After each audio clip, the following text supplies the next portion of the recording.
Well, lads, welcome to the show. It is Friday. It is trade deadline day. I guess it's not Flat F Friday. No, this is a robust plump Why? Friday. Yeah. Or Jack. Well, it's certainly not all right. flat out Friday. No, it's not. It is not Flat Out Friday. It's okay, Jack. You know what? I have a feeling we'll have time to slide it in at some point today. We'll have time to get it in there. Welcome to the show. It is a presentation of Bet365, official gaming partner of Barn Burner. It's game, it's game lines, game props, totals. Whatever your bet is, it's never ordinary at Bet365. Download the app, get into the game. You must be 19 years of age or older. That's all we ask. That's it. I feel like it's a lot. Just be 19, right? That's it, eh? Oh, and be responsible. That's like Jack's be 19, responsible. but he's not responsible. Super chat today. All money raised inside the chat as we go live. We'll go to the youth centers of Calgary on this trade deadline day here in the McLeod Law LLP studios. Boom, Pinder, Retro, Jack, Foot Daddy, Bobby Robert Germany. Munich. You know what? He'll be our trade breaker. He'll be keeping an eye on all things, and He's not leaving. When we get a trade, he can squeeze the rubber chicken to signal. that'll be the Yeah. alarm. Did you see it right there? He's Just to your right. watching Game of Thrones. Is that what's Is that what happening he's over doing? there? Yes. I thought he had Bobby Flay on there or something. He's watching Peaky Blinders. Like, Yeah. there's no way he's. It's a great. Who's the guy with the frosted tips, the diners, dashes, and whatever the dives? That's like platinum blonde. That's not even tips. Yeah, because I think that's where Guy Robbie's- Fieri. Guy Yeah, yeah. Fieri. Yeah, Sure. you can't never Guy say his Fieri. last name. That's what he's watching. Yeah, that's what he's watching. So welcome. It is a barn burner / trade deadline day show. We're just gonna incorporate the two, I suppose. Yeah. We've Why not? been It's a bit of a hang. Oh, no, I'm done at noon. Is that right? Those are the hours, right? yeah. Sure. Pretty strict hours. I think. We'll get your favorite guy in here at noon to replace you. Yep. Bob Germany's here to fill in for Mike Gould coming in at noon. Love you, Gouldy. Yeah. Goldie did Afterburner last night, and he's like, there's going to be a big trade tonight. There's going to be one. The roster limits are dead at midnight Eastern. Here it comes.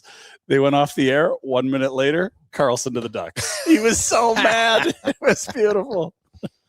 If he shows up at this place without food, Who Gould? yeah, Oh, there's no he no shouldn't chance. show up then. Yeah, there's no I chance. hope he's not that'll showing happen. up anyway, but I'm just No saying. chance. But he wants some sort of quinoa squares. I felt bad last night, Dean. I was sitting at home on the Yep. couch, taking in the action. You know me, can't miss it. Right. Which And then I realized about my rude comment to Pinder at the end of the show. did you say something rude to me? Did you win or lose? We won, buddy. Come on. Now, Mr. Barfy goalie took warm-ups and said, nah. But we had the backup, the hybrid ready to go just in case. Said, listen, prepare like you're going in. He was awesome. Probably his best game of the year. 6'3" good guys. And they're still alive. Oh, good. I'm sorry. you were going to feel guilt if they actually lost? Like you had something to do with something going on at bloody It's Optimist not Arena? your kid's fault that you're an idiot. That's so, the thing. It's Yeah. When you like said- if he's an idiot, it's probably my fault. but I hope it's not- you lose. Yeah. you don't want the kids to lose. Yeah. No, You want no. him to lose. Yeah. Yeah. that's why I felt bad, because I'm like, geez, I kind of hope I didn't ruin the kids' chances. Just for the record, I hope your kids win. well, that's worse. See, it's terrible. I don't want Guy's any an of your asshole, eh? sports. See how much I get drinking Such under a your skin? jerk. Isn't that- Such a What an jerk. asshole! You're cheering my kids on. Ah. We got trades. We'll just kind of walk through it. There's been a lot that's happened since we last did a show. Look at you. This is your day. Hey, Has I there? love it. what you know? What Oh. Rhett and I could just both leave, and you can At just noon? Sure. you can Just order some food. Get the hell out of here. yeah. Bobby, you like charcuterie? Oh, charcuterie would be a great move Oh. today. How quick can they? Yeah, down the street. Yeah. Now you're talking, Bob. Bobby says he's not paying. Well, okay. We need a credit card. When do you? Does anyone here make that? 20 million in the NHL? Anyone? Going once, going twice? When do you drift into the charcuterie and not just kind of meat, veggie, cheese tray? Well, you made a charcuterie, but it was a redneck. It's just a higher Yeah. end. But if you go to Superstore or whatever, you can buy a meat and cheese tray. Mhm. It's got. When do you start? Is it crack? Like because It's got to be crackers. I think it's the thinness of the slice. yeah. Caliber of matters. meat, Yeah, for is sure. it? Are we cubing? Because a cube ain't No. on the charcuterie. No. There's no cubing. That's correct. Then you start getting the sweets to go with the like the Mustards. dried apricots and the. Mhm. I do like them. I do like Dried having a little apricots? sweet to mix in, and I do love the olives. I love it having all. the olives on. I love there. it all. Yeah. This is what people want to hear. Mm. This is what people I are think tuning so. in for sure. I saw one of the coaches' wives at the coffee shop. Oh, is that right? Calgary Flames coach. Okay. Any wife gossip update for us? Say hi or just see? Oh, big hug. Oh, really? Big hug. I can guess who that is then. Big hug. Interesting. How's Great lasagna. how's Adam I was doing? gonna say house. Great lasagna. Yeah. House pie. Yeah. Exactly. All right. Well, we're here. We'll keep an eye on things. Obviously, the Flames have the opportunity to again kind of be front and center today. Yeah. Will they be? Is the question. Last year, Craig Conroy did nothing. Trade deadline day. In a playoff spot, albeit. Yeah. Either way, We've they messed did- up. Just did important nothing. reminder. Yeah. We've messed this all up Who's we? Us? because the other wife, the one that pays attention to the show, Right. we should have started early so that she could have relayed the messages they're of what running out of needed to time. happen. That's true. Yeah. We still got time. All right. Yeah. Well, let's get it. I guess. Yeah. So and welcome to her and to all of the All our listeners. Yeah. all the wives and significant others of Flames. What did I call staff. him the other day? Something. wags. That's it. You said old lady, but that wasn't very polite. We have the ticker, which We is have a ticker. What? which is rolling. Jack, how did you do this? Look how happy he is. He just shrugged like, So what? "Ah, It's no big deal. you doubt me? Nothing? Foot daddies and townies and He betting flew his tickers. fucking dad in from Alabama. Holy. Jeez, I did the swear already. Yeah, that's early. Sorry. You want a swear counter? Can you give us a squeeze of the chicken there, Robbie? Thank you. There it is. Yeah. That's one. Yeah. More trades or chicken squeezes today for the Flames. Chicken squeezes. Yeah, I agree. 100%. Yeah. I think we're. If there's no trades, there'll be more chicken squeezes too. I'll tell you that. Yeah, it kind of go hand in hand. I think so. I guess we can start there, and because you'll be able to see it depending on when you listen to this. Well, or we've got whatever. this great The ticker. ticker's up with some trades. We'll dip in. But we'll start with the Flames, and we'll get in on it here. They make the Uyghur deal earlier this week. That's a significant deal. They made the Rasmus Anderson trade, so it's not as though there's been nothing done. But as you sit here on deadline day, there's still at least two at or near the top of the board guys that have been there for the last month in Blake Coleman and Nazem Kadri. Depending on whose board it is or what organization they work for, it's top five, top one, number two. They're sought after guys. Both guys are older. Both guys have term. Both guys north of 4 million. So there's challenges to getting guys in, getting these deals done potentially for teams that would be bringing them in. But what's your confidence level, Red, as you sit here now? It is 10:30 Mountain Time. There's time, 1 o'clock, trade deadline. But what's your vibe? My vibe What's your confidence level that either Kadri or Coleman are traded, let alone both? Low. My confidence level is low. 20%. I go closer to 50 for one of the two. Which one?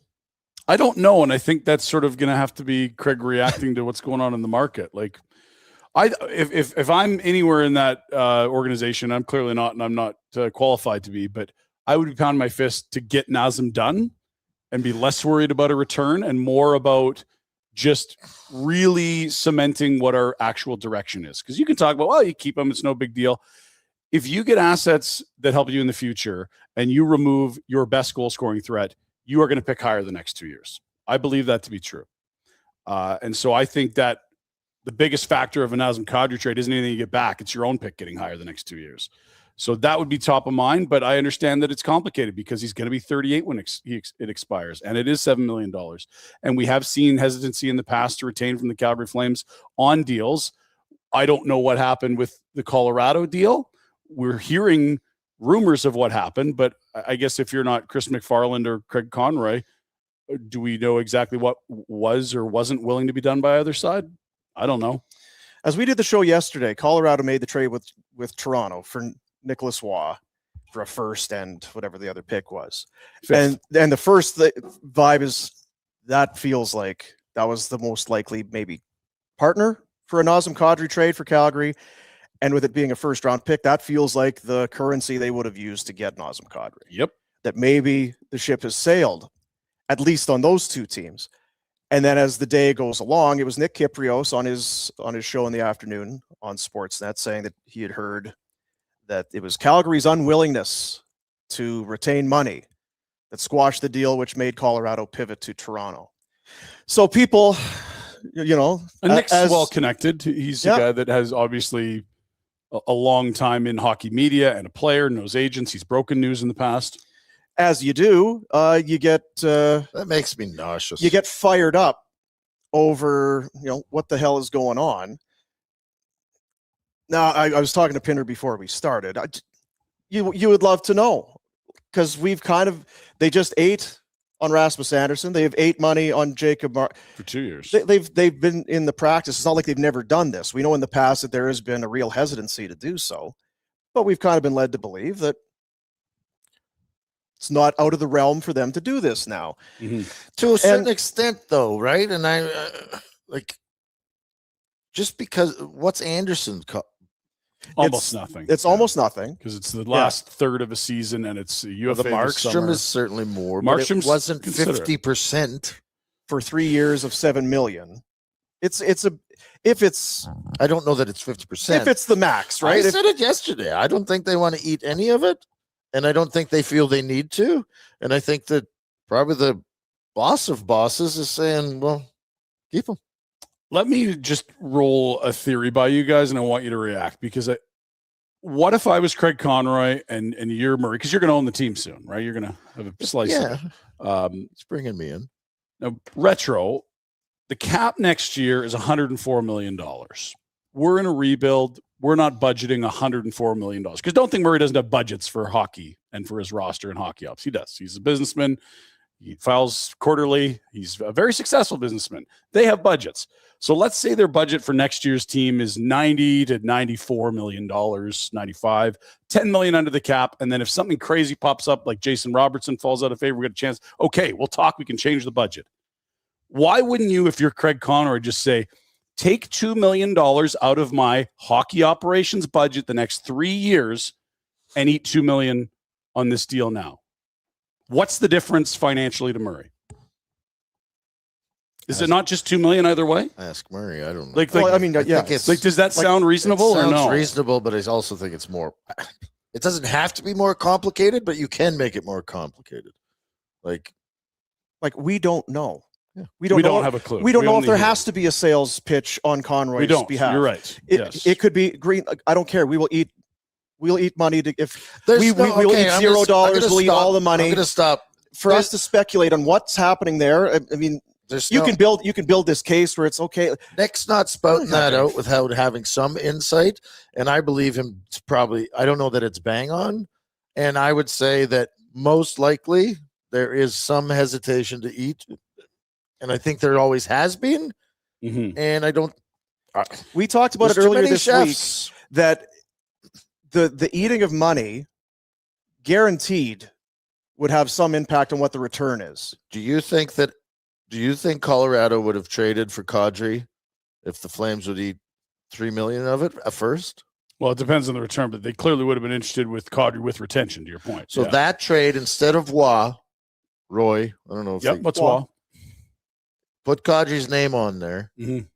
Is it get done if the Flames eat what percentage?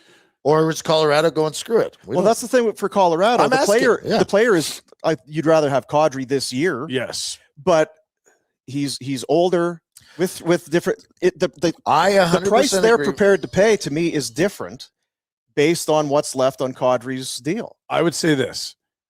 When the Calgary Flames retain, because they don't have an appetite to do it often, they expect to get compensated heavily for their retention. We heard it with the Markstrom deal. Fucking first to go with Monahan. Right. Wasn't a good deal.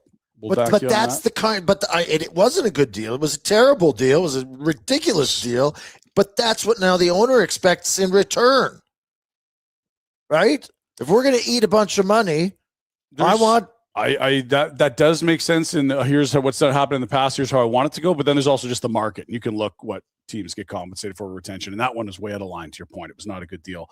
But I think the challenge when the Flames retain is they're saying, okay, you love Nazem at 4, but now since we're eating 3, you got to throw an extra pick in, and that's where these things can fall apart. Because that's where they're going to fall apart, and that's where you're going to be sitting on your hands with Kadri. Well, and that's why it took so long to get Markstrom done. I think there was a talk about how much retention we don't want, and well, if we do, we need this, and like that was a major.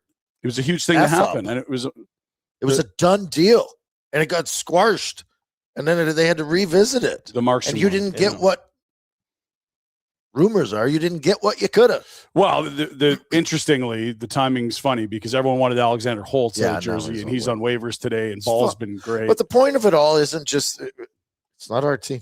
Run it however you want, do what you want. It's just if Colorado doesn't want Kadri because there's 3 more years, who the F wants him in 2 years? And you can't tell me, and I don't even blame Nazem Kadri.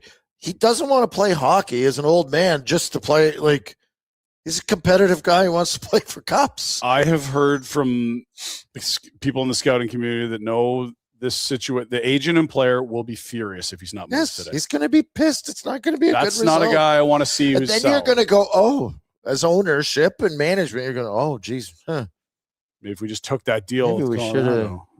That's what I think. No, what's your intel? You're saying the Flames were willing to retain at some point, or no? Well, we've been led to there's going to be some retention. They've kept this retention spot. Yep.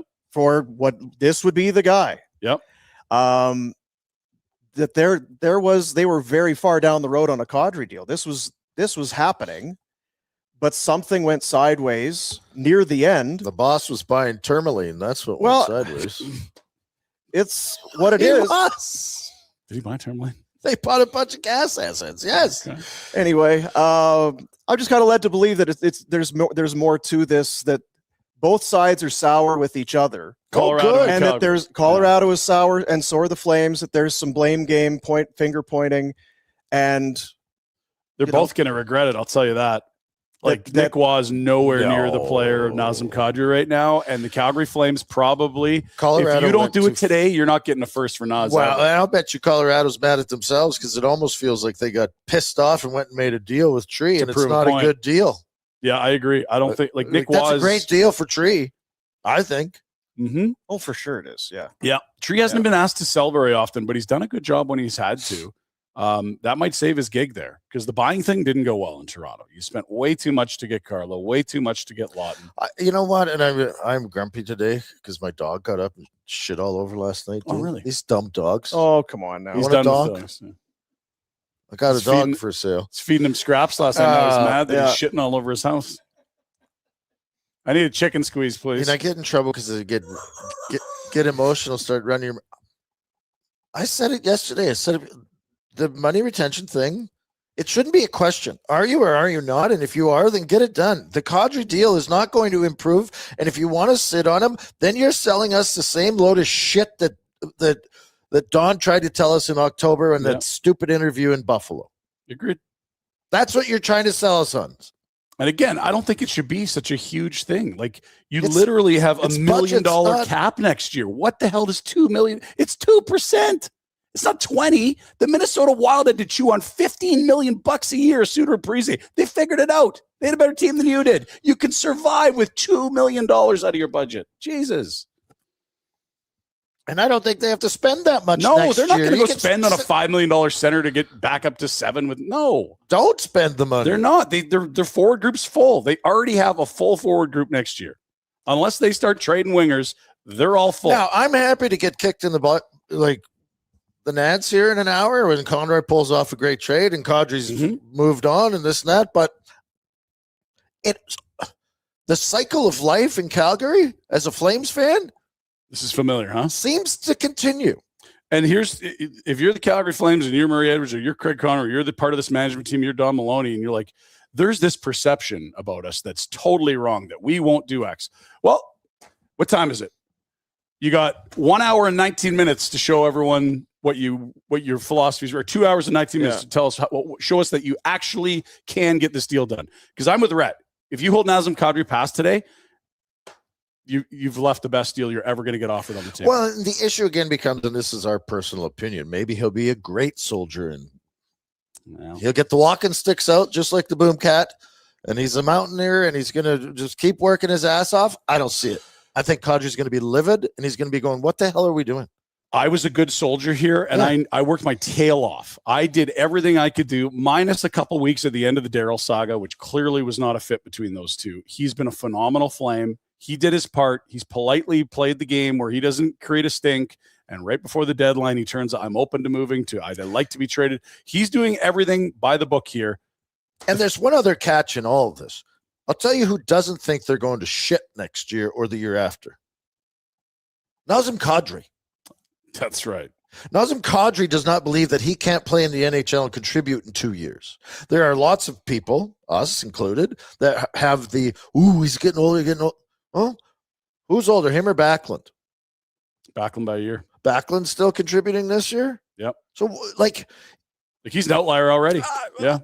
I'm not saying he's going to get you 80 points, but he's smart. Corey freaking Perry's still going. Yeah. It doesn't have to be off a cliff. Yeah, it could just be a nice slow slide from 30 to 20 goals. So now I'm not a second line center. Now I'm a third. Still a great player. Now I am in my last year, and I'm just here to help the young guys. And so if the cap's $120 million and he's a third line center at 7, that's fine. That's like percentage wise what third line centers make. But back to the Flames and the Flames issues that you get some hope. We moved Weegar. That's kind of wow. I was thinking it was a good move, but it wasn't highly expected, and it didn't need to happen. But it sent a signal. Remember, all of us. There's the signal that these guys know and they're committed. And then you hear little rumblings about yesterday, and you're going, "Well, that's not the same signal. That sounds like the old signal." So what are we? Are we in on this, or are we gonna fumble it again? Yeah. It felt, because I'm with you on all those. We're not billionaires. I don't know how to run a. What did Dundon just? But 2.6. But to see, because I hear you when you're talking about what a few million here or there that you're going to be set. It just feels like. What are you doing? Is it we want to win above all else? Or what is? No, it's not. It's money. When you hear that type of stuff, that doesn't feel like win at all costs kind of mentality. It doesn't even feel like we've bought into what we need to do. Yeah, which is obvious to everyone else around the hockey world. Are there different ways of doing it? 100%, but it's the same process right? Like you might go to the draft table and have someone go, I like Malhotra over this guy. But it's the same process. You're trying to build out and get as high end talent as you can. And it does. The red flags keep going off here where it's like, and we're going to run it back. Oh, we're not billionaires. We don't know. Well, we do follow this league with 32 owners. I know. This feels like the outlier. You can run it how you want. That is your privilege. Like, absolutely. You want to Cleveland Browns this thing and, that's you are the Cleveland Browns. You're getting there. Why aren't you? Well, I mean, they made the playoffs half the time. So when did Cleveland make the playoffs last? Not often. Like probably once or twice the last 20 years. Yeah. Brian. But it's one championship in their lifetime. That's what we are. They miss more than they make it. I understand they're not. I'm just saying they're not rock bottom. They're teams with worse 15 years than the Flames just had. I'm with you. They're not this era of winning culture, quote unquote, is totally phony baloney. You're a middle of the pack over the last 20 years in this league. A little under. You're what? Middle of the pack to lower if you win a winning percentage for the last 15 bottom years. Third. So 2010 to now would be 16 seasons. I would think you're probably 18 to 24 in the league by points percentage over that run. Splitting hairs. Yeah. Either way, it's not what you want to strive to be. No. Especially when you are and you try and message that you are trying to be. Your actions would suggest you're not. Yeah. Anyway, so again, and then we can move off of this because it is hard not to get frustrated. And people got very frustrated and are very frustrated when they hear this. Is there potentially more to this story? Is there more to it? So you do it, you just try and reach them. But that's the same BS that we always have to say about this. Well, we don't know, and is there more to it? Well, okay, sure. Or it's just a repeat of what we've seen before. And I mean, I'm being maybe... We've got till 1 p.m. They've either traded Nazem at an opportune time to do it, or they've fumbled the bag. Because there's opportunity to do it over the last Like I said weeks. it yesterday, as soon as the word came out, the Colorado went the other direction. And I said it feels like that was their best suit. That was the spot. Yeah. And there's other places, Montreal, Minnesota, but it just does not LA. feel that. Not as a good a fit. It doesn't feel like. Well, and again, then we won't find out what the deal with Colorado was and what's better or worse, right? Like, it's not just it is just about moving them, because we've said we don't care, just move them. Which is kind of if you rude. left a first on the Exactly. table. Good Lord. Exactly. That's the problem I have, is that they can. Oh no, we traded him. What are you guys talking about? Yeah, but what was the other deal? Oh, we'll never know. So we just have to. It's like being a child and mom and dad they're not lying to you, but it ain't the truth. It ain't the truth. You don't have it all. Anyway. I still think they can salvage this, but if he's still here after the deadline, this is an L for the franchise. I don't see him being traded today. Like but what percentage? Because you could say I don't. I wonder if the Heat 10. Okay. Can we? Let's just talk. Okay, so they're down at the Saddle Dome Rise Way place. Yeah. Mm-hmm. Are they feeling this heat? Are They're aware they of not it. smart enough to go? This is going to be when Craig Conroy has to go up and Donnie have to go up to the podium for the press conference. Yeah. Once the trade deadline's come and gone, what's the story if you haven't moved him?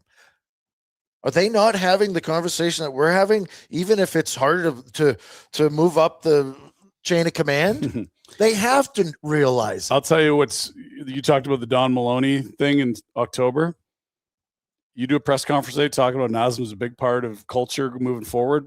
That's going to stink. Okay. I think he's going to be sour. What happens if Coleman moves? I think that's great. But you have to do both? No. Because this is what I could see happening. Coleman's easier to move. Yeah, I agree. So they'll move him because they can't move Kadri because they effed it up. Now they're going to tell us as fans and followers of the team that while we kept Kadri, we couldn't trade them both because we need some leadership and veteran leadership in the room. And to be fair, you've been saying for a while, take one out of the box, Coleman or Kadri, trade one. But honestly, the failure for me isn't if they only move one; it's if they move none of them, because you've got robust markets for both of these guys this year. And whether you've botched opportunities or been too greedy on what you want for retention, or there was an unwillingness to retain, whatever it is, we heard this bullshit about a soft market it was a buyer's market. We're seeing like really meh players go for second rounders. Yeah. It's not a fucking buyer's market. This is a seller's market, and you're a seller. Don't miss out. Like Corey Perry for a second. There's a lot of seconds. What are we talking about here? Even first round picks. Like a first for Nick Waugh. Michael McCarron got a second round pick. Like this notion that like, oh, it's going to get flooded. No.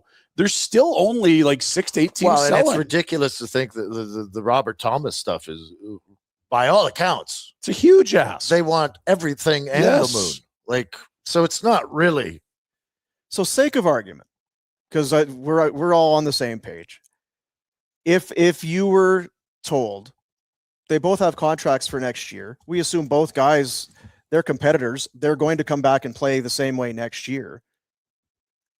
If it's dead for this year, it doesn't necessarily mean it's dead. It doesn't. We're looking at it very short term, but I just find, and I think Nazem Kadri's camp will raise holy hell come draft. All this talk about culture and how important it is. That's a fly in the ointment if you have him here. And the other thing is, you're not bottoming it out as well as you can. You delete two top 6 forwards from this team, you're picking a better player at the draft. I'm sorry, you just are. Well, and you want to rebuild, you need good players. I wonder if there's any veteran guys that you could go out and sign as free agents for cheap. You don't need to keep Nazem Kadri at 7 to be a glue guy in your room. Yeah, you can go pay Nick Foligno at $5 million as a huge overpay to wear a letter and play on the fourth line. Like for us, it feels like this was a very small window to trade Nazem Kadri, and maybe we're a little short-sighted. By next year, yes, what we're looking for is sorry. Go ahead. No, don't pout about it. Well, no, it's good. We're trying to have conversation. trying to you move. Get so mad that we talk. If you bring up points and I'm just following up on it. It's all good. You are right. It doesn't have to happen today if it happens in the future, but it does feel like a missed opportunity. And it does speak to now he's in the lineup. Those kids that you want to have a shot and see what they are, when are they getting opportunity if he's around? Well, you even look at yesterday. Both guys played last night. That's why I think it's a huge indicator. I don't know that there's. But again, they did that with Rasmus too. And Pierre LeBrun the next day said this morning that things had gone kind of cold on Coleman, but in the last hour or whatever, things had there's now maybe a thought that a Coleman deal could be done.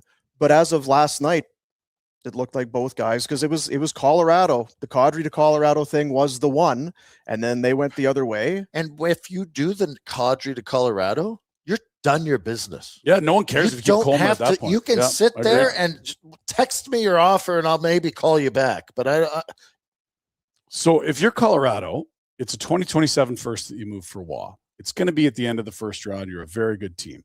It's an important asset to them, but it's not like it's a top 10 pick. You're happy to part with it. You're in win now mode. Boom. A second, a prospect, adding it to that pile wouldn't be crazy. The only thing you really need to do is say, we got to extend Cale Makar in a couple of years. We can't have Naz sitting at 7. So they want retention. Like if I'm trying to walk my way through how a deal gets done here, like this is not a light offer. Like you're talking about very, very good pieces to get rid of someone's 36, 37, and 38-year-old seasons. Like, and you're rebuilding? You couldn't get over that hump? They wanted him? You know you're not good the next 3 years?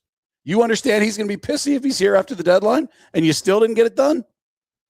Oh, better get it done today, or there's a huge mark on the franchise. I would guess he's already there, because he would know that this Colorado thing is well down the road. And then it's at the last second, Nick Waugh, what the fuck happened? You talk to your agent. Yeah. It's like, yeah, something went sideways. You'd be sour already. Mm-hmm. Never mind the last 21 games or whatever the hell's left. What are the teams now? Exactly. Carolina and Montreal. LA needs a center, but they're not great. So they're kind of betting on Kadri next year or a miraculous run down the stretch. They beat the Owls last night. They've cleared out some cap space with Fogle and Perry. Is that making room for Ken Holland? Ken Holland's not rebuilding. He's there to push chips. I was going to say, that's a bit of a wild card, and you've talked about it. Is that Holland's not there to build for the future? He's got Kopitar. It was game 1,500 for him last night. Doughty's on his last leg. I don't think they've got a hope in hell, but for Ken Holland. I'll say this. There might be one division in hockey they have a hope in hell. I don't know. That's a good point. Who's actually right now a good team in the Pacific? Anaheim's leading the division. Yeah, it's easy to get frustrated because we have seen this, it feels like, before. There have been situations where we feel like trades had been in place and didn't come through. And you got 2 hours and 6 minutes to change the narrative, because I know what the story is going to be if they're done. And the worst part for them, I guess, is that it was very public that there was a deal nearly done, and now it's sounding like. Well, and if you're Nazem Kadri and you're going, how close did we get? And it didn't happen. And I'm going back to where? Yeah, that's what I mean. Where I won a cup, and they're this good again, if not. Not only am I now not in Colorado, that would have been great. I'm here. It feels like you're halfway to sizing a ring if that trade goes through. Like they are the prohibitive favorites in the West. So that's where we sit. Again, I don't know that it gets done just because of everything that has to go in. I wonder if it gets done only because they realize that they're. And again, we talked about it earlier this week. Just to get it done still is a win, because the next 3 years and your direction and your own pick this year. Now, there'll always be that nagging, what about Colorado? But even if you get this done for a second plus, not a first, I still think that's something that if it's on the table, you've got to do it. Well, we've been saying take nothing. Basically, yeah. So we now can't get mad that, but again, no, but there's a first plus there, which all. But to your point, it's hard right now when you see first and seconds going around that you're not getting in on this. Totally. Because it's not always the way. This is not the buyer's market that people projected a week ago. Potentially, does a Hall move? It's lesser stuff, but just things that even Hanley. Once you bring in Ole Mata, because Hanley's Hanley a low guy? number and he could be a 7 somewhere, but you're talking about a 6th, 7th rounder. Like, what did Shen go for? That's what you get for him. It's a guy that when you're healthy, you might not even have in the lineup. You could do that with a lefty with Hanley, with a righty with Pahal. You could do both. You're going to want Brstevich up right away. Mata's going to arrive in town. I don't think they're moving White Cloud. Yeah, none of that's going to take away any sting from Flames fans. Nope. And that's just asset. Pick up another couple picks. Sure.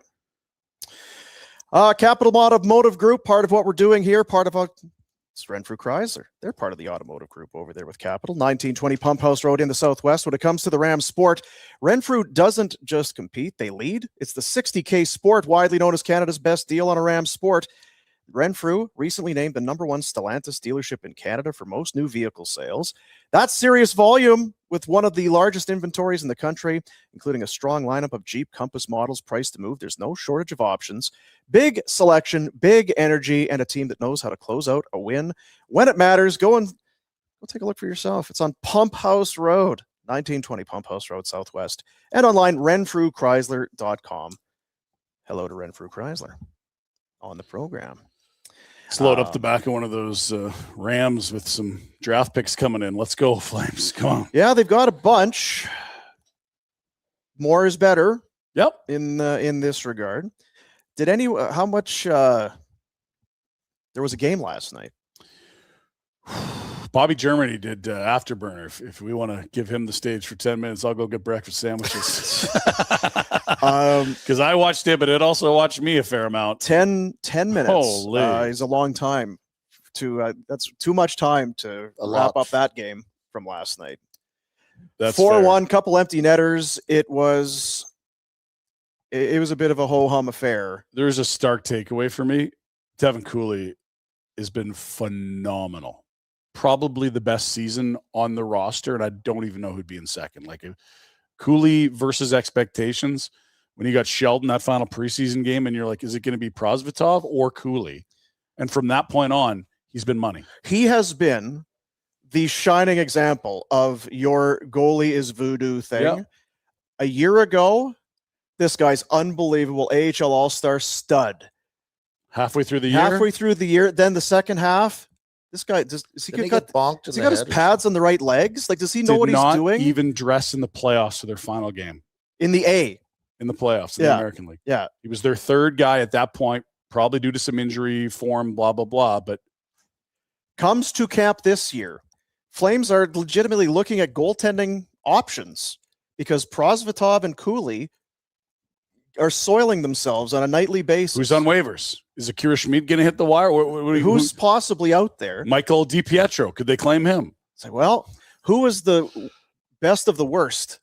I guess it was Cooley. So Cooley wins the backup job, begrudgingly almost. Mm-hmm. And they ride Wolf 3 games in 3.5 days out of the gate because they went they couldn't Tuesday or Wednesday, Friday, Saturday afternoon, and they started Wolf in all 3. Like that's how much confidence they had in this guy. Yeah. And he has been terrific. I know there's a lot of the boards, and I always you put him up there with Vasilevsky and this guy's top save percentage. He's played 8 games, 10 games, that sort of thing. But he's now playing like enough 20, hockey where it's like, okay, well, these numbers have a bit more meat on the bone. The thing with him that you got to love is, I mean, he's a big goalie, but he's also the way he battles. A couple nights ago, without a stick, he's throwing his chest out to make a save. Last night, the strap is bust off of his mask, and he's still in there battling away. The guy, for a seemingly kind of aw shucks, goofy kind of a guy, is a bit of a battler in there, and he's had a hell of a year. It is one of the top good news stories for this team this year for sure. It's not close. I don't know what the second one would be. Like the emergence of Kuznetsov and Brstevich. I don't know. Like, who's having a good year here? There's guys that have been fine. Yeah. But like last year, you had some career years. You had Matty Coronado emerge as a top 6 winger. You had Nazem Kadri score career high in goals. Wasn't Coleman cruising? Coleman had a really good year. 30, yeah, he had right? 20. Oh, 30. Jeez, wow. And Uyghur had a strong year. Rasmus Anderson probably would be in that chat, but he's not here anymore. Like, it's weird because it's a backup goalie, but he's been the best Flame. Yeah, that's a sign of of an off year. It's the sign of voodoo too. When the backup goalie is winning your but you see it Player of sometimes. the Like Year award. Pinder watched it last night. midway through the year, Casey DeSmith was way better than Ottinger, and you're like, what? Like one guy's a star and the other's a retread. This is the position, fellas. It's wild. Wow, this is awesome for the Flames. It's really good, and they locked him in to keep it up. They locked him in at 1.9. And if he can put another 6, You do this year, this same season next year. now you got a huge asset. Oh, Because right now it's hot goalie. yeah. But if you can do it back-to-back years, now that's an asset. That's something other GMs will say, nope, that wasn't just one thing. That's 2 years. You could trade Wolf's ass out of here, and or vice versa, yeah. This is the update from Pike from the Dome. He'll be down there today. Optional activation I love a good activation, Dean. is on the Flames sched for 11. Don't think anybody will be going on or off ice. We could activate the bar just over here. We got some Yeah. bum booze. Jack. Get some ice stuff with Daddy. Maybe some mix. Let's go for a drink. You can go straight. That's fine. There's a lot of action out there. We should get to There's it. some stuff happening. No, there's not. There's been a few trades. There's been a few. We can get you up to speed from everything since yesterday. We do a Pinder report too, although we don't want to burn that too soon. Maybe, I don't know. Well, We're waiting yeah. for news. call it whatever you want. Call it whatever you want. Be I like- in or out of it. So your kid won the game, eh? Didn't play. But didn't play. Old Pukey boy, and I'm just like, tough it out. Did you still take him to the rink? Don't be a wimp. Oh, he went, did the whole warm-ups. The other kid didn't know he was starting until he came to the bench to start the game. I'm like, no, you're in. Is that strategy or we're The dads were like, we're going to have both these kids ready to go. And I told them both, warm up like you're playing. And my guy just mailed it in. I'm like, his head's not in it. He's already quit. And the other kid didn't know, but he was going in that. What kind of mental attitude does this poor bastard? Come on. He was sick, I guess, because he's usually not that. He's usually a battler. I but- feel bad. and then one of the moms is a nurse, and she's like, God, he's pale. I'm like, yeah, I didn't notice that shade of white. You're right. He's not right yet. they're like, why would you bring your And kid the here? mums are like, why is your Doesn't he know like we're in the playoffs now? You get everybody else. Now sick. everybody's sick. what's going on? Thanks. Yeah. Well, the fellas got her done. Proud of the Is fellas. this what they have at their studio? Yeah, This- TSN. This is ours is great, but I feel like maybe we need Jack, to, can we get a golf sim put in, please? You know, I don't love their accuracy, but they are fun. Yeah. Did you see? This is back to my old rant on golf sims. They got this golf sim league now, Yes. and a guy hit a hole in one and was like dancing around like, I fucking can't. That's not a hole in one. Bobby, I heard an F-bomb. Can you give us a Sorry. thank you? Thank you. I feel like you would celebrate though. I'd you be are happy, but it would be you are nothing like a competitive. I hole mean, in you- one. Can I God. Can I say what would here's the thing. If he's doing golf sim golf, he's 3 sheets to the wind. So yes, when he hits a hole in one, the high kicks are coming out, the worm is Oh, yeah. happening, there's a moonwalk, like you get 100% going for flip cup. Yeah. There's a very important disclaimer there. If I'm 3 deep, Oh, okay. I'm in if I hit the cornhole, like I'm breaking Yeah. out the dance. So yeah, of course. Yeah, he is. But if you doing it. like, I will never have a hole in one in my life. I'm a very mediocre golfer. I say don't that, play a Ryan. lot. Oh, Ryan. If I ever did, I would Visualize. lose my shit. I would go on a 2-day bender. I told my buddies if I get a hole in one, it's PJ down to Vegas. See, for this the is night. what I But mean. Now, when you golf, never. yeah, My odds are Right. yeah. My whole thing is and I'm ready for it. It will not happen because I don't golf. But in the odd 1 in a trillion, Mhm. just absolutely slow play it. It's like, what? It's no That's big where it's deal. aiming. What, Well, what? Does it go in? Dude, it's a hole in one. So was that a thing? Like, what, Oh, is there a name for the that? fun or- sponge would do that. That Right? is It's just unbelievable. totally- Only Boomer can Where are we not going? be- What are Well, I don't know. I got a chicken thawing in the sink. I had Just gonna to- go home and. Should I do this again? In the Does this not happen a lot? Like you guys play all the time. How come? How many of you got? None. Just gonna go home and clean the garage. What, I we're never supposed to go play, and I somewhere? just got one. Jeez.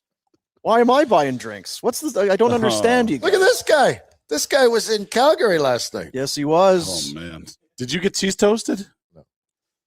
I think he met up with the old Flames brass. He'd rather do that. Oh, that's great. That's right in his wheelhouse. Yeah, he'd rather do that than hang with us. Yeah, he did have a very So, what is the biggest deal that's been made so far, would you say? Since the show yesterday? Or just Or pre-deadline? I love this John Carlson to Anaheim.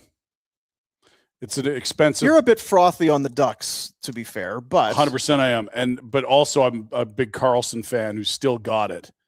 And I think has been one of the more criminally underrated offensive defensemen in the last decade and a half. Like, he's a fringy Hall of Famer. He's kind of in that Pietrangelo box where you might not be Roman Yossi and Don't you have to Seabrook. win like the? He's got a cup. I don't think a cup gets you in the Hall of Fame, does it? I'm saying fringy. Like, I don't expect him to get in, but he's a guy that you're going to debate about whether. I don't debate that he's a great defenseman. Yeah, I don't think he should be a Hall of Famer, and that's Yeah. not taking anything that's away fine. from him, right? and that's why I say fringy, because I don't think it's. But it's to the point where, like, damn, those numbers, like, pretty strong case. I just worry that their D is getting a little old. The Ducks D. Yeah.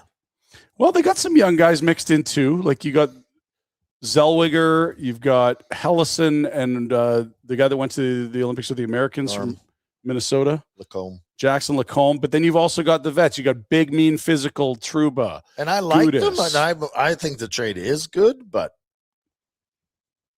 And if you're Anaheim, like, how many firsts have you been banging out in the top 5 and 10 in the last decade? Like, this is the time to say, take a first.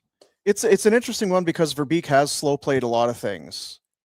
But it's happening now. Like, you bring in, like, they've got some older guys there now. They've got, Kreider, right? It's Killorn, Granlund. yeah, that's just it. Like, they've got youth, but they've also got. I like that mix. Yeah. The thing is, you've though, got guys that have won playoff series, and you've got that piss and vinegar of, like, holy fuck, are we excited? This is our first time chicken in the playoffs.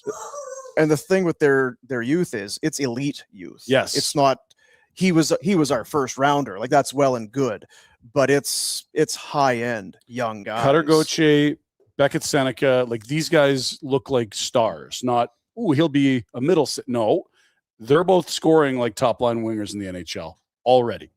Like, 30 goals they're both flirting with. Yeah. Gonna have to reboot here, Jack. You? Yeah, I'm gonna reboot. You don't mind, eh? If I do a little reboot on my laptop here, I'm getting a lot of spinning wheels. It's pissing me off. Can't do it. Do you I have a won't goddamn stand it? for Or is that thing God dead damn now? it. Well, yeah, not now. See, that's the Yeah, problem. that That is is the the problem. problem. So, yeah, it's Carlson to the Anaheim Ducks for a first-round pick. Carlson is a UFA at the season's end. He has played a lot of hockey. 1,143 games, 771 points. He's better than a half assist in a game. Good player. It's Still hanging around a point per game. Like, He's awesome. 46 and 55. 55. Fuck, what a time for my board I to go know. down. I'm sorry, dude. Interesting for the Caps. Is this signaling? On one hand, is it signaling that we're not playoff bound this year? On the other hand, it's, well, he's done it. He's done in 20 games, and we got a first round pick for him. We have to do Also this feels deal. like a guy they just would have brought back. Like, Yeah. It's Ovi's bunny, but Ovi's also up at the end of the year too. So I don't know. It's We got it in the Pinder report. We can use it now. Alex Ovechkin said, on a personal level, this is the most devastating trade that's ever happened to him. Like, losing Carlson. 'Cause guys they've have been been with running mates forever. from probably like Nick Backstrom retiring, but at that point, it's like, well, he was hurt. You come towards the realization that he's done, and then he retires. Yeah, it's This not is a like wake he's my up and you're teammate. gone. Yeah. Next day, not teammate. Well, and most of the tradition in Washington with Ovechkin been there's adding, not deleting. Totally. Yeah. There is not. You guys said there's things going on. I don't feel like there's that much going on. So Washington, I'm looking at it, like, in the East. If only they played in the Pacific, things would be better. But they're currently 4 points out. But the problem is they played 2 games more than most. There's your Ovi quote. The saddest day of his career personally. Whew. I'll get over it. So your buddy's leaving town. Dean's like, I'm sad every day. This isn't Who that hard. friggity One bad day, Ovi. Suck it up. Try 7 a week. This is the toughest day of the. Oh yeah, get Yeah. over it, pal. You'll be fine. Still staying in that 5-star hotel, Redden. Yeah. Is there anybody that we have not heard from as far as a contender. So who's going to step up? When's Trocheck and is Drury doing a good job just by sitting here waiting, going, I have no there because there's got to be deals. This is the beauty of the art of the deal, right? Because he's asking for the moon. If he gets it 10 minutes before the deadline, genius. If it doesn't happen, what an idiot. Like that is how this is what this is. I wonder if there's any similarities there too With Kadri. He's not an expiring contract. Yeah, well, he's a good guy. You bring him back next year. He's already said, I don't want to move west. Like, it doesn't sound like he's dying to move. His kid's not leaving. His kid is going. His kid's got a hockey team. He's got that U8 team. I don't think it's the same because I think Naz has a much greater appetite to get out of here. No, all I'm saying is from Drury's standpoint is I don't need to. There's no rush. I don't need to necessarily grab whatever I can get today because he's got term left. Was it 2 years left at 6? 2 or 3. Yeah. So he's still out there. Ryan O'Reilly didn't play last night for Nashville. And that's up to him. He does not have no movement, but Barry Trotz has said we're treating this player as if he has a no move. We're only going to do something if Ryan's on side with it. And they're not quite out of it. They got another win last night. What does that mean? Sorry, I don't mean. They got 3 points out of the West. Seattle sucks. They're the last team in. Yeah, I'm not convinced that Nashville can't get there. But when Barry Trotz is saying, well, it's up to O'Reilly, what is his effing agent calling these teams and asking? No, I think Barry definitely is going to say we'll work to get up to a point where we would say yes, and if we get there, then we'll take it to Ryan. All right. That's my interpretation. David Pagnotta of the Fourth Period, he's doing stuff on our daily face-off trade deadline show today, just tweeted this. As mentioned on the panel, I'm told the Canadiens have circled back with the Flames recently on Nazem Kadri. Talks continue. Some chatter. Patrick Laine could be in play if this gets to the finish line. That's great. There's 1 year left on Laine, and then he's done, like this year, I believe. And so you would eat a lot of money this year. You send Nazem over. Maybe you still have to eat a pinch or you take a different bad contract. But Laine for 20 games down the stretch might actually make the Flames more exciting in a meaningless 2 months of hockey. I'm not sure. Like, I know what you're saying. I don't know that Laine. Throw it in. I don't know. Laine's played a lot of exciting hockey. No, I just mean the opportunity for the Flames would be is that if it's a good trade and it gets done, okay, I don't think they're out anything because it's a year. And if Laine plays well, that would be their form of eating money. Yes. As opposed to salary retention. I think you have to do both. Oh, you may. Yeah, you may. But if it's 50%, plus I don't know. I don't know that. So here's in the end, I don't know if it makes a difference. If Montreal wanted to make a blockbuster like Rob Thomas and go get Nazem Kadri, and maybe Ollie Kapanen's the guy that has to go to St. Louis to get Rob Thomas, which is along the lines of what they'd want, a really good young roster player. Thomas is obviously way better than Kapanen's likely ever going to be, despite a good rookie year. You're going to need to open up some cap space. The way you do that is you say, Laine out, eat half on Kadri. Now I've got the money to make Thomas come in, Kapanen goes the other way. Why do you need both? Why are you lumping the two together? If you want to win a cup this year, that's where you need 2 more centers. And Kapanen would be a piece that allows you to get Thomas, who's phenomenal. Like Thomas is when he's right on that team, he's a point per game player. Okay. Do you envision a slot? Why would they They're in on Thomas, and apparently Kapanen is part of what St. Louis would want back. But if they do a Thomas deal, I can't imagine they're doing a Kadri's deal. Their 3C then. Yeah, because they still don't have a lot. Like unless you think Kirby Doc's something. I don't think it's a this year or bust for Montreal. No, but it could be. Yeah, if they like the way things. Yeah, like they're in perfect. Yeah, you've took this. From I think you're very excited. 0 to 100. You need some. I'm not saying this is happening. What I'm trying to say is, why would you want to create cap space for just this year with Laine? Because he doesn't have a deal next year, right? Laine is a UFA at the end of this season. So again, it's not like you can turn and flip him. It's not like. Oh, I thought he had one more year. No, and so I'm trying to come up with a reason why in the world you'd want more cap space for this deadline. Rob Thomas. So I think you're just saying take frickin' Laine back because we don't want him around. I don't think it has anything to do with creating more space for Rob Thomas. Yeah. Yeah, like Laine's in the IR. I don't even know what if he's going to play the rest of I don't know what. Fair. Yeah. I don't care. Save $2 million for your owner. Yeah. Well, that gives me hope again. Well, I hope that your hope is rewarded.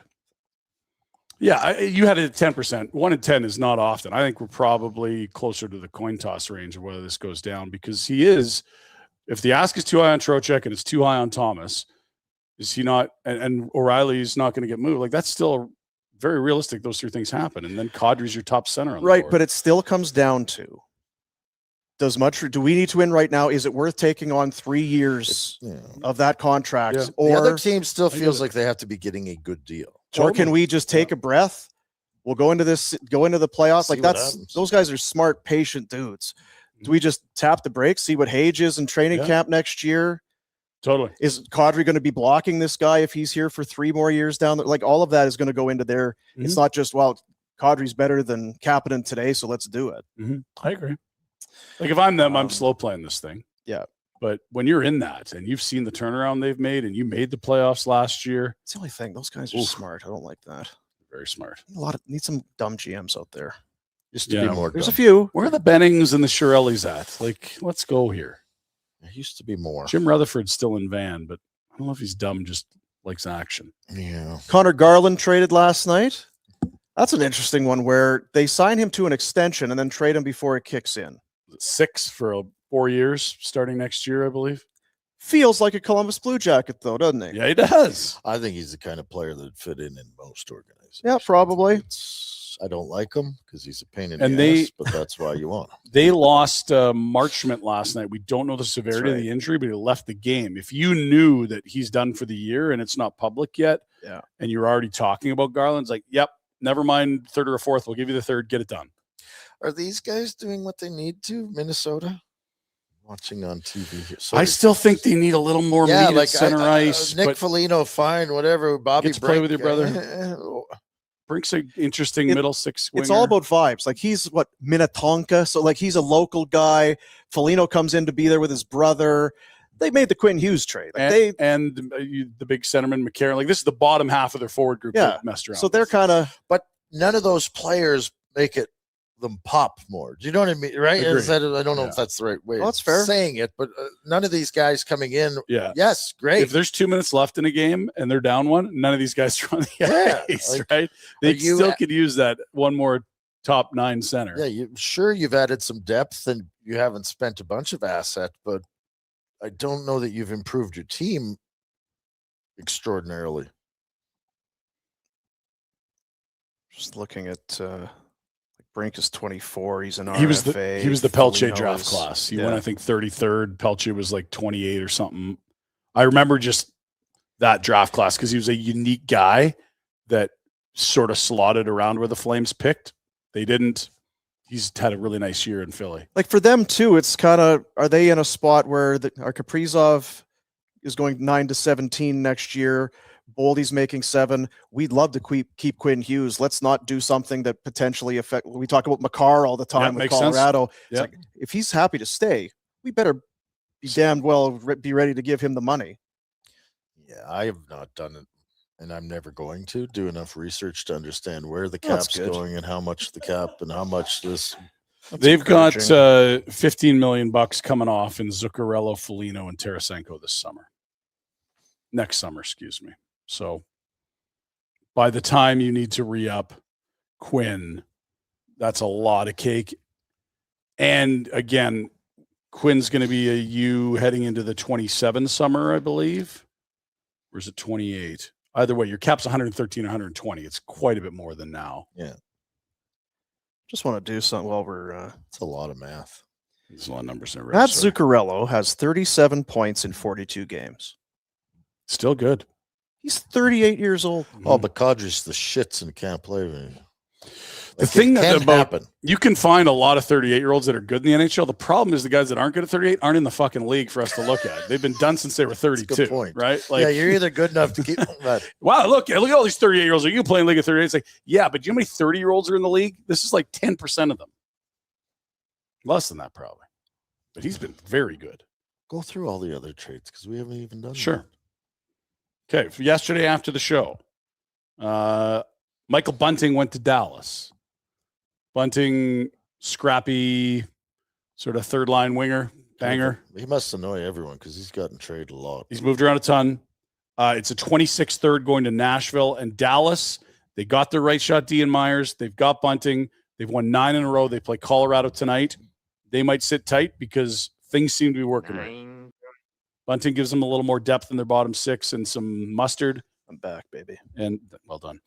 And yeah, I don't know. Like, I don't get the sense Minnesota's lurking on anything right now, and that's huge. They need to sort Robertson out, and they've got the right shot. Sorry, thank you, Dallas. Thank you. They had Bunting. I'm not surprised if they're done.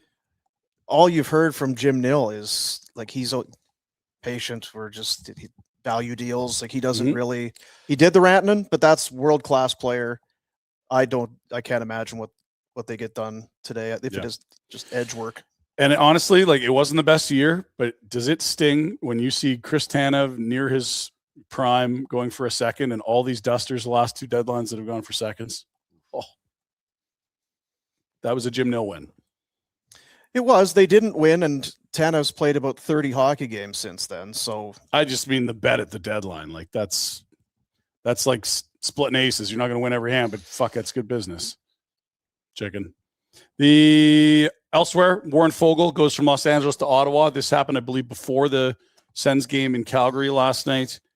Foegele, former Oiler, sort of a penalty killer, speedy winger, Hurricane, not having a great year, but a guy that'll bring pace to Ottawa's bottom 6. It is a conditional 3rd-round pick going to Los Angeles. Detroit picks up David Perron. He's 37. He's played in Detroit 6 times before. This is not the big swing everyone wants from Steve Yzerman, fellas. Myers said no. Was he in on Rasmus? Could they have got? Well, here you are. You got 2 hours, Stevie. The Yzer plans may be too patient. I don't know. I don't mind what he's doing. What's am I going to spend just to get something done? What's there? What's like? No, you don't make a deal to make a deal, but. Are you going to make your team better or just ride this group? So go at it. Like, okay. Can you get Rob Thomas? Can you bring in, a top? They need a right D, it seems like. That was Weegar. That was also Anderson. Yeah. It feels like they're missing the guys that would help them get better. Well, he had a deal for Myers, and we're led to believe he was in the neighborhood on Weegar. That didn't come around.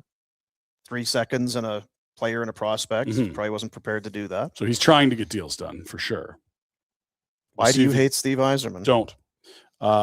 They haven't made the playoffs in a long, long time, and I would think there's got to be a lot of pressure. Right now, they're in the mix. Can you do one more thing to bolster this group? Because that city will be nuts. Not unlike Buffalo, if they're back in for the first time in what feels like a decade. Haven't played a playoff game in the new rink. Yeah, exactly. They've been there a while now. Yeah. Sam Carrick went from the Rangers to the Sabres. This is a 4th-line player, 3rd and a 6th going to the Rangers. No big deal. Buffalo gets essentially a 3rd pair or a 6-7 from Winnipeg in the form of Logan Stanley and Luke Schenn. Big, bruising, 7-game series type defenseman. It's Isaac Rosen, Jacob Bryson, who's a diminutive, impressive young defenseman, a 2nd-rounder, and a conditional 4th going to the Jets. They miss out on Parayko, but they get these 2 fellas. And I wonder with what the asking price was rumored to be around Parayko if this isn't the way to go. Because they've already got Byram, Samuelson, Power, Dahlin in their top 4. That's one where it's kind of a feel-good thing. Do something. The team responded. They've got themselves into a playoff spot. Do something to show that you're behind the players, that you're rewarding that. Now, Luke Schenn's 100 and Logan Stanley's a big lumbering guy, but it's still guys that are going to play for them down the stretch and into the playoffs when they get there, because I can't imagine they miss now. We talked about it before. That's an excellent blue line suddenly, because it was dripping with high picks and not good defensively, and now for whatever reason it's all come together this year for Buffalo, but the blue line's a big part of it. Like Dahlin, I think, is a perennial Norris candidate from this point forth. And the Byram deal was an interesting one. That's done. That seems to have helped them settle down a bit. One more year at 6.25 for Byram. They've got the Kesselring kid in the Kesselring deal. Is going to be half of that 3rd pair, and it's Stanley or Schenn. Like, that's the deep blue line. You could sustain an injury and still have 6 really good guys there. Who's a GM there? Jarmo or Jarkko Kekalainen. Double K. Is that what it is? Yeah. Double K. Isn't it? Yeah. Karmo Kekalainen. Karmo Kekalainen.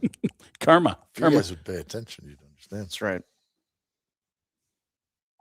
That's about it, right? Other deals earlier today, we just told you Bobby Brink goes to Minnesota for David Jiricek. Jiricek's an obscenely talented offensive defenseman that can't seem to find a role in the NHL. Can't. It's like He was a high pick, wasn't he? very high from Columbus.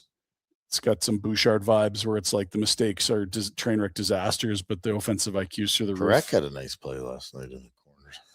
Are you being Had factious? a lot Are you of being Bouchard. factuous? He is being facetious. Had a Yes. lot of Bouchard. You know what he is? He's being flippant. That's what he's being. That's great. Last 20 games of the year, do all that. Figure it out.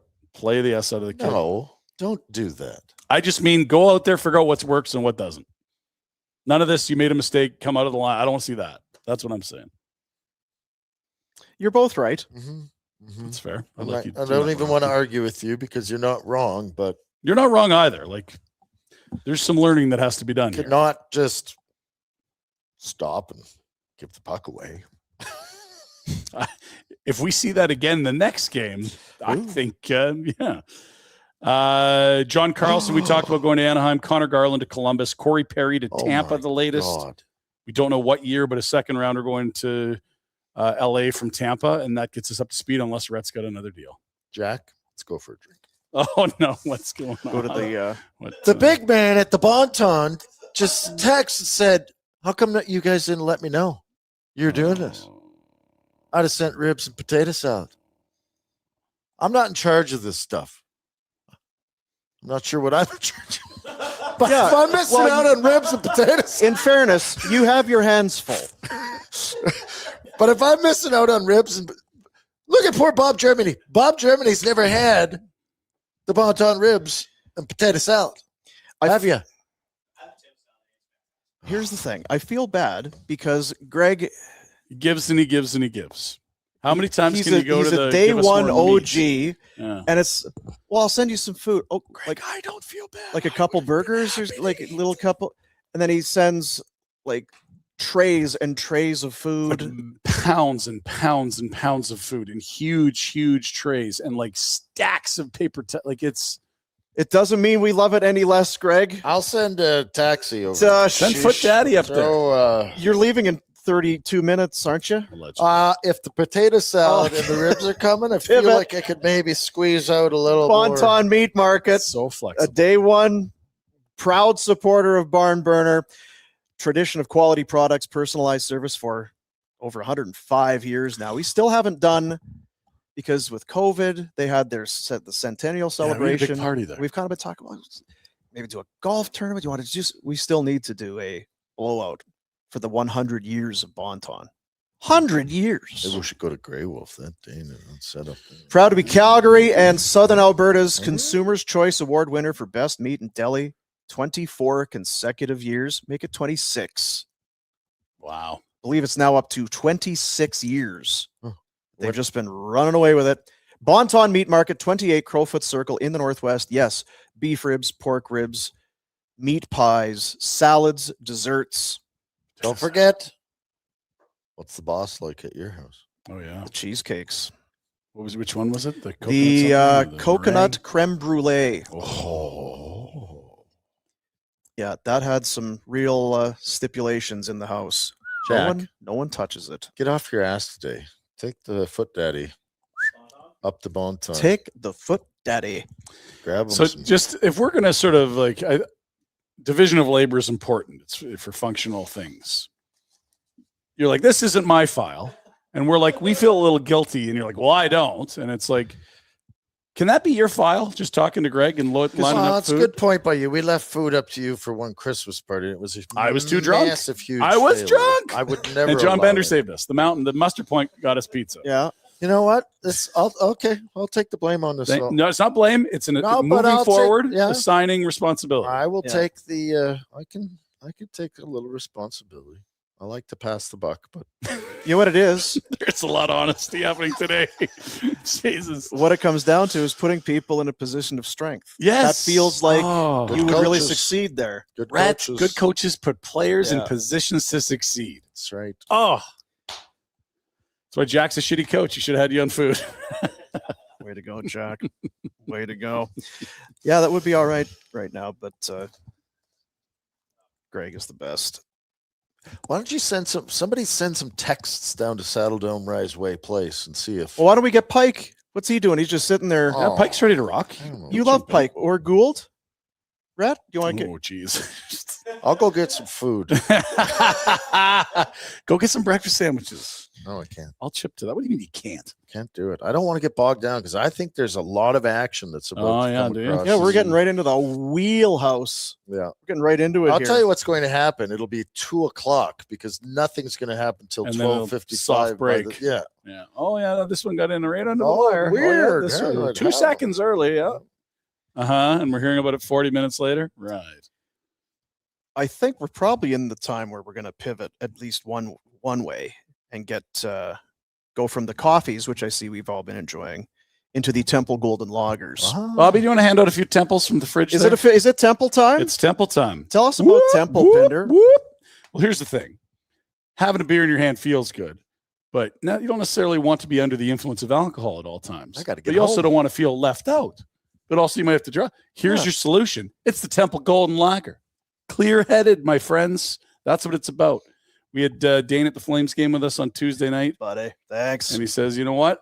I'm making a beer that's non-alcoholic for beer drinkers. Here we go. You can walk through the shot, Yeah, buddy. probably. That's all right.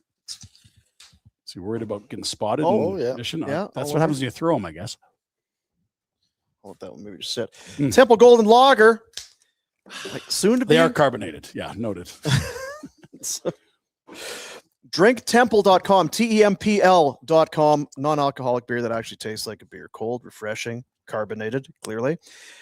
Only 65 calories per can, consume without compromise. This is a perfect one of those days. Kind of warm in here. Oh, We're yeah. talking hockey, have a beer or two, but we Patio weather. got to drive home, got to go do stuff after. Still want a beer. That's what it's all about. Drinktemple.com, TEMPL.com. You can find them at Calgary Co-ops, Amazon Prime. Go to their website, Google it, you'll figure it out. Temple Golden Lager. Our boy Dane's spreading the good word. He's out in Toronto at trade shows. He's a grinder. I love it. It's awesome. What a beast. And Rhett loves his golf course. It's starting to wanna snuggle go up to him. Yeah. I'll hit a hole in one there one day. Cliffhanger hole in one, number Yeah. 6. Light-bodied. Sounds like me. Something I didn't. Which Really? part? The body or the light? Something like that. Mm. Yeah. Who's good in the Pacific? I don't know if there is a good team in the Anaheim? Pacific. I put I a feel like futures Anaheim- bet on Anaheim 2 days ago, either plus 250 or plus 275. I think they're down to plus 240 today. I like their kids. Love their kids. I like their coach. I like their mustard. They got some assholes on that They team. got Dijon mustard. Yeah, spicy in your face, up the nasal cavity. Whew! Make you sneeze. Like Radko Gudas, ball of muck. Oh. Trouba, heavy hitter. Killorn's got a little bit of mustard. I like that team. You've used mustard a lot today. That's the Yeah. third Love mustard. Sandpaper. Can I sub that in? Sure, you can do whatever you Okay, want. under review, allowed. Uh-huh. Yeah, a little sandpaper in These that. folks on the TV, they're going to eventually just stop doing this, right? Because nothing ever happens. They've got 8,000 people there working. And Mhm. like they could just look at us and go, well, these 3 idiots are doing, they don't have any. They could use a few temples and some Bonton. I'll Yeah. tell you that. They got about 8 desks. They just throw to the other room when it Do gets you boring. think that's a good trade for Tampa Bay? Do they need Corey Perry? And if you do, was that? I'm going to admit I was wrong on Corey Perry because when he went to Edmonton, I was just lols. Like, there's, another old guy, another guy with what the hell happened in Chicago, distressed asset. You bring him in to play with, the Evander Kanes, the other troublemakers. He's been phenomenal in the playoffs for Edmonton. And when he was in the lineup with the Kings the first half of the year versus out, much better team. He's been a great King early. They wanted to extend him. They couldn't get it done. They turned him into an asset. He's had a really, really good year. Obviously very slow, but still gets a lot of work done at the net front. So if that's an ingredient you're missing in Yeah, Tampa, I guess, yeah, I don't know what. and honestly, what's a second rounder mean to Tampa anyway at this point? Like anything you can do to get one more banner right now, go get it. Apparently, it means lots to Conroy because he couldn't get it first. I'm being cheeky. Come on. I mean, they're familiar with the dude. He was there for 2 seasons, somehow managed to thread the needle through their non-Stanley Cup winning season. I guess this is what it's the same as the Minnesota. I mean, obviously, they made the big splash earlier with Hughes. These are depth tweaks, right? Exactly. These are not stars. It's like, are these the things that are going to actually pop and get you across the finish line, or are they just nice assets to have? No, I wonder in Tampa, like, is he a guy you put net front on power play 1?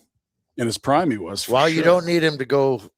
Like, you got handle the Cooch, puck. you got Hedman, you got Braden Point, you've got Gensel. Hagel, yeah, like, interesting. It's a 28 second rounder, so that's 2+ years away. Yeah. You can potentially recoup a pick like that down the road. I still think they're very good. They lost 4 or 5, or they've hit a little bit of a skid, but heading into the break, look at that. Buffalo's tied with them, Dino. Yeah. 2 games played more, but unreal. Yeah. But when's the last time the Buffalo Sabres would wake up and say, look at us tied for tops in the Do you East? think the Sabres are done, or are they still want to sniff around for? I don't know enough about that roster. Like, I think that blue line's done. When we just walked through it, sure. Like Kesselring plus those 2 guys, they're going to be your 5, 6, 7. Now, do you feel like with Buffalo, okay, they've arrived. Next year will be more of the same. Like, it's just yes, I do. Very much so. Or is there potential there that this is the Kevin Adams things happen? They got through, weird year, compressed schedule, Olympic come into next year. It's like, geez, it's still hard. Tuck is a UFA, and so if he stays or goes, that's going to affect the roster. But I just look at it, I'm like, there's talent everywhere here. Like, maybe you could have some bad goaltending seasons, but I think that's a team that they're on a run for a while. Not dissimilar from last year's team that missed, though, right? No, you're right, but I mean, that's all I'm saying. Josh Doan emerges. You get Kesselring in. You're seeing continued develop from the young players. Like, Quinn's playing on their second line. Jack Quinn, I don't think he was that integral last year. Like, there's just all these young guys continue to get better and better, where it's not like, oh, this guy just had a good year or bad year. It's like, no, they're heading into their prime and getting better. And like, I love Tage. Darlene's a star. I think their playoff team, this is the beginning of a nice long run. Well, I hope you're right. And again, that's why at the beginning of the year I said they're going to make it, because on paper, I'm just like, look at all these amazing young players. At some point, it's going to happen. Well, you're always right. Not always, but on the bold prediction day, I'm going to put a pin in that one. Here's their top 6. Like, it's Thompson, Tuck, and Peyton Krebs, who they got in the Eichel deal. Jason Zucker, Ryan McLeod, Jack Quinn. Their third line is Norris, Doan, and this Ostlund kid. Doan's having a huge year, and when he's healthy, Josh Norris is a 30-goal centerman. Right. And outside of Doan, all 9 of those were there last year. That's all. And again, Quinn is like, it's just starting to look like an NHLer now. I'm not as sold that it's just a lock that they'll be home ice round 1. Just they've come a long way in a short amount of time. Crazy. They're in a division with Tampa, who's still good. Florida will be better. Yeah, Detroit's coming. Montreal's coming. But like, they're a team that if we go to the summer and Bet365 has the odds, they're probably minus 150, minus 200 to make the playoffs. But that division's a nightmare. Not only is this mostly the same team as last year, Dean, this is mostly the same team as the start of this year when they came through Calgary in early December. Yeah, around 500. Terrible. Yeah, they weren't even. I don't think they were close. I'll find it, but it was not good. They were there. We did the bottom 10 standings every day on the show, and they would have been like 5th or 6th from the bottom. Yeah, I think they're like 22 wins in their last 30 games. Like, they're one of the best teams in the league right now. Yeah. Like Bones, since he took over in Columbus, they've been rolling. Buffalo's had an incredible stretch here. Obviously, Dallas has won 10 in a row. They're up against Colorado tonight in a slobber knocker. But like, there's some teams in the second half that have had some really good runs. I wonder if here. those 2 teams wish they're playing tonight, last night, just to have that game to see where are we at here. They should know anyway, but you know what I mean? Like, you could certainly overreact to that game, but I think you probably know what you're good and bad at, right? Where your deficiencies are. Yeah, they had 7 wins in their first 20 games going into that Calgary What was the game, record which there? they lost 6-2. 1, 2, 3, 4, 5, 6, 7 wins, Well, if they had 20 games, Some overtimes. 9 losses, and 4 overtimers. 7, 9, and 4. Yeah, okay. And again, what does the GM do? As soon as Adams was gone, it's so odd. Somebody was asking me about it the other day, and I'm like, I don't know. It seems like an odd thing to be the catalyst for the team. I might be crazy. I think the GM going to guess has nothing to do with it. Because they'd won 3 in a row before they gassed the GM. And it just felt like they weren't getting that 1 or 2 bounces in the fall, but they were playing well. And then finally, boom. But maybe he was in that room every day being a Richard, and they're like, get this a-hole out of here. yeah, it's weird. without knowing. And because I'm with you. How does a guy? Because I can't imagine he's in the room all the time. GMs don't generally go in the room all the time. A lot of them unseen, unheard. So why was this such a big change? It's not like they brought in a sudden Hall of Fame. Oh well, now we're on the map. Like the Ducks go to Joel Quenneville. It's like now we got one of the best to ever do this shit. Lindy Ruff's name was very close. That's right. Yeah. Drawn from the hat and saying. When did he? What do you remember when he got fired? We're talking early December. They went to Seattle. It was 3 games into their winning streak. Yeah, at Seattle on December 14. They got home. They won their 3rd in a row, 3-1. They come home and they gas them. They gassed them at 500. I know what you're saying, and you think that them being at 500, it was not a. You're also a believer in trends and certain things. I can't explain it. There is no explanation to it, but it is such a stark. Like they'd won 3 games in a row over the last 14 years. Yeah, but this was never a team that showed any kind of life. They had that 10-game winning streak like 5 years ago. Remember that one? And who did they beat? They still missed. They beat Edmonton, Vancouver, Seattle. So Vancouver and Seattle at the time was terrible. And I'm not trying to poo-poo what you're saying, but I think that it was then they beat Philly. The body of work for Kevin Adams had been. Yeah, and look, Kevin Adams had a long time to put his fingerprints on this team, and when you pick in the top 10 and 5, there's going to be, wow, look at that good player, but like, come on now. We could have a grade 2 class run the top 5 of the draft. Like you just look at the mega studs and pick them. Like if you get a top 3 pick this year, we can hand that off to a 10-year-old to do. I'm That's a bit fine. like Boom right now, where I'm more impressed that Lindy Ruff's got this done. Yeah, I didn't think it was going to happen with him in this group. I just wonder if they still need something. Rob Thomas would help. Yeah, I think for sure that's not a finished product by any. They're working their ass off. They're beating good teams. I like what they're doing. And again, I think maybe you go back. I don't know what they've got in the shelves as far as assets to move and this and that, but could they go and do something? I mean, Sabres. It's to me for the teams that haven't made it: Anaheim, Seattle, Detroit, Utah, Detroit, Buffalo. Do you throw away the game plan and go for it? Do you know what I mean? Like, how much pressure is there to break that streak? Right? Yeah, like, are you happy to make the playoffs and see what happens, or are you thinking, no, we're positioned here to take a stab at this? Because I think they're 2 different things. So I'm just pulling up the record since they lost to Calgary 7-4. That game we talked about right when they passed through town. Dude, I went on the broadcast. They are 26-5-2. Yeah. Like that is nasty.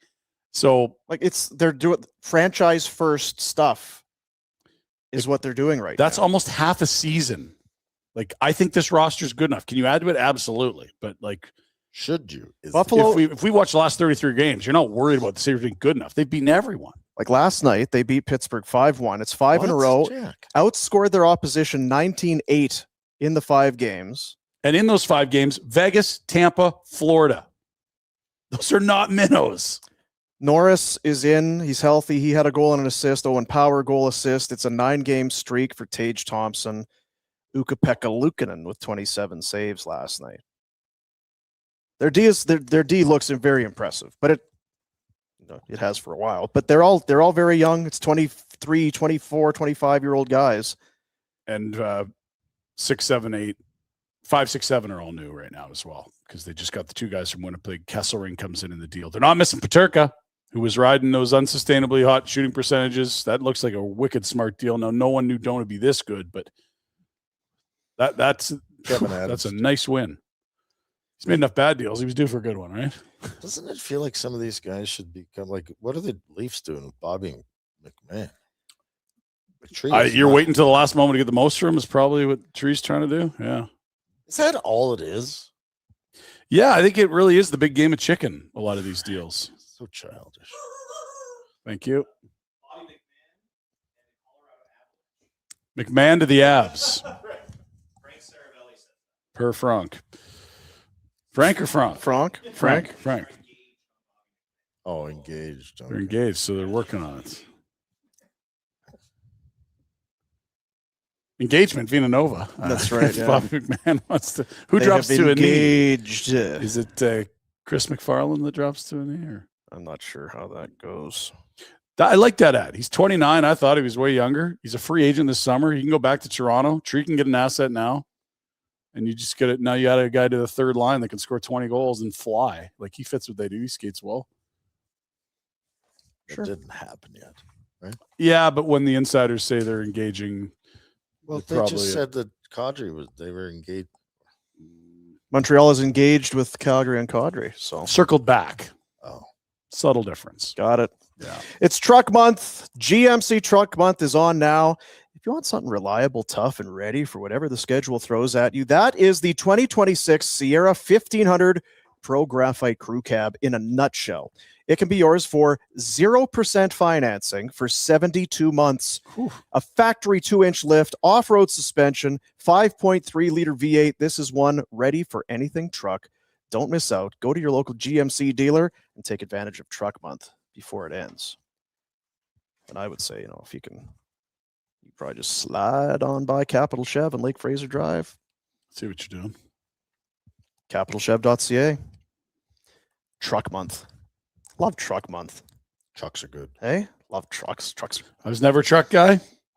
I'm never not being a truck guy again. Good for you. I've been converted. Good for you, buddy. Definitely cool. Yeah. What about Carolina Hurricanes? They can't be doing nothing. I don't think. Have they? Does that make any sense? Is that an English sentence? They can't. It's a double negative. Okay. So they have to do something. Is That's what I you mean. meant. But it's not. They can't do nothing is accurate. Which is also means you have to do something. Right, but it's not. Double entendre. But yes, get nothing something is done. a negative and can't is a negative. Double negative. Right. Yeah. We're saying the same thing. Either way, they need to do something. And I think they're good enough. They should be doing something.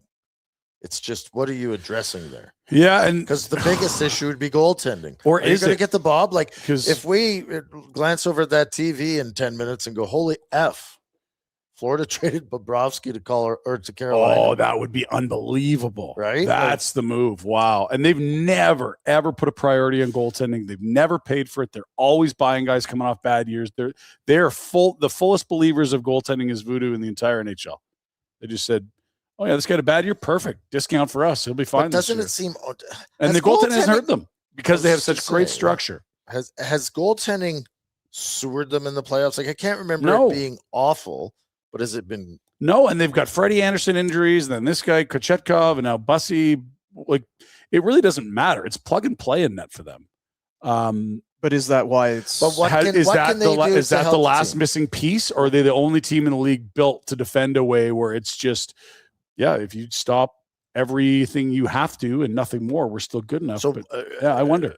What's the best approach for Carolina is what I'm Let's look at their roster. Is it a goaltending need? Is it another defenseman? Do they need a forward up? Like what? When you go and trade for Rantanen, that probably tells you about what they thought they were missing a year ago. I agree. And they turned him into 2 firsts and Stankoven. But that's a lot of smaller parts. I think a lot of their forwards aren't as good as they are if they're not being coached by Rod the Bod. I agree. I think the system and structure is a huge piece of why they're. I think if you actually got someone with some, I like the word he's saying mustard. I'm saying sandpaper. Pop. Oh, pop with some pop. Pop on pop. Be beneficial. They have their first this year or whatever. Their first next year, and then the picks down the road 2 in 2028.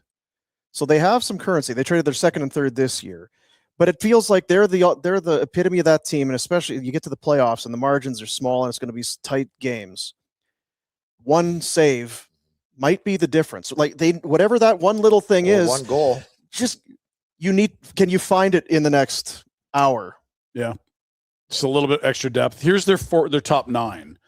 Seth Jarvis, Olympian. He's got jam, Rhett, and can score. Aho down the middle. Pop. Svechnikov on the left side. He can Mustard, finish. Pop. Taylor, Stankoven, and Jackson Blake is their second line. Their third line is Nikolai Ehlers, who had a hat trick the other night in Vancouver, Stahl, and Jordan Martinook. That's not blow you away, but they're not deficient either. No. I would say that's a good, not great top 9. The blue line's different. They got probably the best defender in the game in Slavin, playing with Jaden Chatfield.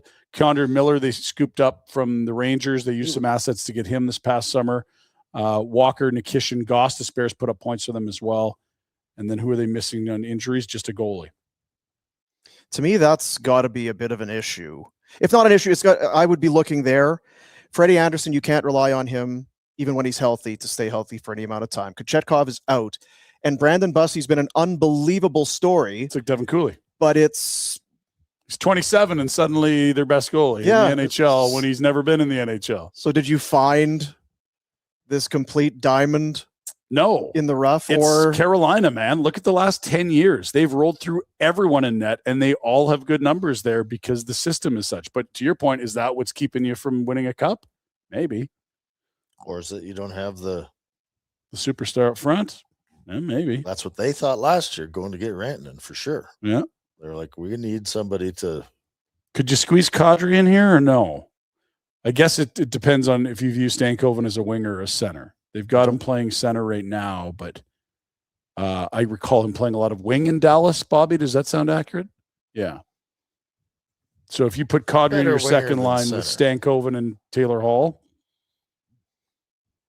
But again, have no clue what they've got on their up-and-coming list.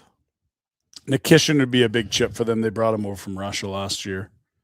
It feels like a team that should do something. Yeah. And have heard nothing from them the last couple of days, right? Of all these teams. Yeah, quiet. Tampa, haven't heard a peep. And that's kind of them, I guess, in a way.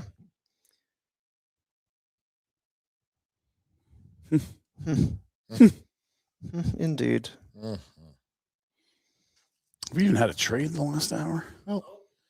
Good Lord. Jack, do you have a mic today or no? No mic today. All right. If you did, what would you ask him? Well, I did want to bug him about not getting red on food. And else we were talking about let's we can do the we'll roll through some of these. Pinder report too. Yeah, we got the Pinder report coming up. Got some supers we can walk through. Handsome Dan, $10. Did they score last night? Guess they did. 1 goal. 1-0 Flames. Any chance Devin Cooley gets hockey. traded? And what could you get? I can't think what his value is, but he is playing very well. He is young, under contract, and the Flames have Wolf. He's not really young, but he's not ancient. Like, was he 29? Like, this isn't a hotshot 22-year-old. This isn't it's just figured it out at the NHL level. He is a journeyman. And this goes back to our conversation earlier about the position. Like, at the beginning of the year, you'd be like, he's worth nothing. Right now, you're like, oh, he's probably worth a second. But I think every GM out there is like, is this a hot run? Is this the Hamburglar? Is this the Moose? Or is this an actual next 3-4 years I can count on this guy being a good NHLer? And I don't know how you'd be able to tell that. We see too much of this. Is this Brandon Bussey? He'll be 29 this year. I get, yeah. I like holding him until, like he's everything's working right now. And you've got 4 seconds this year. If you need a second next year and someone's calling you, maybe, but he's 2 years of doing this in a row away from becoming a really valuable I don't think asset. anyone's offering anything for No. That's the thing. If a team is desperate for goaltending help, with playoff success being the goal, you probably have some form of a Devin Cooley. And, well, it's a bit of a dice roll, but we've already got a dice roll, so we'll we'll just roll with this guy. Like, That's let's maybe see- disrespectful to him, but as good as he's been, I don't know that you look, if a team trades for us, well, look out for them now because they've got a guy in net. Let's use the Oilers for an example. Like, you can tell me right now Devin Cooley's playing better than Tristan Jarry and Ingram. Yep, you can. Just you put him in that environment in front of that group, the way that they play with Bouchard playing 24 a night, you think you're going to get the same results there? Or you're like, we've got a decade of Jarry and he's played in the playoffs. Yeah, whereas if you take Bobrovsky and threw him in Edmonton, you're like, okay, well, this guy can do it himself. I'm not convinced Cooley's going to, have success. Hell of a year, though. Hope that answers it, handsome Dan. Oh, we got the chicken trade alert. Chicken alert. Yes. Nick Delorier, probably a top 3 tough guy in the NHL. Him and Olivier are right up there. Fight, hit, can score a bit, can play a full shift. Goes to Carolina. We were just talking about them. There's toughness and grit they've added. 7-game series guy. Yeah, that's sure. I don't know. Awesome. Go. That's I like the player. So if that knocks out Buddy Robinson's brother or Mark Jankowski out of the lineup, I'm okay with that. Yep. It's funny. I don't know that's not their move. No, that's a tweak. But the phones are working in Carolina. They're alive. That's right. what we know. Yeah. They're not. There's no blackout. They're at the office. It's not hurricane season. Yeah. No blackout. That's good. Yeah, that's good.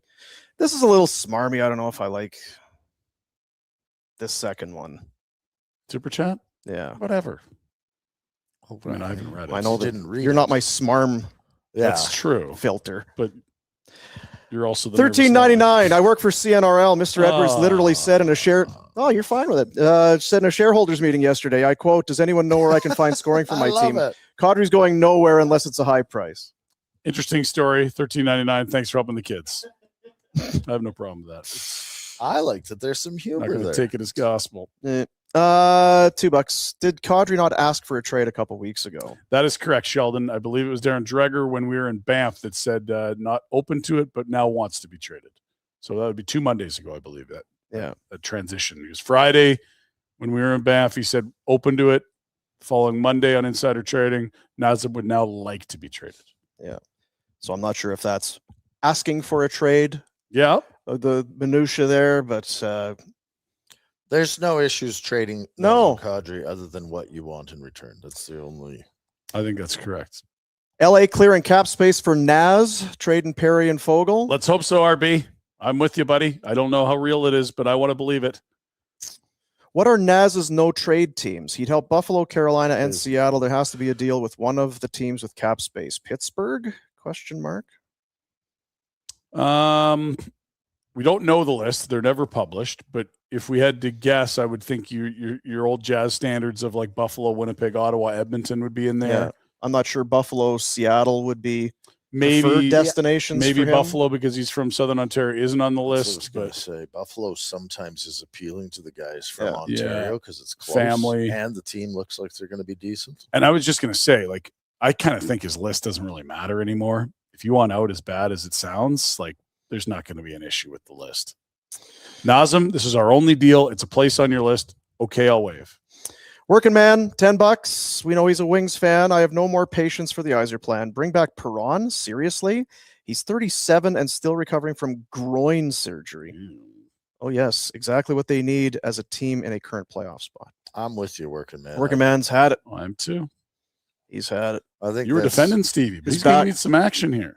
I think that's some weak ass shit that Stevie Wise. It's just the tone you have. It's like, well, what do you do?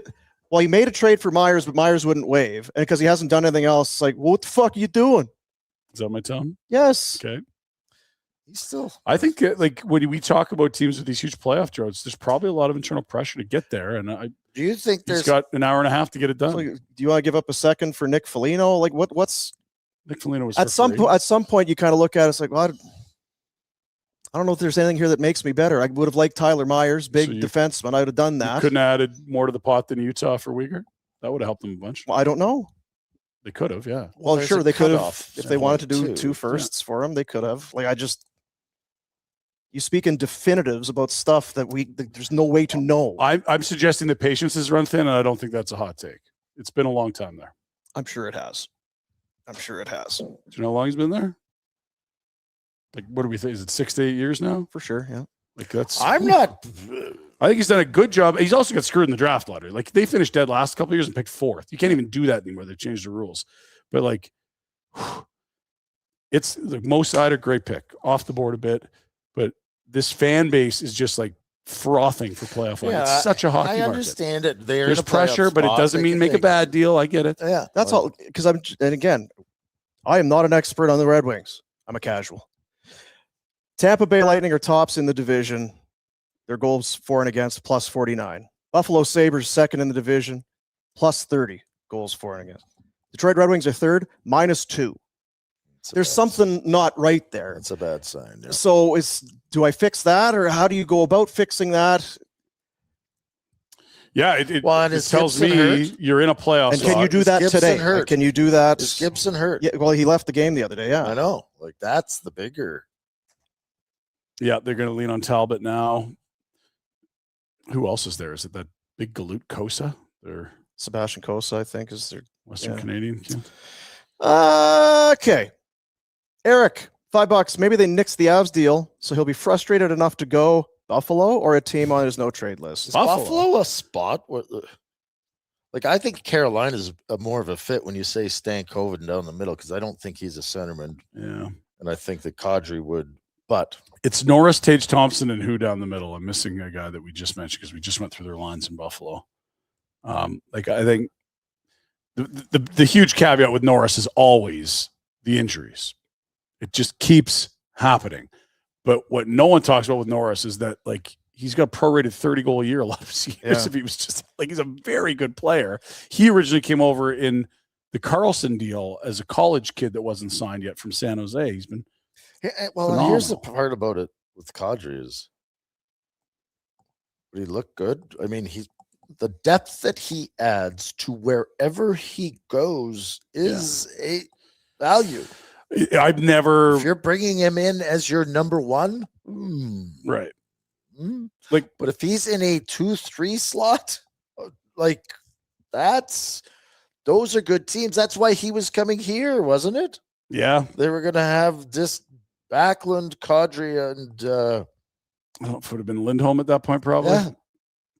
And you were like, oh, that's good depth down the middle. And have you ever played a game where you had the whiteboard and the other team like, well, they just have too much center depth. This isn't going to work for them. Like, no, especially with Josh Norris on your roster. Their second line center is Ryan McLeod.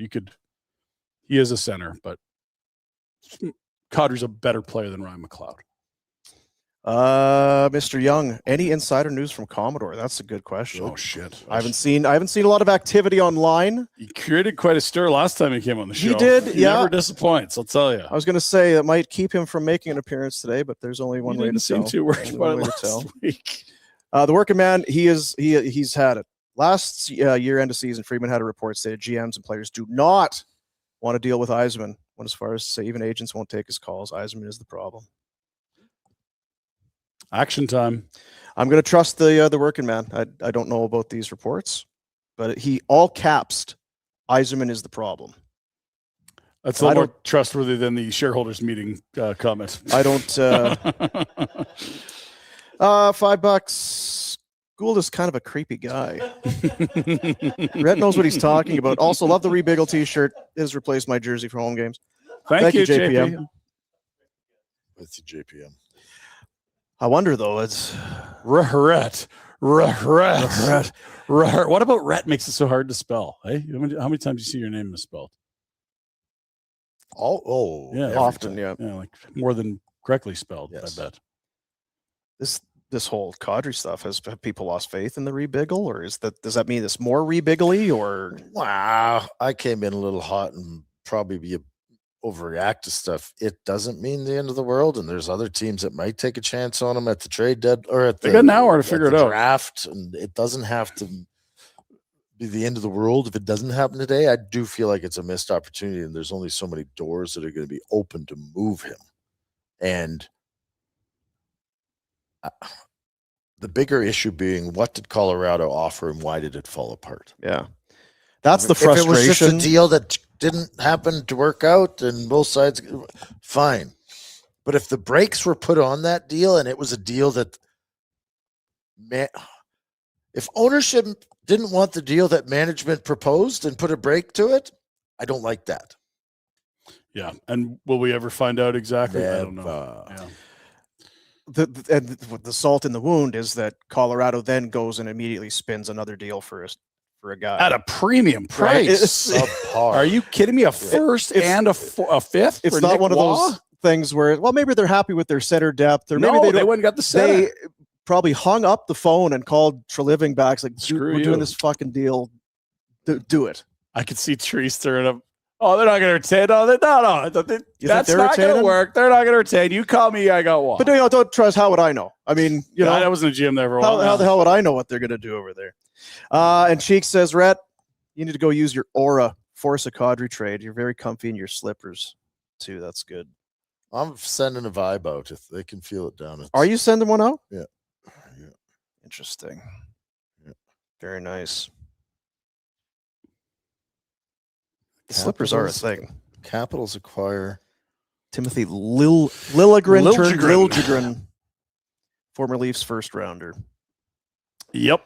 The pick after Valimaki, I remembered saying last week. So Carlson out. Liljegren in.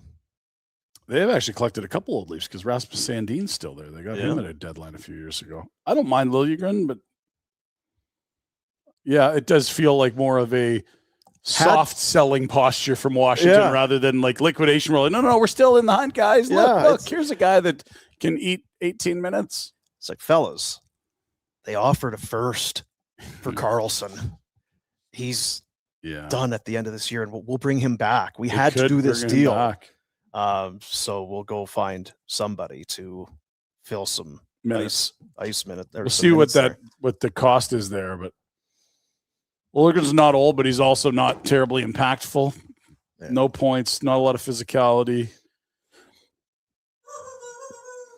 Germany.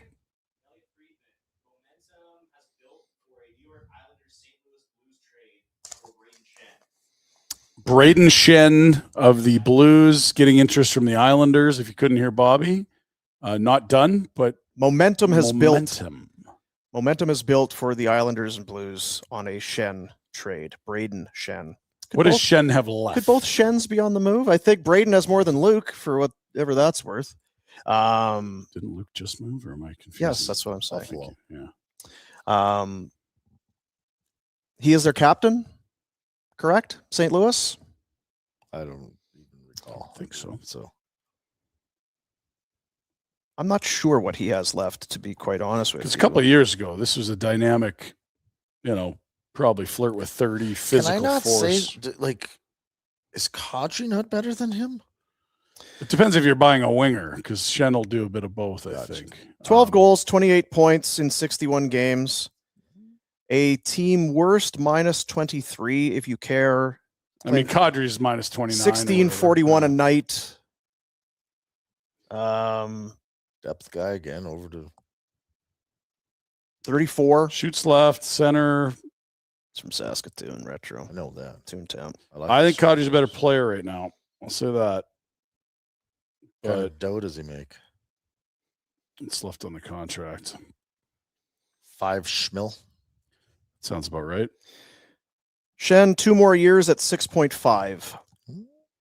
Some term there. So if you ate Kadri to get him down to 5, what would you prefer if you're the Islanders? 2 years at 6.5 with Shen, or 3 years at 5 with Kadri? And again, I'm not expecting us to know their roster, their actual GM Matthew Darsh does. I feel like Kadri, but I feel like Kadri too.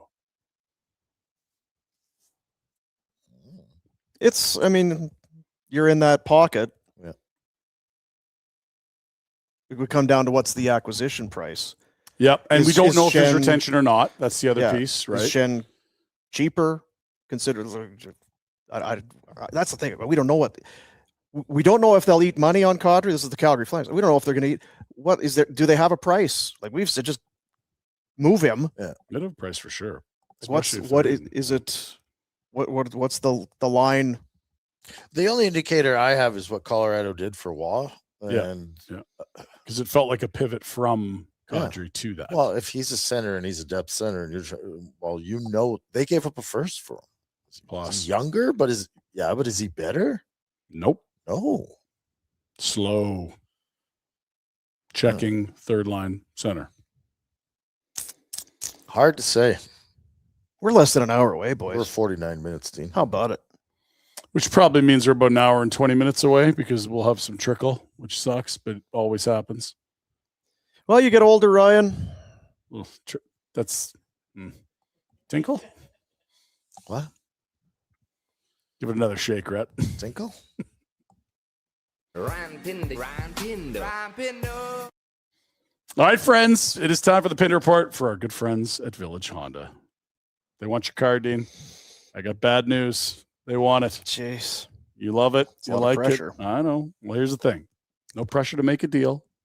Complimentary appraisal process. You can start it at villagehonda.com. It is the big buy-in event. If you get a deal done, they're paying you within 24 hours. Any make, any model, any year, whether it's an extra vehicle, a lease to return to a different dealership, or you're just planning to, maybe you're moving. Maybe you're like Rhett, you're going down to Costa Rica to get some stem cells shot in your shoulder. You're done with Canada. Or to the bathroom. Or Florida Keys. Maybe your foot daddy's got a vehicle here. He's going back to Alabama. Yeah. Village Honda wants your car. Again, villagehonda.com to start the process, or visit them in the Northwest Auto Mall. We start at flamesnation.ca. We're Jack.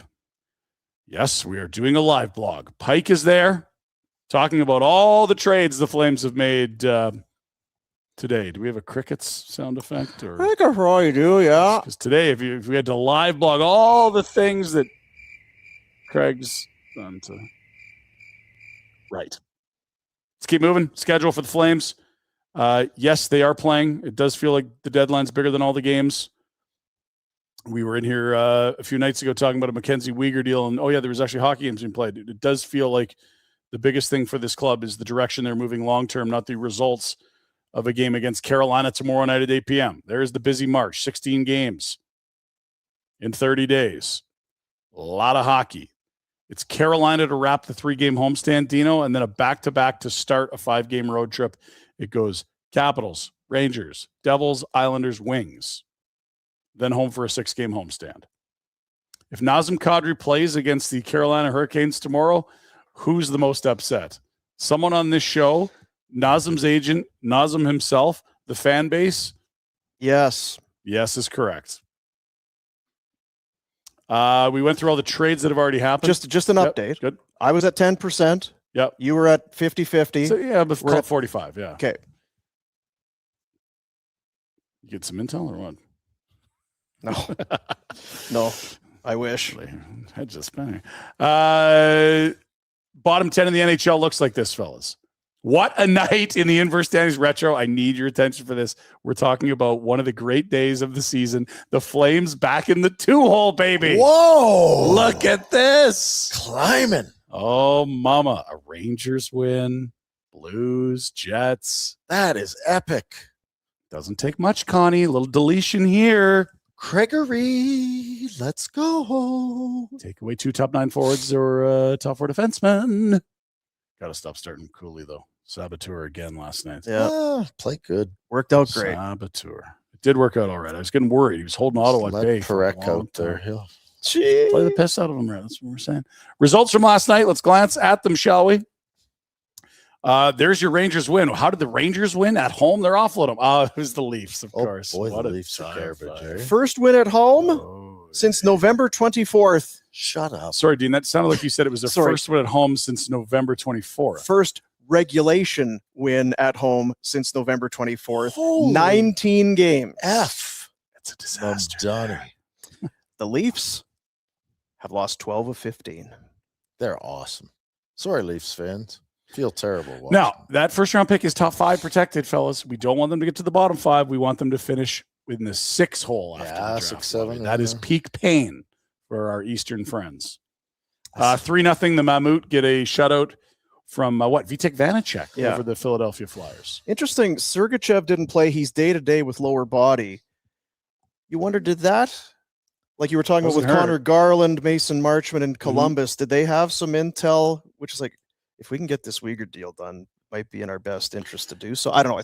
All I know is it's the season to not trust injury reports. So if it's more than day to day, that would check out. And if it was more than day to day, I wouldn't say it's more than day to day. Yeah, he's got. I don't know if you do a deal like that based on day to day status of Sergachev with 5 more years of That's term true. or whatever on a deal. Probably have to like him to begin with. Hey, loser, get in. We're going to the playoffs. That's the Sabres to everyone else with their stupid no move clauses. They 5-1. pumped Jack's They're Penguins. pumping everyone. They pump Florida. They pump Tampa. They pump they are the elite right now. I just said it. Penguins have 26, lost, 5-2. Yeah, Penguins, Jack. Are you? They've lost 3 of 4 back-to-back games. Malkin's gonna get suspended, I would imagine, for at least a game. Takes that. No Sid. So who does that open up room for in the Metro? Islanders are right there. Columbus is hot, fellas. Columbus is coming. What was it? 13-2-1 under Bones? Jackets 14-2-1 in their last 17 after last night. And They just beat the Florida. Panthers. That's right. The Panthers Panthers are are on cooked. yesterday. They are. Bruins, they're trying to hang on to a wild card, but they have Columbus in the rearview mirror. Items in your rearview mirror are closer than they appear, Rhett. Heard that. Even the Senators last night, they were talking about after that Boston loss. This is a must-win for the Senators 4-point now swing. to try and keep it in there. Preds get a win. Great work, guys. Stay in there. Don't trade O'Reilly. Jets. Connor Hellebuck and the fellas beat Tampa in Manitoba. They're not going to pack it in. No, sir. Tampa lost 4 in a row after a 6-game win streak. One of those against Buffalo. But Corey Perry. We talked about the Flames result for a nanosecond. If you want more, Afterburner last night with Bobby Germany and Mike Gould. 5-3 Kings get a victory over the Islanders. Kings scoring 5 does kind of feel like Haley's Comet. Brant Clark had 2 helpers. Panarin got his 20th of the year. There is a new coach in DJ Smith. They've been trying to win games 2-1 all year. If you're believing in the Kings, believing in themselves, 5 goals is a good thing that happened. They've won 2 of their last 8. First win for DJ Smith behind the bench there as in the head spot. For Kopitar, an assist, career point number 1303. He's 5 away from passing Marcel Dion for most in Kings history. And I believe now into 25th place in games played. That is absolute royalty he's amongst. Game The top- 1500. That's the top 25 ever for games that's played. way more than both of us, Rhett. Yeah, it's 1 or 2 more. Even if you Just had my You know what? totals It's to all that. that damn sunshine. Yeah, he's fresh. On a cloudy day. What else? That's it. When it's cold outside? Yeah, Do you have the month of May? it's the month of May. Okay. Keep going. Not sure about May, to be honest. Games tonight. Let's go. Play the game. What do we got tonight? Ooh, These dummies load up the schedule on a it's so dumb. Friday, or did they keep it light on trade deadline day? Because some years it's just like, what are you doing? You got all these guys getting moved that aren't going to be able to Yeah, play. so could you just pause the schedule and let teams do their? No, we need to play a bunch of games. Well, this year maybe they do. Friggin' Gary. Olympics, but Friggin' Gary. Judging by Jack's lack of a schedule there, I think There's gotta we be- don't have a schedule. That's all right. We can read yeah, it. get but the one. game. It's okay. It's coming. Florida, Detroit. That's the Stephen Weiss Bowl. Stevie Y, who do you get to announce is traded before opening puck drop? You got the Panteros tonight in a divisional matchup. I kind of want to dig a little deeper, because we're kind of On well, Florida. mind you, I'm hearing Stephen Weiss in a lot of times in games that for teams he hasn't played for. Red has thrown the Stephen Weiss out a few times. He never played for Philadelphia. That's incorrect. Yeah. You played for the Panthers. Dino Cicerelli. That's a pretty That's a good one. yeah. That's a pretty good one. Not a boy. What it is, because when you play puck doku, Terry. the rarer, wow, see, that's Ray- great rarity. score. Ray Shepard. The rarity of the player gets you more points. Yeah, I think So the more common, like everyone would know Stephen Weiss, right? So you wouldn't get a lot of points. for that. Cicerelli probably would be to the Karkner one, Karkner's if in phenomenal. fact he's played That's- for Detroit. Yes, he did because he ran full over praise. Scotty Bowman Okay, good. practice one day. Done. Oh, Avs and Stars. There's one right on the nose. It was a big trade last year, Yeah, but yeah. we can do better than Rantanen. Mike Keane. Yeah, Oh, there's all kinds. Yeah, There'd be a there'll bunch. be lots of those. Canucks and Hawks, 6:30 from Chicago. Let's go back in the day. That was a hell of a rivalry in the late 00s. Sopel on a rope. Soaps. Well done. Good one. Excellent work. My old ball partner. It's all right. Oh yeah, we played lots of ball together. Basketball or baseball? No, or- baseball. Okay. Ball. Carolina Edmonton. That's the 06 final. Yanni Pitkanen, Eric Cole Well done. of that ilk. Sure. Habs Ducks. Ooh. That's an interesting combo you don't see often. Habs Ducks. Oh boy. That does not just roll off the tongue, anybody's name, eh? Chad Kilger.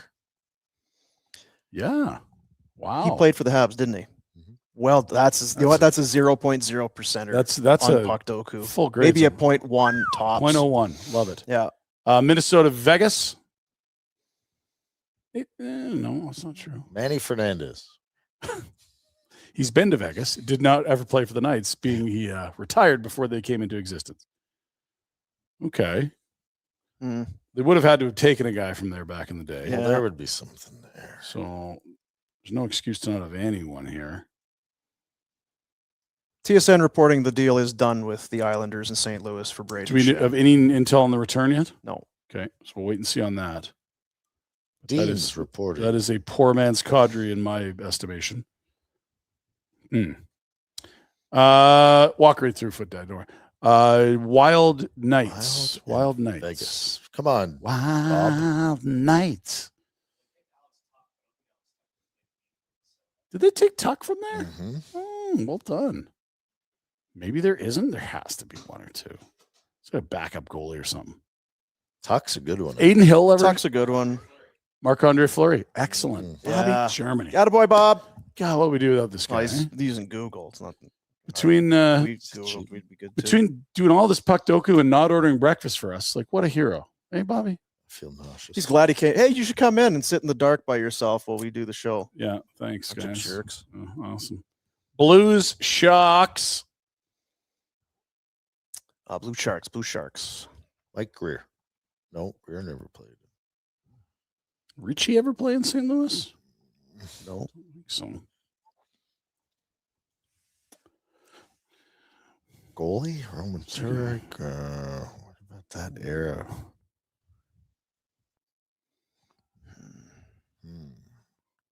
Whitney ever play in St. Louis? No. The Sutter era. That's a tricky one. Well, there's for sure guys, but McSorley. Did Daryl Sutter coach both those teams? It's a little greasy. No, he didn't. He didn't coach St. Louis. Ryan did. Who was that guy? His kid got. No, not. Is it Snuggerud? No, Jimmy was drafted by the Blues. He's been on a career Blue. Still Jung. Oh, the dad. Oh, the old man Snuggerud? That's what I was thinking. The chat is in with Ryan Reeves. Okay. He's a Shark today. Mm-hmm. That one works. Oft forgotten as a Blue, Oft, yeah. but very well traveled as well. He's or also- oft forgotten as a Shark, depending on. Yeah. At least it's more current. I just focused on Celebrini. Is there another obvious one we missed there, Jack? Now that that's done? Jack's not looking. Jack's just He's focused. high as a kite over he's there. doing something else. Yeah. I'll take a look. Keep going, Ryan. That's it. That's all the games. Now, here's the thing. There is the World Baseball Classic going on. You know, like these stupid leagues. It's already going. Game's already on. This contrived tournament doesn't mean anything. Who's going to care? And I'm kind of there. The Americans haven't sent their best guys. There's been some moments. And then you watch Shohei Ohtani in the Tokyo Dome playing for Japan, and you're like, you know, this thing might work.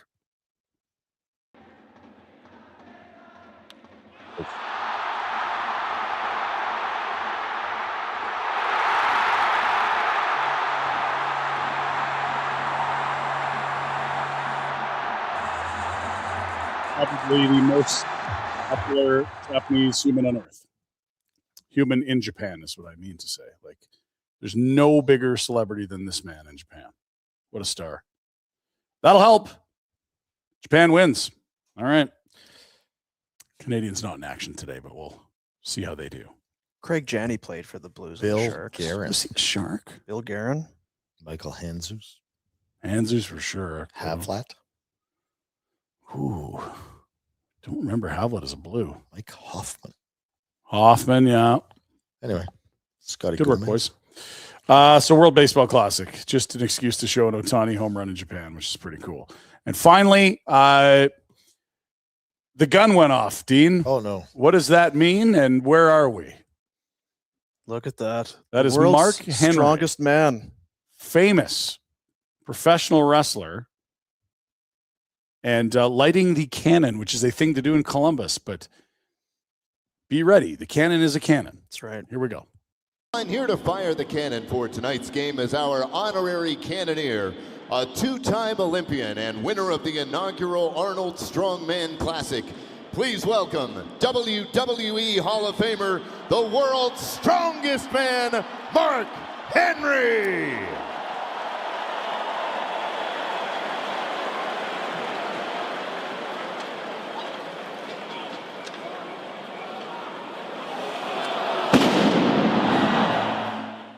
Oh, the gun went off. Poor Mark. Strongest man in the world. Cannon even scares him, right? It'll get you. He's big. He's a big guy. He's a large big man. human. Yeah. Not as intimidating with the glasses, but still wouldn't bother him. Large fellow. I think if you're standing beside him, Ryan, I'd be up to his elbow, I think. you'd- You'd have a little tinkle. By the time Mark Henry was in 4th grade, he was 5'5" and 225 pounds. Jesus. During boy. high school in his freshman year, he was able to squat 600 pounds. As an 18-year-old, as a high school senior, he was called the world's strongest teenager by the LA Times. Imagine that guy playing running back. Like, nope, I'm good. He won the National High School Powerlifting Championships and set world records in the squatting 832 pounds. That's a lot of pounds.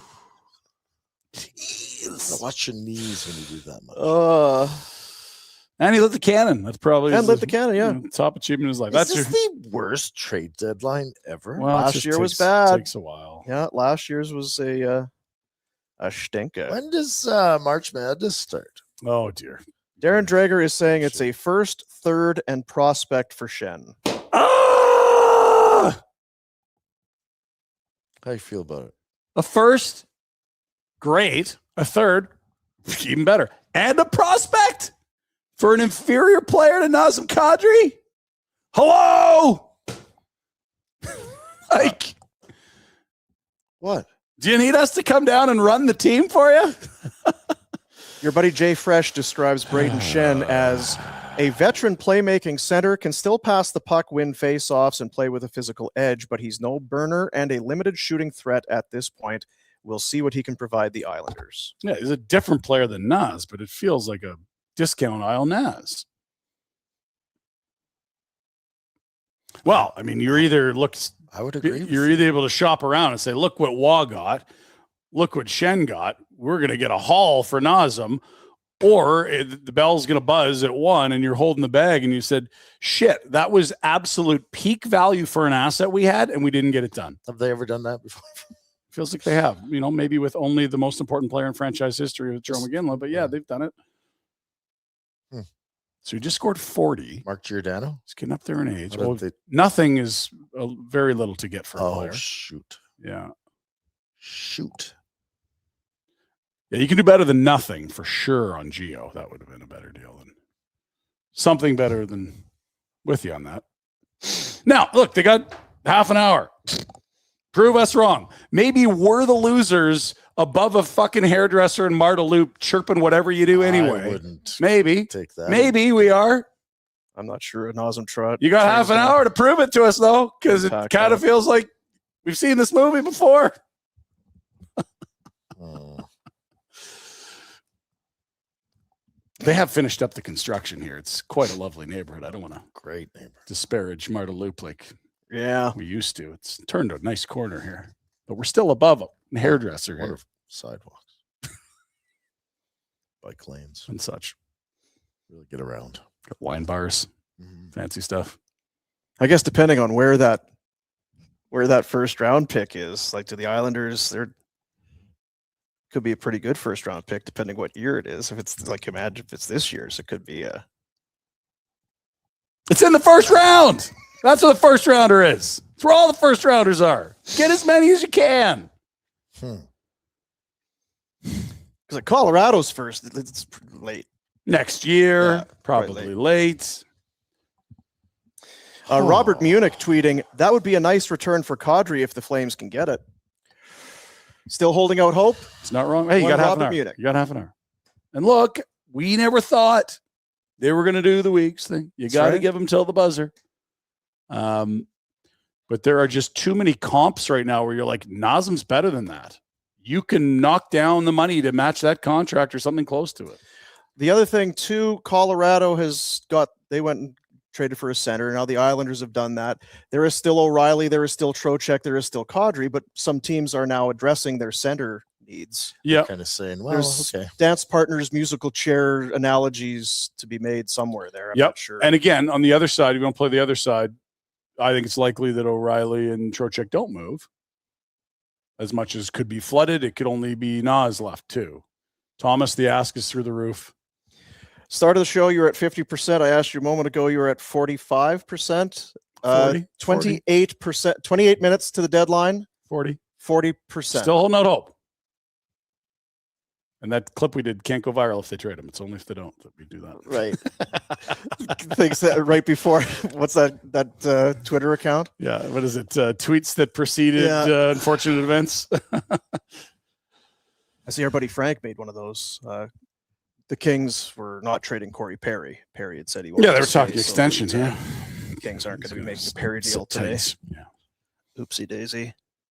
Rhett, where would you put your Percentages. percentages? Still at 20. I said 20 when we started. Nice. I think it's a The other- possibility. What but gives me hope is that teams are paying a very nice sum for centerman. And we didn't really have Braden Shen as a big, well, where does he fall in the higher? Like, what are teams that's like? a nice Is return. for Seattle Braden in Shen. on anything? I think there's a lot of pressure for them to be good. I don't think they are good. Utah? Utah. Well, probably chasing Rob Thomas right now. Oh, that Rob Tom. I heard of the ask was they wanted it. Yeah. Well, and Utah's one of the few teams that I'm has the saying cover. we're to do back it. to the Kadri conversation. Who's realistically, or are we underestimating the market that there are teams out there that might just step up and go, you know what? Did anyone have the Islanders needing a center? I No. didn't. Puckpedia has the Islanders. They have $6 million of space to add Shen at 6.5. There needs to be retention or some money moving. Mhm. So they were, And so there might be a player going back. There might be retention Yeah, for 2 more years. but it would We'll see. it's similar in that Similar. Kadri Yeah. thing where To fit it in, the you need to Islanders move would some have, money. you would think, if they were at all interested, but it would be, we're going to have to send some money. You're going to need to eat, that sort of thing. And if it's a first, a third, and a prospect. Yeah, I think that's what is frustrating. As I think that was frustration. You hit the couch. Is not that a deal hasn't been done. It's that first rounders, a lot of times, they're very hard to come by. Yeah. That doesn't seem to be the case the last 24 hours. Lesser players are getting great hauls. Do what it takes. And on the other side, too, guys, 26 minutes. The time for fooling around is over. Oh, it's Best deals. This is right. Oh, right. Take it right down to the wire. need a coffee. We're basically right down to the wire. Jack, I'm going to need your best offer. You need a right Temple? now. Need a Temple Golden Lager? No, I need another coffee. You need a coffee? All right. A breakfast sandwich, Bobby. Bobby. We actually brought Bobby in. We I should know. treat I was him. going to say it's time to bring Bobby in here, I think. Yeah. Real quick, teams that have been rumored to be searching for center help. Montreal's one. We'll see if they have the appetite for 3 years of a 35-year-old. Utah is one.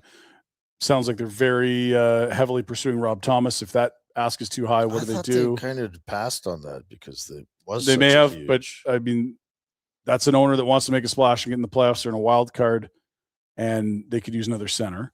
LA, you're maybe even for next year more than this year, needs a center. They moved to no. Kopitar's retiring, and Ken Holland is not there to rebuild. Excuse me. He's there to push chips. Other teams, Minnesota could use another center. Now, how many of these teams are fit for Nazem Kadri is a different discussion, but it isn't like, okay, no one that was rumored to want a center is left. There's still some of those teams. Andy Strickland tweeting, the Islanders and Blues are staying at the same hotel in San Jose. Yeah. So it'd be great for Brady. Lucky Pecky? What are you? You Is can that just, the name of it? I love San Jose. It's so good. how's the weather there? Colder than you think when you think California. Right, It's crisp. I think Candlestick. Yeah. I've seen some baseball and football there. Yeah. Stiff breezes off the You're ocean. going to need a sweater. Yeah. Gotcha. An insulating layer. I also wouldn't go because they poop on the street. Is that what they do in San Jose? They got a poop on the street policy? The birds? Everyone. Anyone in any Dogs? Yeah. Dog owners? Is that it? We're Are still we doing the Pinder done? report.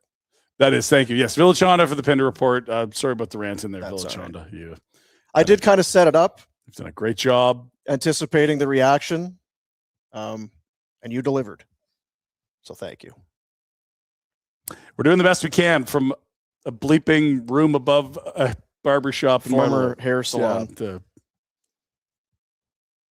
Village Honda, Northwest Automall, online at villagehonda.com. It is your dealership for life. If you don't want to be disappointed, like perhaps you are with this trade deadline broadcast and or lack of trades, just check out the new Prelude. It's been reinvented, reimagined, hybrid engine. This could be a tough sell for you fellas next year when it comes to convincing the retro to Do a podcast. Spend a little extra time on trade deadline. You can go right now. We'll get Germany in here. Maybe the last half hour is the best half hour, but this has been pablum. We have an update from the insider. All right. Yeah. Mike Commodore joined the show last week. Mike Commodore, many years. Is it a tweet? Was bored. No. Was bored and said, I'm going to start breaking trades, having some fun, pretending to be an insider. So I asked him today, how's the insider? He says, I'm fucking striping it. He's on the golf course, folks. What a world. It's it a is. fantasy camp, as you say. Hearing Loss Clinic, locally owned and operated, and they are here to help. They're here to change your life. It sounds like it's a little kind of overstating it, isn't it? It's not necessarily. Hearing loss, impairment. It's about empowering you to be more socially active, more connected with loved ones, more confident in every aspect of your life. Travis and Sabrina Rhodes, wonderful humans, great Calgarians, and the best of what they do. People of all ages can suffer from hearing loss. These issues can be especially challenging for youngsters. They don't know what they're dealing with. Why is it so hard? Why are their marks in school suffering? As well, studies show things like dementia, depression, other health risks linked to untreated hearing loss, and there's no reason for your hearing to be untreated any longer. 5 locations in Calgary, 5 more in British Columbia, helping you hear better, simply their way of helping you live better. Book an assessment today at hearingloss.ca. Hearing Loss Clinic. They have one down near Shaughnessy there, Jack. I was talking to Rhodes the other day, says it's jumping. Super busy down there. We'll get you in. We'll get you in there. Are Rangers fans doing the same thing we're doing with Vinny Trocheck not gone yet? I don't. Or is everyone just Do you throwing their feel hands like up saying Vinny Chris, Trocheck is more tradable next year? Yes. you know what I mean? Like, Yeah. is it? It's not as dire as it is here. It does feel like we're more in a position where it's like we should get this done. And Vinny hasn't said, please trade me. That's right. There's a difference there. Yeah, if anything, I'm he not said- worried about Vinny having Yeah. pouty pants if he's on the Rangers tomorrow. Listen, there is a real chance that we are a little too saucy about this whole thing because we're all on the same page. You know, move him out. Doesn't matter what you get him. You got to go. Uyghur's done. Now you definitely got to move. There is a world where he can play the rest of the season and come back next year and be traded. How's he going to feel about that, though? But it feels like the time is now. He is still, there's no guarantees. He is playing well. And I still think he would play very well for a contender. But there are now some teams who have either dipped a toe or didn't dip a toe at all on Kadri and he's still aflame. It feels to me like a trade that can still happen, but is going to be more difficult into the offseason and into next year. Agreed. There's 2 times a year that trades get done, and this is the time where you extract the most value. If you look at the history of deals, this is the time to sell. They thought they were going to go get a haul for Rasmus Anderson at the draft because they probably had an idea what they could have got at the deadline last year, but we're in 8th, so we're not going to do it. Nothing wowed them at the draft. We all have confidence. When has he not done the right thing since he's taken the reins? Yeah, you could quibble with little things, but generally speaking, the trajectory of the organization we like, and there haven't been this, why were they spending in free agency or what the hell? Like you would have wanted more for a Tanev return. You could have moved Rasmus last year, but generally speaking, he's done the right thing. Yeah. Yeah. It feels like this is an obvious right thing to do. It does feel again like this is a right thing to do. Well, so maybe we should have even more confidence. And the thing with the confidence is sometimes it was down the road. I don't know how people felt about Toffoli deals or Markstrom deals at the time. And that's looking back, that was actually a pretty decent deal, even though I may not have liked it at the time. And remember, who knows how this goes over the next 2 years or whatever, but you and I did the show when Anderson got dealt. People were like, what the heck? White Cloud, this guy's not a prospect. People didn't like that deal. And then within 10 games, like, I bet you McCrimmon would undo the deal. Like, I bet you get a first for White Cloud. So you're saying you could have got like a second and 2 firsts and a prospect? Do you think teams are phoning Connie right now in White Cloud, or is it completely no? I think it's blow our socks off. So it's not a no, but it's a over. Like if we think he's worth X on the market, we want X plus 10%, and we're not doing it, or X plus 20%.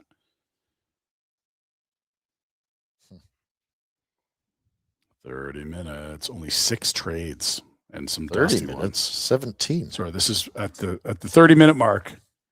We'd only had 6 trades, so maybe the Shen one comes in after that. The Marchand deal happened very late. Mm-hmm. Was it not Timo Meyer? The Vegas San Jose Thomas Hurdle deal that came very late. There will be things that trickle in, but it feels late already, and I don't. She's crickets. It does feel like crickets. Jack's stretching his hammies. And what would be the reasoning with Coleman?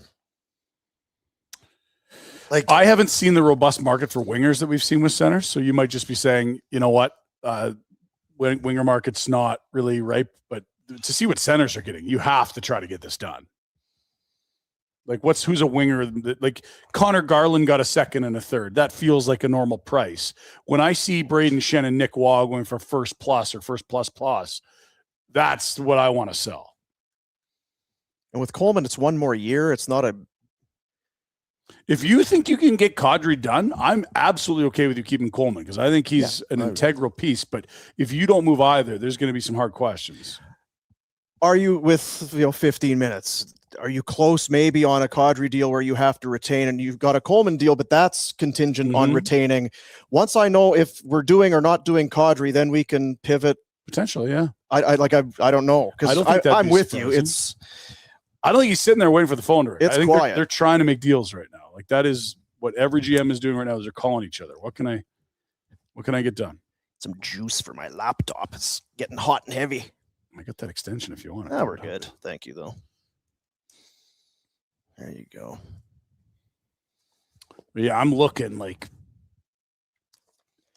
Perron, and like they're just wingers aren't really garnering a ton right now. But if you got a second and a third for Coleman, would you feel? I think you can do better than that. I would hold for a first, especially knowing that you've got. So maybe that's where it's at.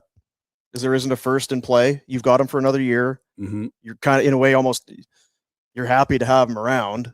I'm especially okay with that if they move Kadri, but yeah, Kadri's the big one, and it's not just that the market's right or this or that. Like, you've made a clear decision about the path of your organization when you move away 5 years of a theoretical top pairing defenseman in Uyghur. Bruce Garriock from Ottawa, the Ottawa Sun, reporting the Red Wings have emerged as the front runner for St. Louis Blues D Justin Falk. So the Blues, they had a deal for Parayko. Their captain is gone. It took a while, but Armstrong is unloading. He's emptying the shelves a little bit. Repeat that again. Sorry, the deal. Falk, it's not. It's don't not know done. The deal, but it's Justin Falk, To the Wings. Detroit Yeah. emerged as the front runner. Yeah, and that makes sense, right, Shot D? Like that's consistent with what Detroit's been looking for. That's not a home run, but it'll help Steve Yzerman.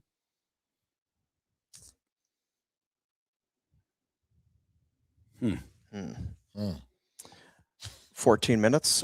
Percentage, confidence level on. same. I think if there's a deal out there, they're going to do it.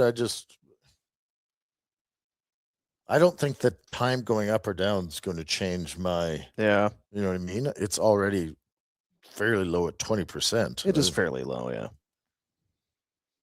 And even when the clock strikes 0, they still seem to trickle in sometimes. Yes. It's got to go through the circuit down at NHL headquarters. If we strip back all of our feelings and history and what we've learned about what this team's done in the past, I mean, we see a lot of deals at the deadline with good players. And I just I would don't think know. that's what they're trying to do with Kadri. I just don't know what. So say there's not a good deal to be had, and they want to be more patient. Or say nothing happens with Kadri today. What's the future plan, and what? Well, Like, you know, are we being a bit flippant with it has to happen now? Until Like, we keep heard about this Colorado thing, we felt very confident in there's finally a plan. They're moving in a direction. I know, but we're underestimating the ability to move him. Like Trocheck. That's what I mean. Yeah. Okay. Sorry. Yeah. Because this Colorado thing, now we're up on these guys. Well, Might still find a home. there's still a chance for a deal if it doesn't happen today, even though we all really feel like it should and has to happen today. Yeah, and again, we don't know what the offers are. There is time left, but the players has to be moved. That's not something you can just hand wave away and say, no, he'll be a good soldier and he's part of our culture. Not if he's asked for a trade. I get that, but you have to admit it's an old player with big money for a lot. You can't I'm just not saying it's easy. You need to find it's. When you see what Braden Shen just got, do you think if the Flames retained the right amount, they could have got that done? Well, I don't know. Do. How do you know, Ryan? He's My got guess- one my less guess. year. I'm It's less money. I'm asking you to guess, and it's not less money for you. I'm guessing it's an easier trade to do. Yeah. I don't Yeah, think people you're see younger, Kadri. man. I don't think they would see Kadri as markedly different than Braden Shen. Okay. And I think there's slightly different types of players. I There. think What's the role you need to fill? A depth center, good guy, leader. Well, they're both kind of that. There's a bit more bite for Kadri, but he's older, and And there's older. another year, and it's like is there more bite for Kadri? I wonder if Shen actually has. Yeah, more like, I don't physical. know. I remember Shen in the playoffs against Winnipeg last year was crushing guys, lighting guys up. Interestingly, I'm a little more worried about Shen's aging than Kadri's in a weird way because Yeah. like 2 years ago, he was such a more dominant force than he's been this year. And Nas still looks like Nas, but I mean, I just, the one thing I'd heard coming into this morning was that this isn't going to go well from Nazem's camp if he's still here. But I And get that. doesn't mean that doesn't mean But a it deal doesn't gets mean done. you It can get a doesn't mean trade done. Right. But did it sound like they were close to Colorado? Yeah, it did. So it's what little bit more could you have done to get it done? We'll never know. But it feels like there's a great opportunity that this is going to blow up in your face a bit. It's why I said yesterday it felt like the best opportunity that he's been there, has won, Mhm. knows the guys in the room. Best fit. It's the best fit. They know Yeah. what they're buying and are still willing to buy, like Mhm. get that done. And then when it clearly goes sideways, like, oh shit. Well, now what? Yeah. So there's some teams that have need, but Colorado is, we feel like we're the best team in the world today. Everything we're doing is for what's about to happen in the next 4 months. Our superstar wants to win Now. now. Whereas for Montreal, yeah, it would be great, but we can't. Don't have to. We don't have to. Montreal's not feeling the heat of win now. Not at all. Colorado absolutely is that, and that was another variable why that made so much sense. Carolina, are they in a? I don't know how bad they need a center. Feel like they're in a panic. Well, they're going to be rational. It's interesting you mentioned Trocheck because whenever we would talk to Dregs or he's number one. On he was kind of number one, yeah. and if the O'Reilly thing is where I'm not seeing a whole lot of Trocheck news today. I haven't heard anything on O'Reilly either. So you're not going to hear much until it's basically. What we're going to start to hear is what we just heard on Rasmus Ristolainen, which is that the Flyers have said they did not get their price and he's not moving. So these are the types of tweets we're going to see from people around league sources saying team so-and-so is done. Team player X has not been moved and won't be. This is the great game of chicken right now. Who's got a little more to add to their best offer and who's willing to bump down their ask a tiny bit. Yeah. Yeah, with 9 minutes to go. Yeah, but again, it's the deadline thing. Do prices go up? Do teams finally come through with the offer? Do prices come down? Like they're saying, Bobby McMann was a first. Well, maybe that's a second. It's not first anymore. Look what wingers are going for. We'll take a second now. But some of these guys got to move. McMahon's a UFA this summer. Like that's a guy that you just take what the market bears and you can grind, but it's 8 minutes left. Let's not get cute. What's the deal? And what was reported by Frank, who was circling in on McMahon, or was that a different Colorado?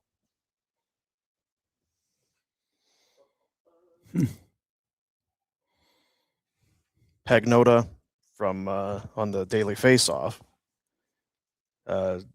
Trocheck and Ristolainen not being moved is what it sounds like. That's good. Heading towards the deadline. Trocheck sits. Anyone that's theoretically still shopping for a center, one less guy. Ask was high from Drury, and rightfully so. Not as much risk baked into him as there is in Nazem's contract. I do like the positivity. It's good. Well, Trocheck is going to go in the next 8 minutes is not good for the Kadri market. This is. It doesn't mean he gets moved. Right. Yeah. But it's like, well, Trocheck, okay, that's good. Or it's things have gone cold. It's just teams that are buying centers are done if no one's paying. Yeah. Change your price then. Yeah. Like I wonder if you're the Flames and you're saying, and this is hypothetical, we're not retaining. Like if that's a stumbling block. Or if we do retain, you have to add this. Are you at the point where it's like, okay, we're getting rid of that stipulation. We'll now eat half and we need a first. He looks like an idiot if that's the case, I think. You also did what you needed to do, though, in a sense, if you get the deal done, right?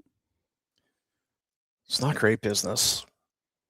When the market has shrunk and then you drastically alter your price at the last minute. I don't really care what the process. Like, are you going to trade him or not? Like, if you can get a first from right now, I don't care if you eat 50% of it.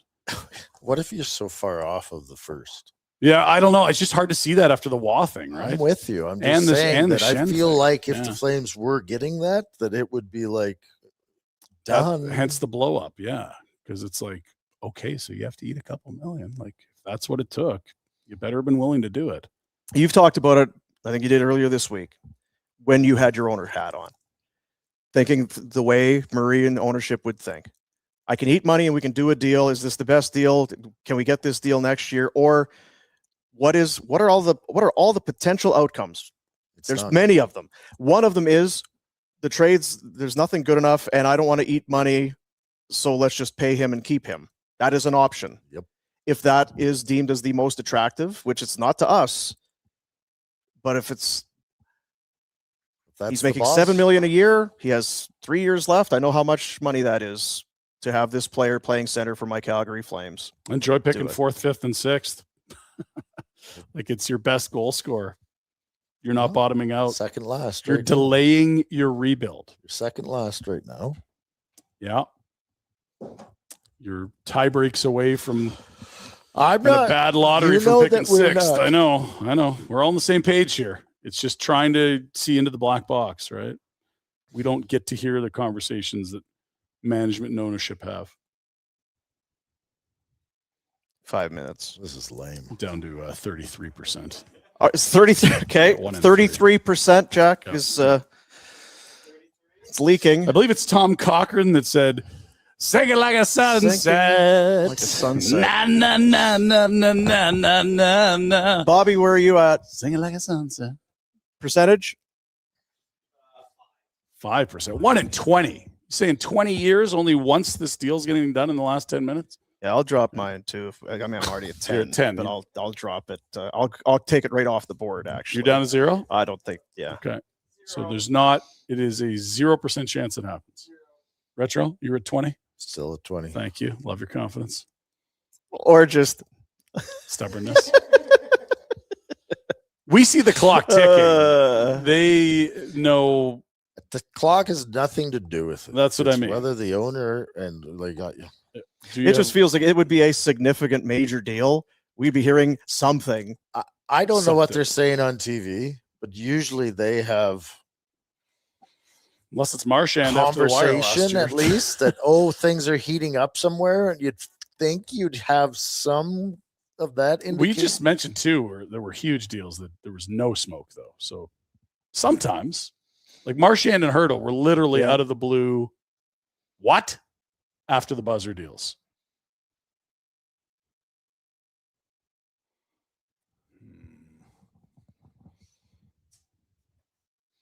Well, should have got the beef ribs and Could have had beef ribs. At least you'd have excuse for. Luckily, we got Temple Golden Lager. That's true. who's body made the clear. best deal that we've seen. Selling Shen for that's pretty impressive. Yeah, I was going to say, it feels like the sellers have done well. I think Treliving for Waugh, that's an absolute home run. I think Bobby McMahon's a better player than Nick Waugh, but clearly there's a premium on centers right now. To get a first and another pick for a third line guy who's having an okay year, that's You know crazy. what I do shudder about is, the Pinder backpack and how long we heard about. Remember, Darryl was playing the goalie Oh yeah, down yeah, the stretch. Could have got a better pick. Just little things that stick. yeah. Oh, you're I playing feel like- games while the playoffs are on during the COVID bubble, and you're not starting your. Oh, great! Yeah, slide us down another 2 spots in the first round. Great work, everyone. Yep, way to think long term, guys. I feel like this might be one of those. Well, I remember Kadri that. Oh boy, Kadri. Yeah, could. Oh, and the centers, and all the centers were getting first rounders. All of them were. All of the centers. It will not be. It won't be hard to wind him up. Could be years down the road. I hope Nazem comes in with a filled diaper tomorrow and makes life miserable for this group, and they just absolutely move him for 0 this summer just to get it done. And then they think back, say, yeah, well, if only we retained those $2 million, that 2% of our hockey budget.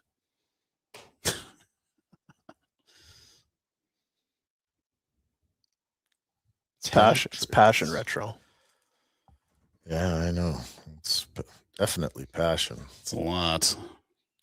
How much time left, Rhett? 1 minute and 23, 2, 1.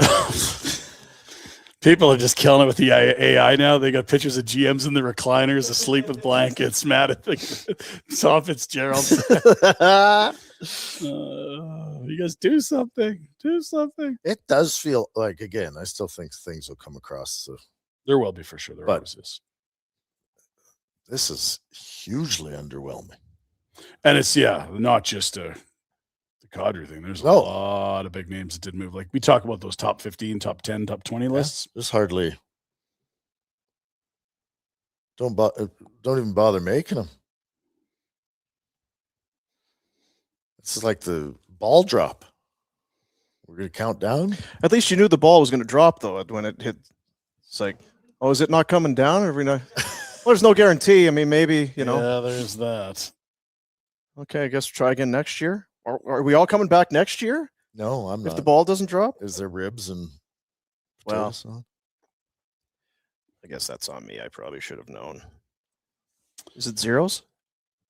It is 0s. 13. Bobby, we'll get Bobby to come on in here. They've been watching us watch TV for about 10, 12 That's minutes. fine. Everyone's doing the same thing. Kill me. Babble like these clowns, but We'll get the there's nothing to. Bob Germany. It's going to be a bathroom break. Do you want to do a break, come back, or let everybody take a breath? We've reached out to our sources. We'll see what's going on. The deadline is hit. Things will be dribbling in, as we were saying, because as you get older. Not a lot of mammoth changes throughout the league. We don't need to go to a break. You go pee. Go take a leak, buddy. Canucks maybe have a couple coming. Yeah, there'll be a couple coming here. I don't see how the Leafs haven't traded that Bobby McMahon. I feel like that's a... Yeah. He's a UFA. He's a good player. He's going to get paid this summer, get something. Sounds like this Justin Falk to Detroit happened. Will be coming in. So Yzerman pivoting after the disappointment of Tyler Myers shunning them. Still all seems very underwhelming. Even Shen to the Islanders. Like, I thought that's a good return for Shen as far as the Blues are considered. But who do you like it better for, St. Louis or for the St. Islanders? Louis. Yeah. Now, I've been underestimating the Islanders all year, but I still think that the return that St. Louis got was pretty good. That is the thing. And I mean, while he's not in the room, it is the... You might be able to trade Kadri down the road, but this was this was a robust seller's market for centers. They were first rounders. Shen is actually an excellent, because it's all very similar. The money's similar, the age is similar, the length of contract is similar. Like, it's not exact, yeah, but there's definitely some. Yeah, it's not crazy to think that that's the type of package the Flames would have been able to get in that type of a deal. The players are similar. It's all very, and if the Islanders had interest in that player, why not? Why not Naz? Who knows what teams are thinking or wanting or doing? Nobody does, Dean. Pierre Lebrun says the Panthers are currently focused on getting Sergei Bobrovsky re-signed, not a trade, which makes sense. It always felt to me like you weren't going to get his feet out of the sand, what he's meant to that organization. 3 finals in a row, 2 cups. You don't just sell him to get a pick, and then if he wants to be there, he stays there. Yeah. And I think they'll sign him. Who's leaving, right? He just made he's $7 million. Like he's been making 10 a year. Like, pay me whatever, yeah. But well, you know, a lot of guys around him who got paid. Yeah, he was the first guy to get paid. He was. Oh. Bobby McMahon to Seattle. They snipe in late. McMahon. Treliving apparently lowering the ask, according to the insiders, right ahead of the deadline because he wasn't getting his price. Avs had stated interest per Frank. Seattle swoops in and gets him. 29, free agent this summer, 20-goal guy. Ryan Rashog saying the Oilers are done. They did nothing. They did their deals earlier this week. So nothing. Let me tell you about some fourth-line players and third-pair defensemen. That will be the Oilers squad heading to the postseason if they get there. Bobby McMahon. It's wild. Sorry, take me down for a sec, Jack. Take me down.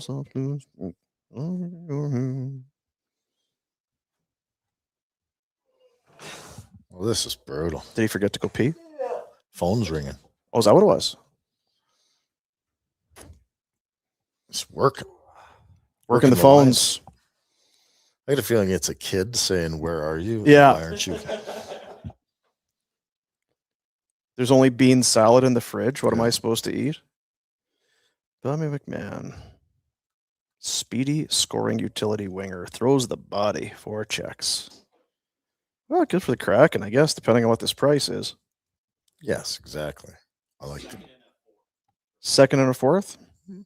What the hell? Get him out there. Get him all high. Convince him to stay. Dreger saying the Justin Falk.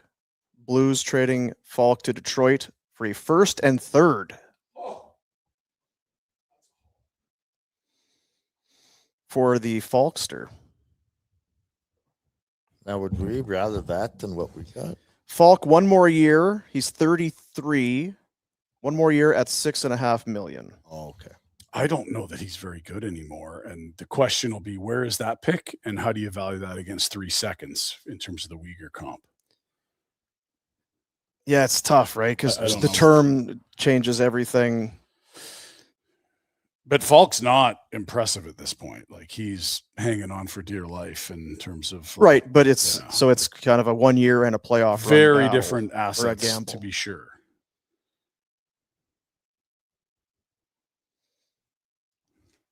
What other words are we getting that GMs are done? We'll start to see that popping up everywhere. Yeah, Chicago is done. Edmonton, as mentioned, done. Haven't heard much outside of the was it Nick Delorier for Carolina? Right. Some grit.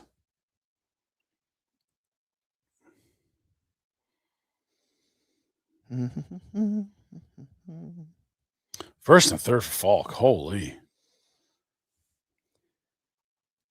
So that's 2 firsts. That's 4 picks in the last 20 minutes for Doug Armstrong in St. Louis. Mm-hmm.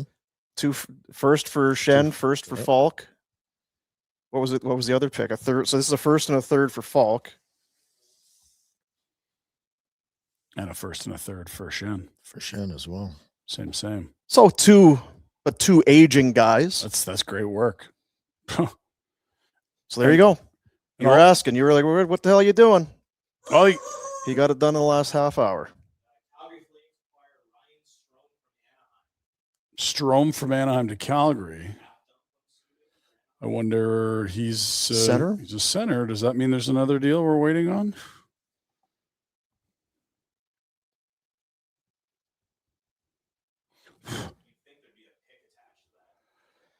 "33 games, 3 goals, 6 assists. He Was a very productive player. 32 years of age. Remember when the Stromes were young? That deal makes sense if you are A, moving out a center, or B, getting compensated politely for taking him off their books. But otherwise, I don't know. Yeah, you're not paying to get him. Totally. You don't need a guy for the stretch run. 897 games. So he is spent a couple years in Edmonton. He was a Ranger, Islander pick, 5th overall in 2011. Or it's just This might be the smoke from St. Peter's Basilica for the new Pope here. This is the indicator business. Why in the world would you get Ryan Strome? I'm trying to think of it like just as a one-off. Doesn't make sense.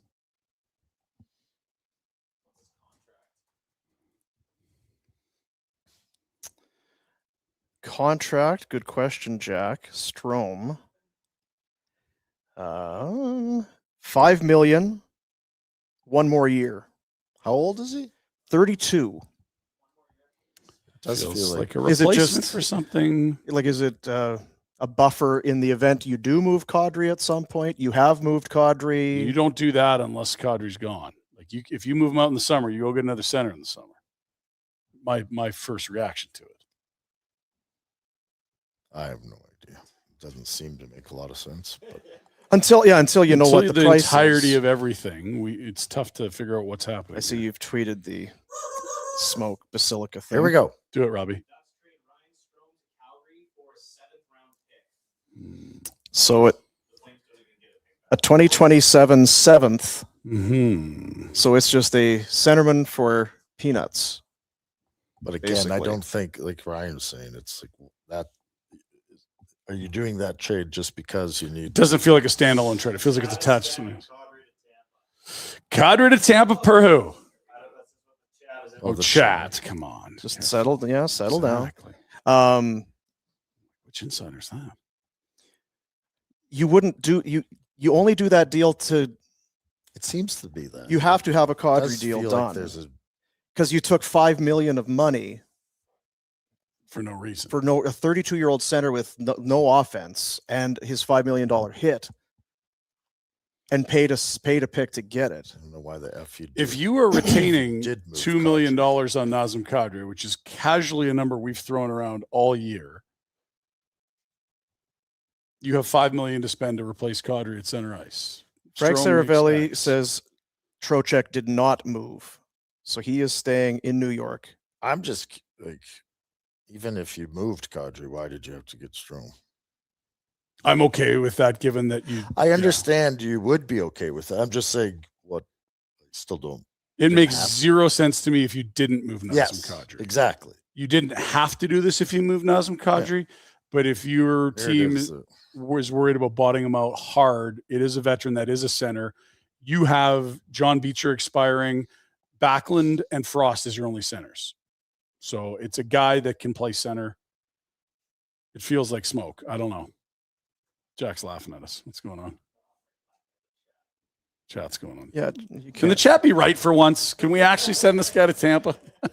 just you got, like I said, watch for Frank Saravelli and Pierre LeBum with their Twitter news breaking I went tweets. to follow some of those links last night, giving your advice. And Yeah, there was yeah. some very salacious tweets. Yeah. Some inappropriate comments. That's why I said you got to be careful. You do have to be careful. I don't think the real Frank would speak like that, No, nor Pierre LeBum or Brun. Jonathan Drouin. Second and a fourth for McMahon. That being made official by Nick Kyprios. Jonathan Drouin added by St. Louis. Don't know if you guys mentioned that when I was in the washroom or not. He was on Long Island after a really nice resurgence with the Avs, playing with Nate Dogg, his old boy. Justin Hall to St. Louis. So adding, you move out Falk. Justin Hall from is he Toronto. Detroit? Toronto. Okay. Wasn't he? He was Toronto back in the day. Thought he'd moved. Might be Detroit. That would make sense if they move a guy out. Huh. Strome, eh? Let's hope Strome isn't the thing we're saying in an hour. Boy, that wasn't something I would have had on the bingo card at No. all. So, yeah, they made a deal. They brought it. What? They added. What? Doesn't. This team's not adding. We're all about character. We've got a good culture. He's a leader. Add $5 million in cap. It seems odd that they're trickling in this slow. Does the No, this is normal. The league office this slow? Well, you know what it is? It's these, like you always say, these dumb GMs. They sit on their hands till the very end. Okay, send it in now. So the And Central Registry is like, you guys could have sent this in an hour ago. Now we've got 13 things that we need to make sure that you dummy. Do you have the picks you've traded, you dumbass? Have you got all of this that you? This guy's got a no move. This is on no team and has no trade. Did you? Bunch of dummies. Dumb.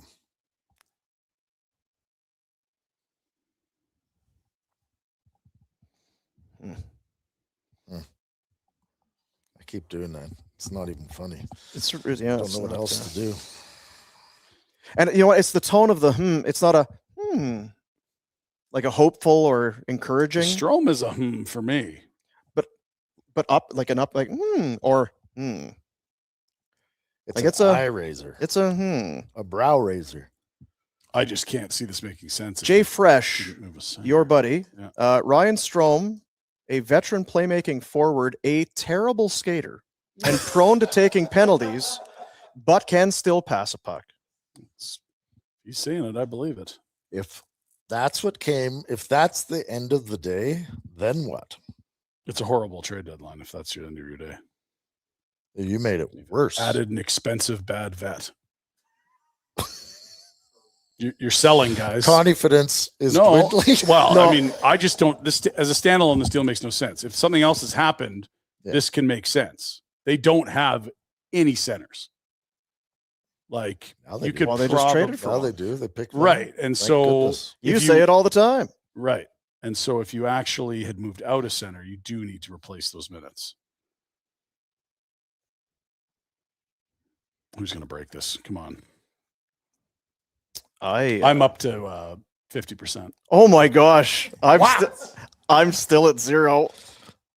I'm very This deal worried. just as a one-off makes no sense. I'm with you. I don't get it. And so the only way this starts to make sense is if you move Nazem. If it was Strome and a second I still don't. for and you're okay, we'll take It's the 5. not eating money because you would have got paid more than that. You don't need a center now, but you do if you trade Nazem. Like you have Backlund, Frost, and Beecher. You don't need a fifth center. You have Pospisil playing center last night. You make this move if you trade a center. Willsy, Derek Wills, our buddy, says this looks like the tip of the iceberg. The Feels Strome like the deal. tip of the iceberg. It has to be. Oh, it makes zero sense, and if That's all I'm saying. Like it. I'm this with is you. a deal that does I not don't think happen it makes if you don't sense, move even the if there's other moves. But I guess you have to find out what they are. center. Yeah. If you move Nazem Kadri, this Maybe all there's more makes than one sense. move. Like, did Anaheim need to move money? Is that like how big? Yeah, what's Anaheim up to? Yeah, that's true. There we are. Sounds like the Kings have traded for Scott Lawton out of Toronto. There's a center. That's a bottom 6 center. Yeah. He was a 4th line center in Toronto. Could probably play some 3C. Paid to get him. A first. He's given up a So- lot less to get rid of him. I'll guarantee you that. Well, maybe not with the center market today. Bobby McMahon 2nd and a 4th. That's we've mentioned that. So the Leafs have sold Waugh, McMahon, and now we're hearing Lawton.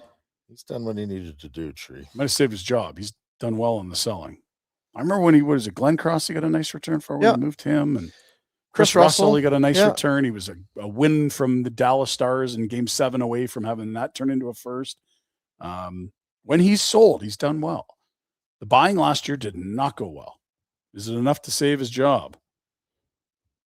Stay tuned this summer. I don't know what the more difficult thing is. I feel like if you just kind of selling guys can be. I'll take a second. I'll take it. It's not terribly hard work. Every market's different, but I agree. I think you can sit back a little more. For Tree?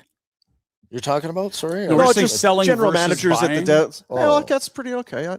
But some years it would be, like Well, like Tree in Toronto, you have to, I mean, you can want to get stuff. And Yeah. I think he was really good with the Part of the Waugh bigger stuff, part of but analyzing or assessing how good a GM is what they're doing buying. Yeah. And his purchases have been ill-advised. slightly overpaid.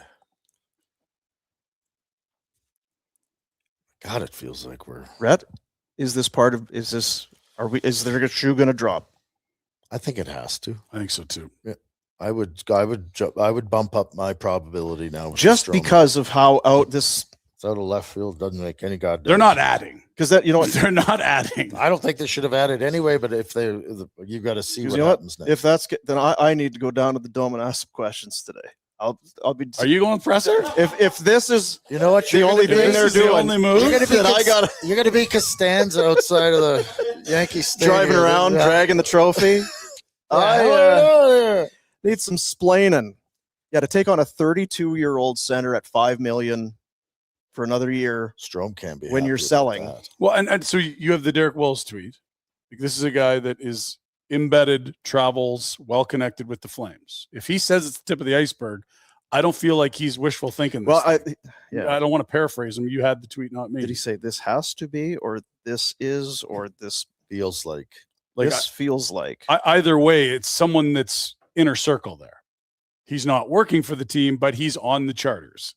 And the quote was, "This looks like the tip of the iceberg." text him. What the hell are you talking about? What the hell are you talking This about? makes no sense unless something else makes it make sense. That'd be the tip of the gut iceberg. Oof. The good news for me, in a sense, we're 20 minutes past the hour, and we've already had the Vinny Trocheck was not traded today tweet. Yes.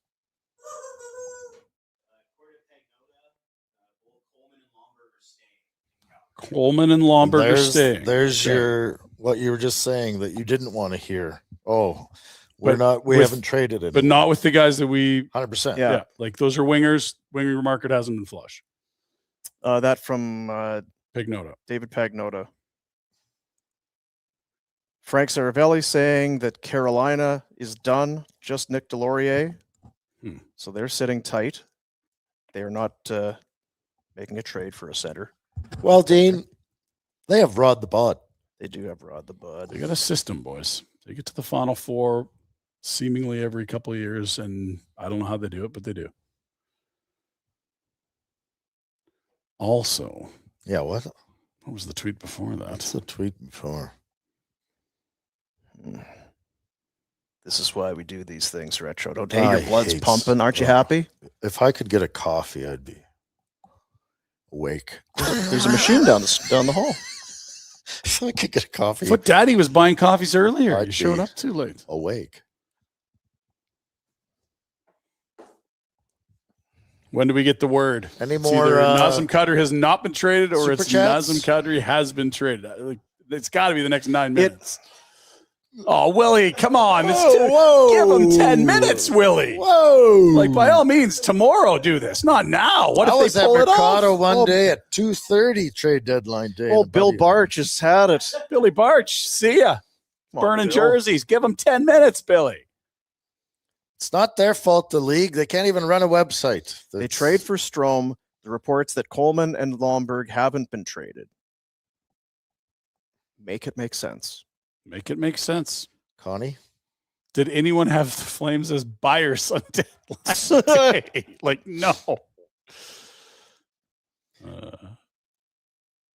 They've gone out and picked up a $5 million centerman, their highest paid centerman.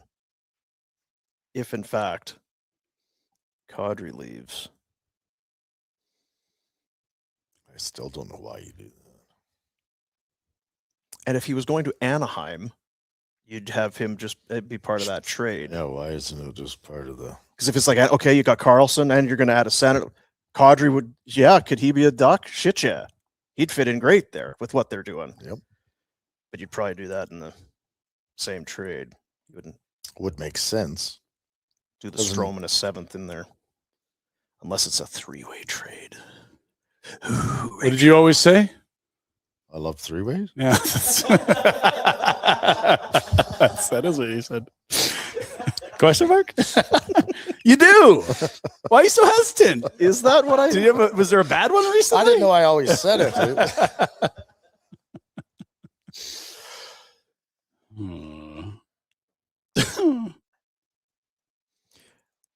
I will say that just to prepare the room Mm-hmm. for the potential of a Flames are done for the day tweet I'm just getting coming. up and going. You can do this 365 without me. I'm gone. I got a kid hanging out in a curling lounge ready for me. I'm not hanging.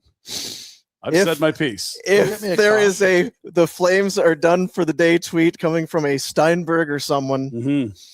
I'm gone. I'm folding the laptop and we walk. Thank you for your service. it's a See ya. Kari Ramo situation. You're packing, Packing my ass. Your ass. Yes. 100%.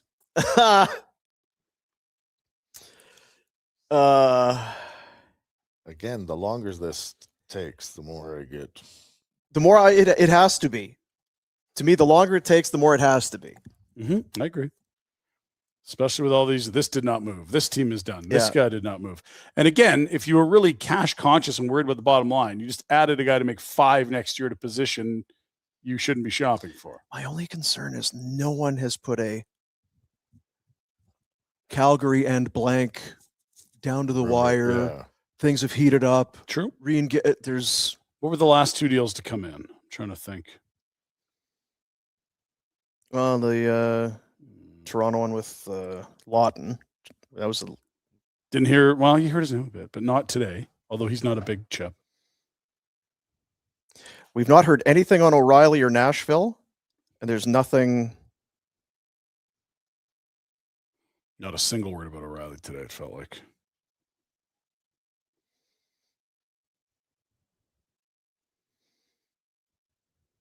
How's the chat? Are they nervous? People nervous out there? Man. Buying at the deadline would be a very Don't you weird think thing. there would be more stuff coming across? If Well, there's and so- still- David Pagnotta tweets Coleman and Lomberg are staying in Calgary. If he's got the intel, would it not be Coleman, Kadri, and Yes. Lomberg staying in That's Calgary? That's why I. Yeah. So it's Like- there's an obvious omission there. I don't want to curse anything. What's your percentage? It's got to be more than 0. I'm going to leave it at 0 just so I can be Okay, loud good. wrong. Yes, no, that's fine. And I don't just I not will to allow jinx it. the room. I'll stay at 0. And we don't need any thought or weight or burden of a jinx. Thank you. Okay. But something within the next few minutes would be nice. Yeah. Some sort of a David Kemp to Washington. He's a Leaf, right? Kemp. He went to Vancouver, didn't he? Oh, maybe he did. He It's was a, waivers to Vancouver and playing there when they were dinged up down the middle. If it's the same player I'm thinking of. make it make sense to me. Please. Make it make sense to me. Please. The story is now up at flamesnation.ca. Flames acquire Ryan Strome. What the hell does that story say? Ryan Make it Pike, make sense? Like, how do you break it down? 32-year-old right shot from Ontario, 4th year of a 5-year deal, making $5 million. Contract expires after next season. He was an alternate captain in Anaheim. This has the feels of something that went right to the wire, and could they get it done or not? And they might even have had to have added the guy they wanted to replace Naz with before the Nazem deal was done. Like, this has maximum screw up potential to it. Oh, now you're dropping. Oh, No, I'm just saying, like, it's one or the other. They're either replacing Naz or something fell apart. so you're saying it's like one guy's on the phone. It's like, yeah, it's done. Yeah, he's leaving. Get the center. Are you sure? Because we don't want to.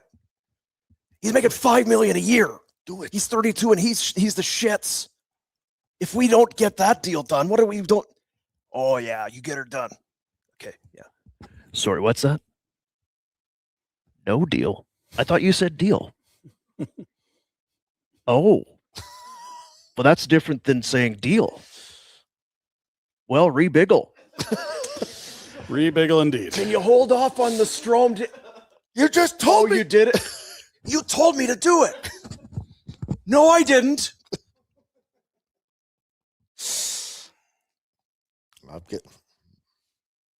Did I raise my? What were you going to say? I'm Dander? getting. Is your dander raised? No, your percentage. Getting a little less dicey that maybe it didn't get through, and then in 5 years we'll find out after Connie gets fired that that deal we tried to make it, but it was a minute late. Yeah. The fax machine didn't have paper in it. Yeah, we cut our fax budget. Now, what if, again, preparing ourselves. Yeah. Also, what if a deal gets done and the Flames have eaten like 50% of this? Strome? No, on a Kadri deal. Oh, what if perfect. But I mean, What a great day. we started this show with a flamethrower to Murray and the ownership. We also said you have 2 hours to prove us wrong. We would be proven wrong and happy to be proven We wrong. have said a lot of stupid things over the years. Like, please, It's of little significance. there would be nothing better than for all of us to be wrong about this. Nothing. Because We'll it would mean the things we were worried about, we shouldn't have to worry about anymore. And that the clear direction that everyone knows you need to go in, you're going in. Perfect. So apologies around the horn. Yes, absolutely. The stipulation was there the whole time. You got time to prove us wrong. Potato salad if I had to. The whole rant is if this guy is here tomorrow. Okay. I have no problem with them grinding a deal to 12:59 Mountain Time. It's if you don't move them, you've got a problem. I have a problem if they had a first and a third from Colorado, and this could have been done a long time ago, and we get a fifth instead, then there's a problem too. But that's all speculation. Okay. But you'd be willing to look past it if I'm willing to look past it because I have gone on record as saying just move them. Just move them. At this point, like even if it's 50% of the rumored Colorado deal, get it done. It's going to help your own pick immensely. I really when I heard that. Strome, I thought, well, it's Washington. That's Dylan Strome's having great. He's a hell of a centerman. He's got like 15 goals or whatever. Oh, that's the brother. Well, which one's this? Oh, Anaheim. I didn't even know he was playing. Well, the other thing that we've discussed that a guy like Kadri staying in Calgary and not being on a winning team. What's the attitude going to be like? Not good. Dylan Strome, is that the one? Yeah, Ryan is a flame. Ryan Strome leaving Anaheim, where it was sunshine and life was good, and we were making the playoffs, and we kind of had a build going. Yeah, I wondered, was there a no trade he had to waive? I'm feeling like he's going, you did what? Oh, for a team that's not what theoretically- the? Even he's asking, well, what else did they do? They didn't do anything else? Well, how does this trade make sense? We're not sure, Ryan. We're not sure. We're trying to figure it out. We were dying for a seventh. We had too many sevenths. Have you looked at Anaheim's roster? They're very good. I know, it's not what I'm asking, but with the loss of Strome, are they weak in playoffs matter where you need depth? Does it matter to are they like, it feels odd for me, a team that feels like they're, or is it cap situation why they'd want to dump Strome? You know what I mean? I do. Nobody's really. Sorry, I'm trying to make sense too. I think for Anaheim, maybe there's another deal that comes through, or just he was now in a spot where he wasn't going to play. I don't know. I have like not having the roster in front of me. I don't know. Are they going to sign Roger McQueen in this? I have no idea. So they're clearing out cap space, but you could get more than the seventh to do that. Now, there's a thought that you could flip them and maybe get a fourth next year. Sure, but you really can't. You could move all these guys in June too. Like they're clearing cap space. I get it. Yeah. Just wondering why the Flames help them. Like without a Kadri deal, I don't know why you're helping your divisional rival. You can't be really worried about retaining money and then just eat 5 on a 32-year-old center. How long does it take to clear a trade at the? About this amount of time. Yeah, we're in, like, this is not unusual. We will get the Nazem Kadri has not been traded or has been traded tweet at any moment. And it is deafening silence on anything Kadri at this point. For centers in Anaheim, and again, it doesn't need to be Anaheim, Leo Carlson, Mason McTavish, Ryan Paling, who they just signed yesterday. Extended him, yeah. Strome was playing on the wing, so that's always good. Flames are good at getting Right wingers, shot. Good at getting wingers who are or centers who play on the wing. But I mean, if you went Carlson, McTavish, Kadri, they've already added. Oh, I don't think. Well, maybe. Yeah, and there again, I don't know how it wouldn't be part of the same deal, but. And maybe one deal can get done now and the other needed a sign off of X, Y, or Z, and it has to be done separately. I don't know, but they could use a Nazem there. Unless the Flames. Yeah. God. Who's Tim Washy? He was playing the other night. I was like, it's Mr. Washy Washy. Squeegee Washy? And like Andy Strickland was talking today, in exchange for Shannon Falk, the Blues got 2 firsts, 2 thirds, Jonathan Drouin, Justin Hall, a goalie prospect, and a Russian prospect. So that's not a bad day. No. Yeah. I wonder where Rob Thomas's head is at, but that's some And good Parayko. work. And Parayko too. Yeah. Parayko, at least, hey, you said no. That's you now have to live with your decision. But You're still going to be pissed off because the GM ran it out. Well, that's true. You would be sour about It's the like, league, what the 100%. Thanks. Maybe they don't do the Falk deal if Parayko does Maybe. leave, but now you're. Lawton to the Kings, we heard it is a 3rd rounder. So a year after giving up a first and a prospect, That's it's a not a good 3rd. look. That's not a good look for Tree. Something is better than nothing, but first and a prospect is quite a bit better than a 3rd. That's a Boomer Kijiji special. Ooh, I think I could turn this around. Oh God, Yeah. I'll take anything. A Boomer Kijiji special. Yeah. Didn't you just buy that for like? Yeah. I don't want to talk about it. Just gotta free it. You just gotta free it up sometimes. Market Just move moved. on. Vander Kane not traded, which is That's a surprise in the sense that they wanted to trade him and he was Mhm. high on lists. I also could see a lot of GMs being like, nope. that's the thing. It's He's high just on lists. high on baggage too. Eric Stevens covers the Ducks in Anaheim. Says Ducks are done after trading Ryan Strome to the Flames for a 7th round pick. Calgary is taking on his full $5 million cap hit and salary this year and next. It makes 0 sense. Don't get it. You got Unless forced. there's more. If Kadri's moved, this all makes sense. If he doesn't, Yeah. we now have 5 center. And like, not to get picky, but even then, it's is this the only center you had to look? We'll Don't care. we'll Don't defer care. that Don't care. till later. Yeah. If you moved out $5 million and you brought in and they're both centers, okay, I get it. But yeah, you have Pospisil and Beecher playing center. Frost is still here. Backlund's still here.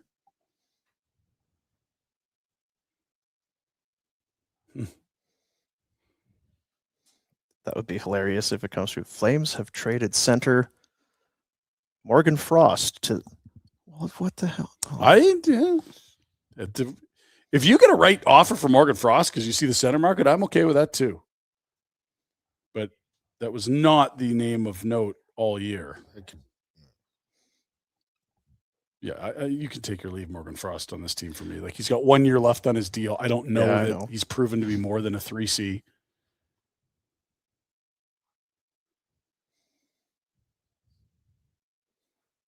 Three consecutive 41-point seasons for Sturm prior to this year.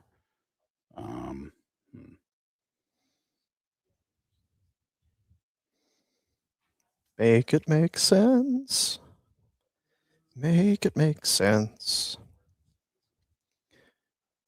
Appreciate everybody joining us today on the on this extended coverage. Silent coverage. Brought to you by Bet365. Get in the game. No one has said this is No one has said they're done. Nobody has said it is done. Has every other team had someone come out and say? Some are. Here But, is something that has not been mentioned. If you move Kadri's contract, are you reaching the cap floor the rest of the season? That's a Pike question for sure. It very much is. It's potentially a valid question. Because if you are moving Nazem Kadri, that's $7 million. I don't know that they're that far clear of it where, like, you have an obligation to have your payroll at a certain level by the end of the year. And once the deadline's passed, like, what are you going to do? Go sign a guy from Europe at the end of his KHL deal for $1 million? Like, no. So Ryan, here's the Ryan Strom. Ryan, here's the our thought process behind it. Jack. We did just to make sure we're going to be over the cap floor, and you make a lot of money. Love to have you. You're highly overpaid, so we need to add you to. Yeah, you are. You're the man for the job. You're making a lot of money, and we just don't want to be in a spot where we're going to have to somehow spend all this money at a moment's notice this off season. So, well, that doesn't. It's not exactly the welcome to Calgary phone call I was anticipating. That's exciting, Rhett. I don't know. Is it? The Texans have released Joe Mixon. That's good for your running back, Ryan. I told you. Yeah, you told me. All right.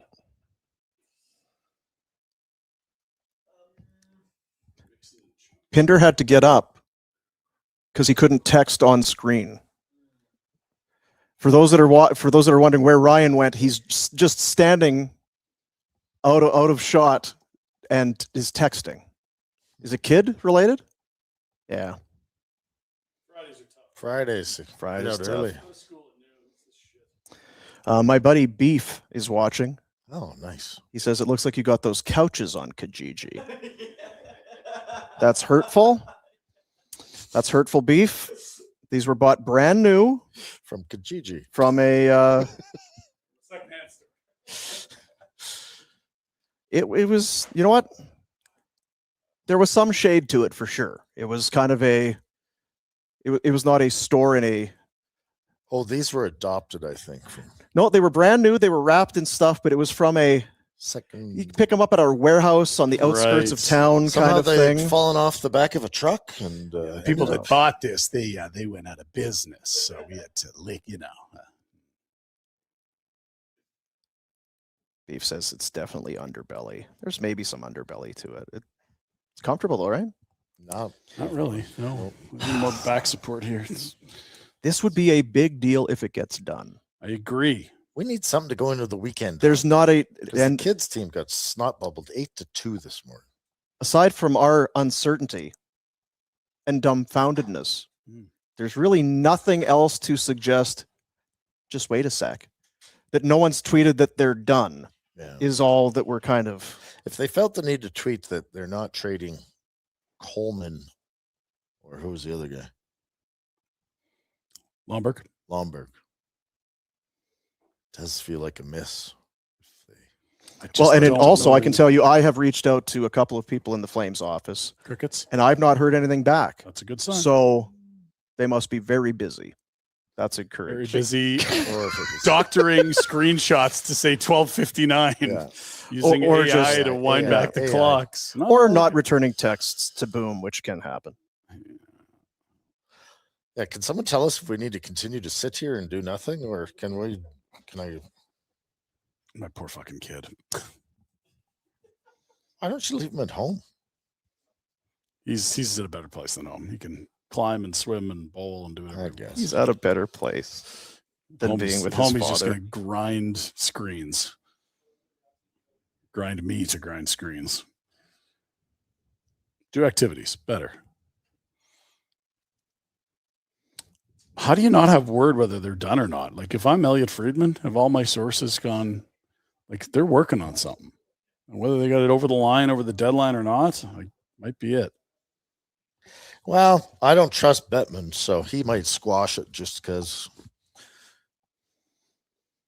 So if they are done, to your point, thought process on the Strome deal could be just to assure themselves being above cap floor. No, because they don't need to get over the cap floor if Kadri's still there. But I mean, moving forward, like this summer or whenever. Yeah, you could make this move in the summer then. You can oversight. Like, you don't make a move to replace Kadri based on him moving in the summer. You do that in the summer if you're actually going to move Kadri. Well, you don't have a deal for Kadri in the summer. It's not the summer yet. You're at the floor. I understand. Dean's trying to put out. Trying to make it. No, I know. We're trying to make it make sense. We're all trying to make this make sense. And what's encouraging is that it doesn't. Right. Without a further. No, I'm saying.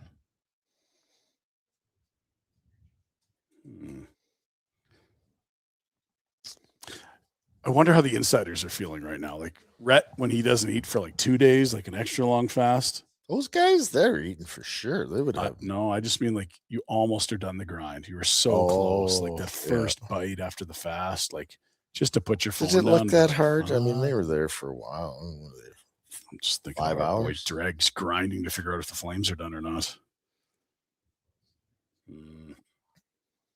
Well, I find it a little bit odd that these effing GMs were happy to throw out guys' names that had no trade clauses and say, "Well, there's a deal," and now you can't get any information.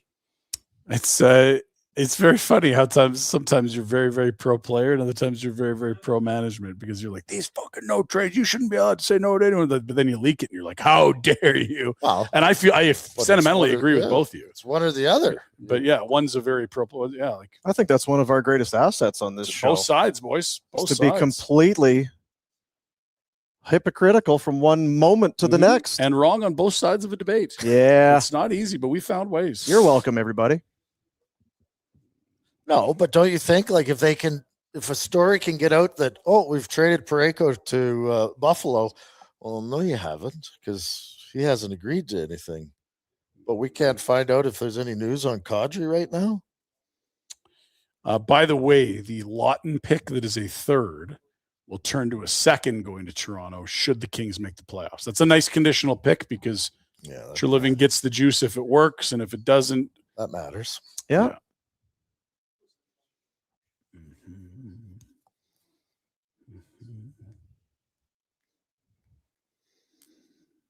Ryan Pike tweeting the newest member of the Flames, Ryan Strome, was on Sportsnet. Quote, "I'm just excited.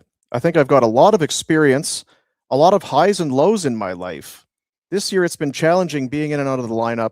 Just excited to be at a place where I can play." I'm excited to see who my new teammates are and if Nazem's one of them.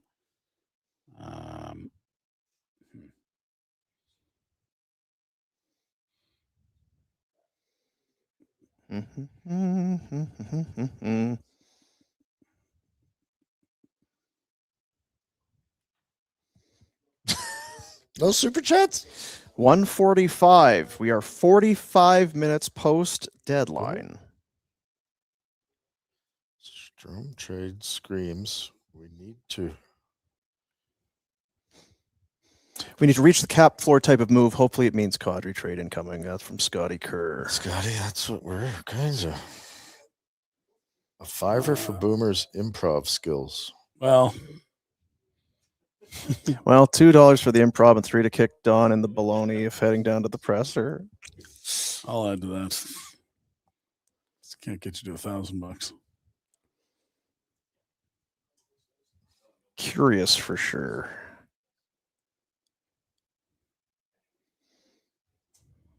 Well, they're talking about him on TV. Oh no, they weren't. It was just a Eberle extension. Yeah, nice for Ebbs. I always thought he'd have a chapter of his life in Calgary in terms of. It's always felt like coming home would happen. Yeah, he played Might do played it. buffs, right? He was a buff Mm-hmm. and a pat. Ooh. There he goes. Graceful. What? Would have been great TV if he'd have fallen down there, It like would have kind of been tripped on the nice. headphone And cord, got took a mad tumble. and- yeah. Be tremendous. And then while he's laying there grabbing his knee, be like, they just tweeted they're done for the day.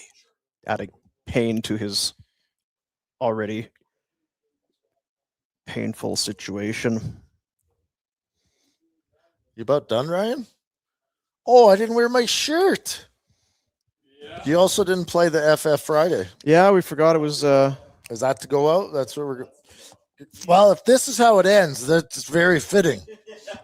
I could use a little Rhett Hawaiian shirt, ultra late vibes boost here. Get it over the line, Rhett.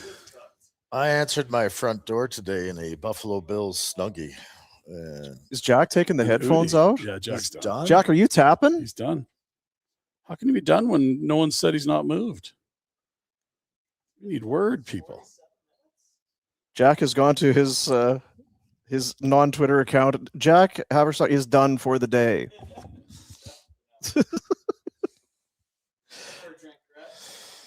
I have to.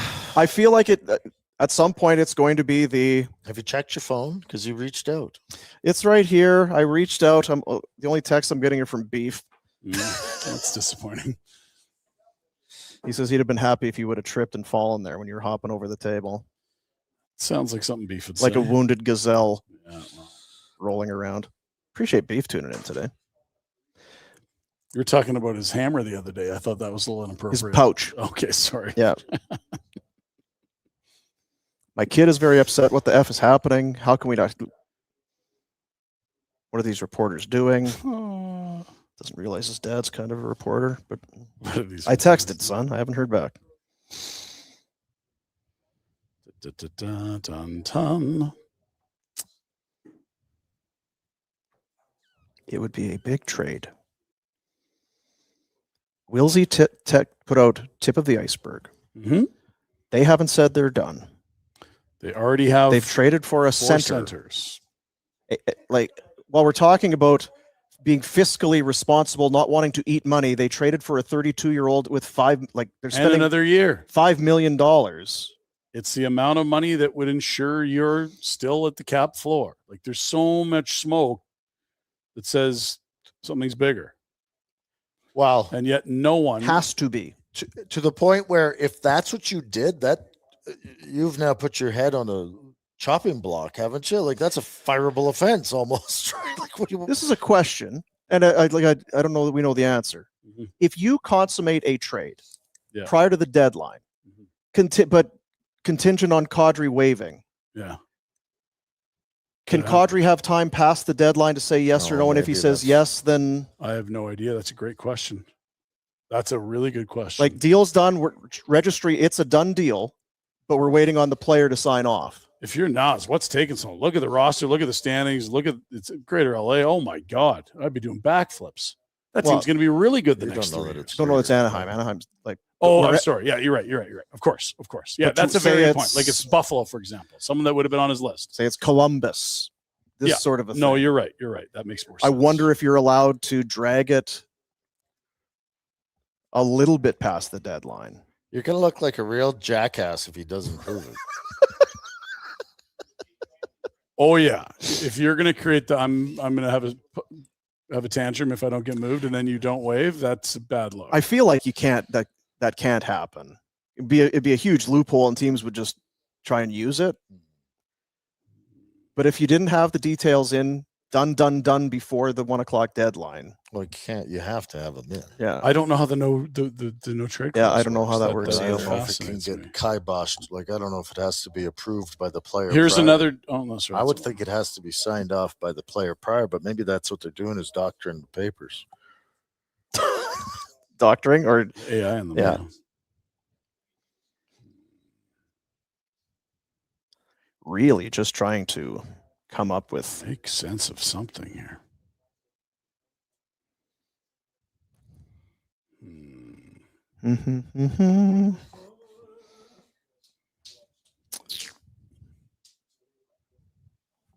Somebody phoning me.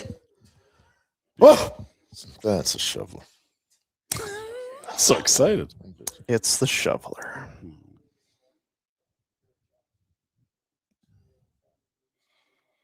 Jays beat the Pirates 9-2. Thoughts and prayers. there, Nice, Jack. Yeah. nice. Sorry, Jack. Oh, I mean, darn, Yeah, Jack. shoot, Sorry. Shoot.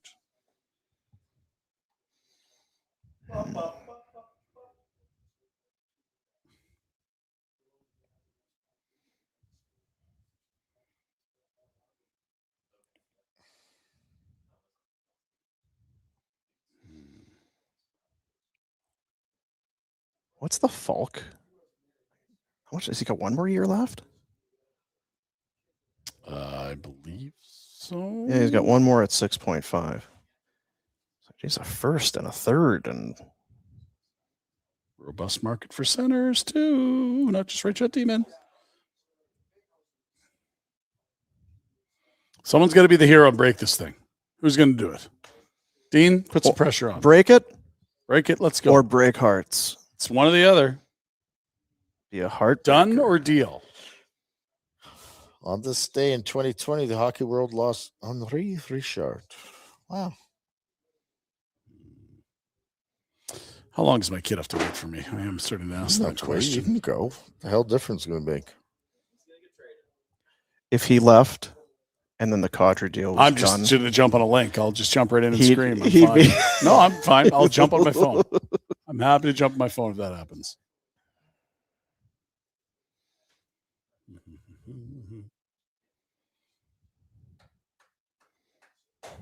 This deal's going to get done. I'm going to go get my kid. I'll come back with food and we can celebrate.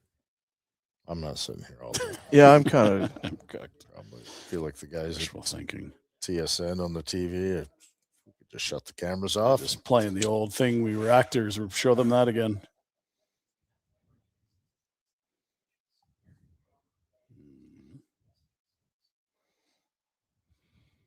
Have some news here, please.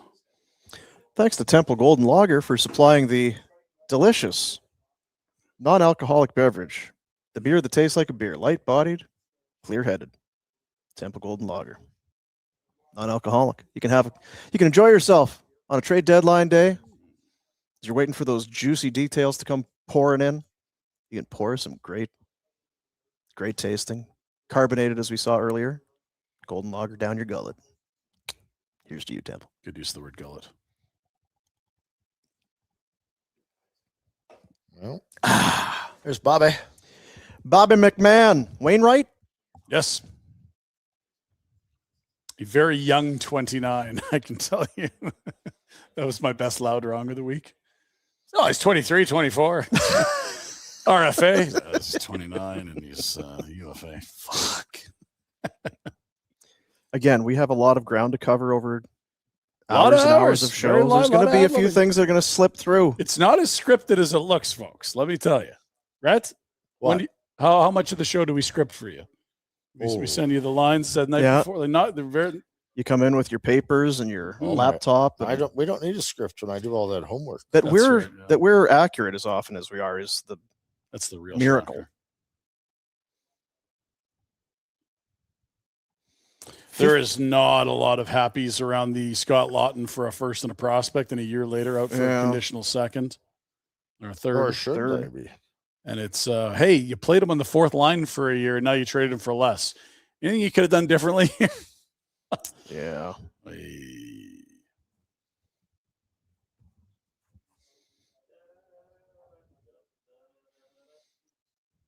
So what is the young man doing?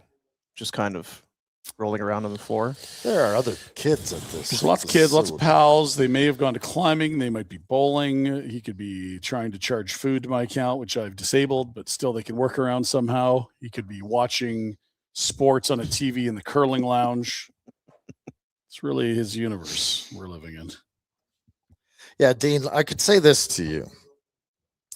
If as a young child you'd been given the opportunity to spend a day at this facility, Right. Should never you would been. have not phoned your mom and Yeah. pa and said, I'm "Hey, bored.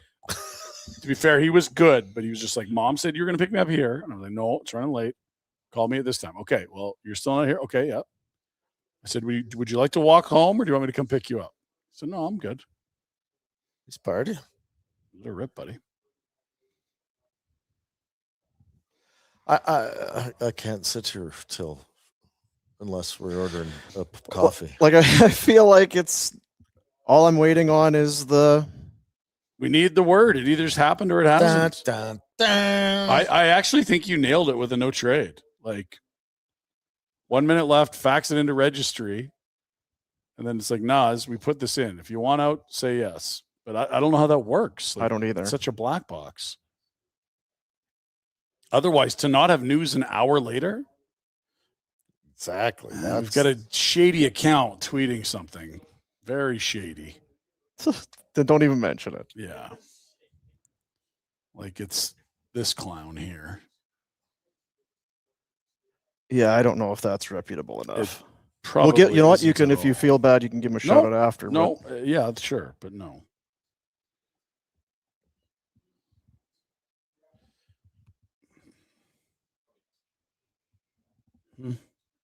Did have the Falk deal before Elliott. Call Kami. Maybe he knows.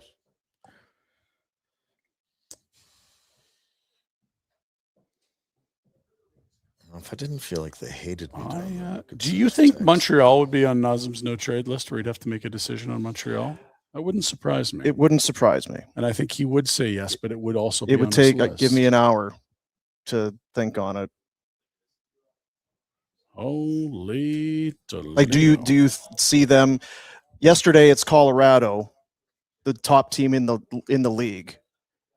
Well, how about Montreal? Well, they're a playoff team, I think, and they look good and they're exciting. But am I playing in a cup final in the next 2-3 years? That's a hell of a good young team. I know, Yeah, but it's I- that would be the conversation for sure. But if you're worried the deals aren't still being done, that's not true. Tanner Pearson to Buffalo for a 7th rounder just came through. So Central Registry is still doing things. That's Yeah. another good sign. So slow.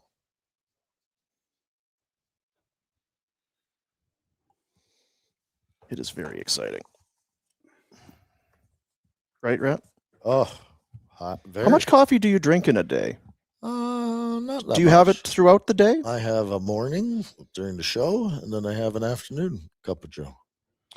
I usually do a big Americano in the morning and then maybe a second one before the show. And then if I do that, I try to stay off the rest of the day. Unless it's Friday and I'm going to meet Jack at the ship, and then I'll do a little espresso before I go But to it's work. like 2:00, so I got to have this coffee. Why are you?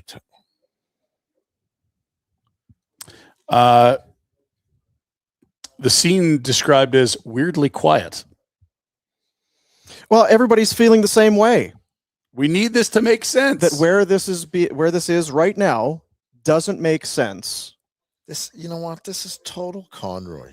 He just wants all the attention. hogging He it, wants eh? Is that what it everything is? to just- Once everyone else is Yeah, done. and then he wants to strut down Main Street. Look at me. I made the big deal on trade deadline day. God, I hope so.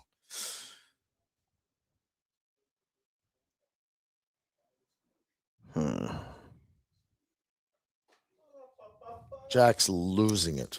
He's losing his marbles. Again, how could you get confirmation that Lomberg and Coleman are staying How can you get and not Strom? get like Kadri's the biggest name on the He didn't. No one's gotten confirmation he hasn't moved. Yeah, we were told. I think this is happening. Jack, move me to 75%. Oh, Whoa.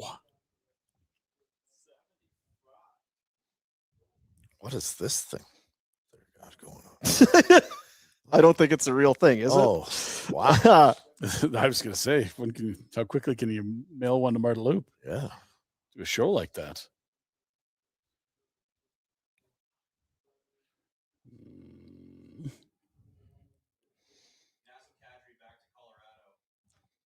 Per. Holy shiza. Let's make sure this is makes real. no sense. Make This sure, makes all the sense. Let's do it. like Francis is. That's the right account. So Friedman tweeting Kadri to Colorado. Craig, he's our man. If he can't do it, Connie, we love you. Connie, we love you. Connie, we love you so. Yes. Good luck, Kadri. It had to be that. It didn't make sense otherwise. They were the team. They were the. How are they squeezing him in? How are they What's going squeezing on him here? in? They could take Ross Colton's money back. Are they taking a center back? Colton was the. He's got 4 this year and next year. And then the 2 years beyond that, the cap is way up. But they do have the Makar extension. This is incredible.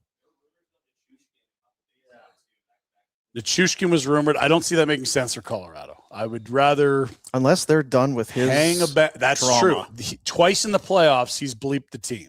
Val Nichushkin, it makes 6.125 Oh, for 4 more years. Mama. That He is a 31. Very good player. Johnston saying it. Sarah Valley saying it. Dreger confirming to Colorado has been traded. It had to be. It doesn't look like a first and a third, the guys you're talking Well, no, Here it is. It's on the. Yeah, you need to slide into your don't care what they get pants. Wow, and Nichushkin is. You can have 20 picks in the first round and not pick a player as good as him. He's phenomenal. It's just. But you don't baggage. need him now. What the hell do you need Nope, Nichushkin for? but- That's 6. You've added Strome at 5, and this guy's making 6. He's a winger, not a center. You already rammed on the wing. I get it, but it's a valuable asset if you had to move him. I don't think they're moving Nichushkin. That doesn't make sense. I think They're it's trying to win a banner. as hard to move Nichushkin. I don't know. I don't want to be that guy. I'm not going to critique it because this is whatever you. Well, let's see the return. There's what nothing do you to critique wanted? yet. I'm thrilled they're doing this. I'll tell you what. Credit to those. We heard not a peep. That is a blockbuster. Huge. 62 minutes after the deadline. Goodness. Now, again, going back, people that I was texting this morning, both sides were pissed off that this trade didn't get done because both sides wanted it done, yes. and the player wanted it done. Big time. This was the spot. Checked all the boxes. Like we talked yesterday. After we're doing it for Nicholas Waugh. It's like, ooh. The team knows him. He knows the guys. The guys want that whole thing. Maybe This Waugh's still- coming here. This still makes all the sense. Honestly, if But what happened? Because again, a bit of a he said, she said, finger pointing. Well, you did. Mhm. There was some hurt feelings over what took place yesterday, so they've found a way to get past it and make the deal that makes the most Reconciled sense. the word Yeah, you're looking for there. Reconciled. but it's interesting that they spent assets yesterday that you thought would have been coming in this deal. some weird part of me wants to know if Nick Waugh the return part of the return, because I mean, I guess if you go McKinnon, They're gonna have Nelson, Kadri, Waugh, like that is They're gonna have to move incredible money. center depth. Are they eating money? Are they bringing money back? How do you complete this if you're Colorado? It looked like you were tapped after the Waugh deal. Like, what assets do you have to get it done? What money do you need to move out? That's the question here. Wouldn't the Flames rather have Waugh? And Kadri? No. Well, yes. Sure, his deal's up in a year. Yeah, and you could move him again next year for assets. 29, $3 million next year.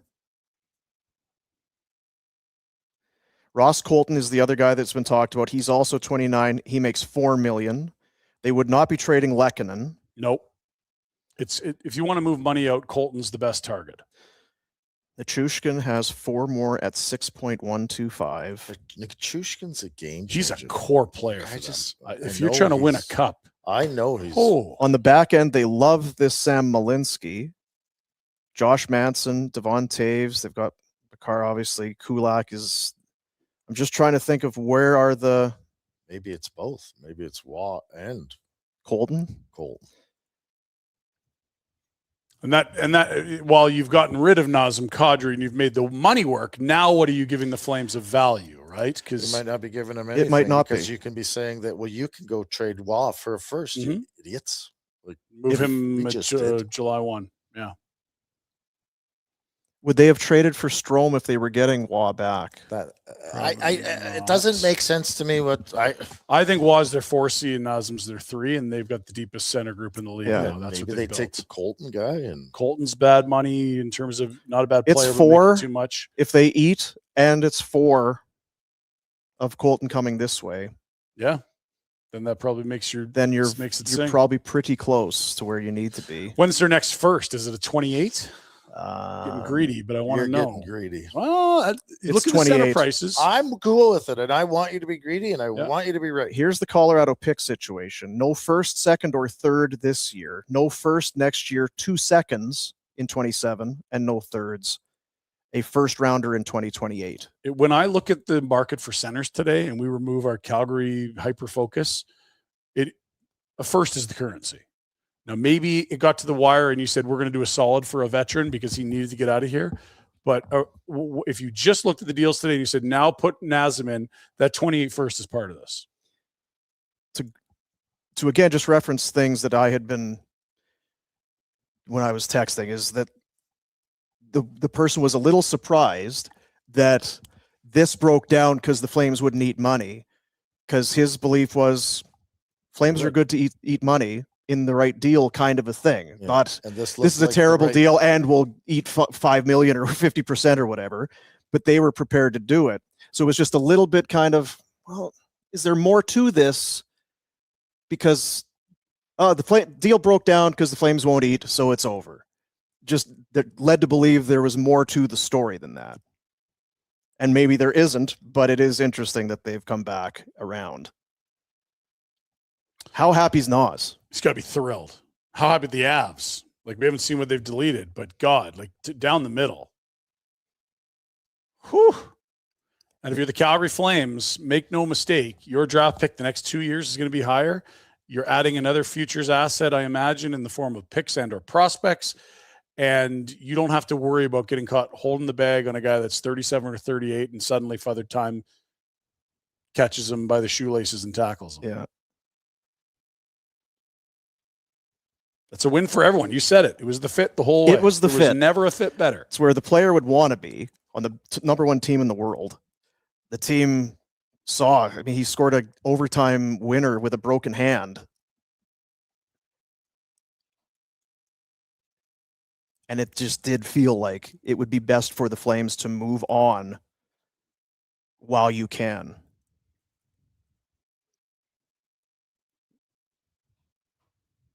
No return yet.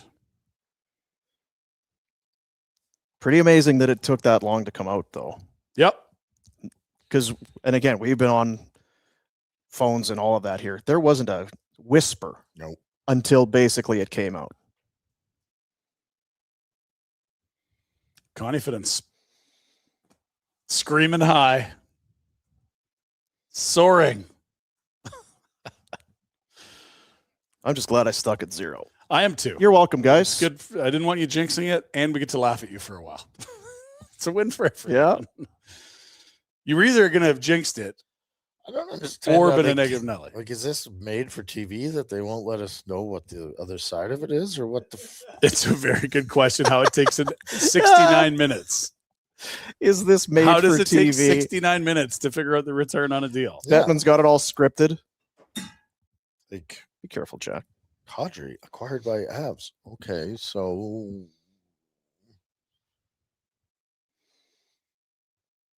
for nothing. What if it's futures? Perfect. Great. Oh, considerations? No, I thought you bet picks. No. Like their first pick in this year's draft is the 4th round. Don't care. You got a million picks this year. We're already looking at 27, 28. 2 seconds in 27, a first in 28. Those are probably comparable assets. If you get down to it and they have eaten money, and we'll never know the dance, but if you pulled a first rounder in 28 that wasn't on the table, but you held off eating money, and Wouldn't then, that be a okay, master fine, we'll eat stroke? it, but we need that first. Okay, fine, Master 2028, stroke. whatever.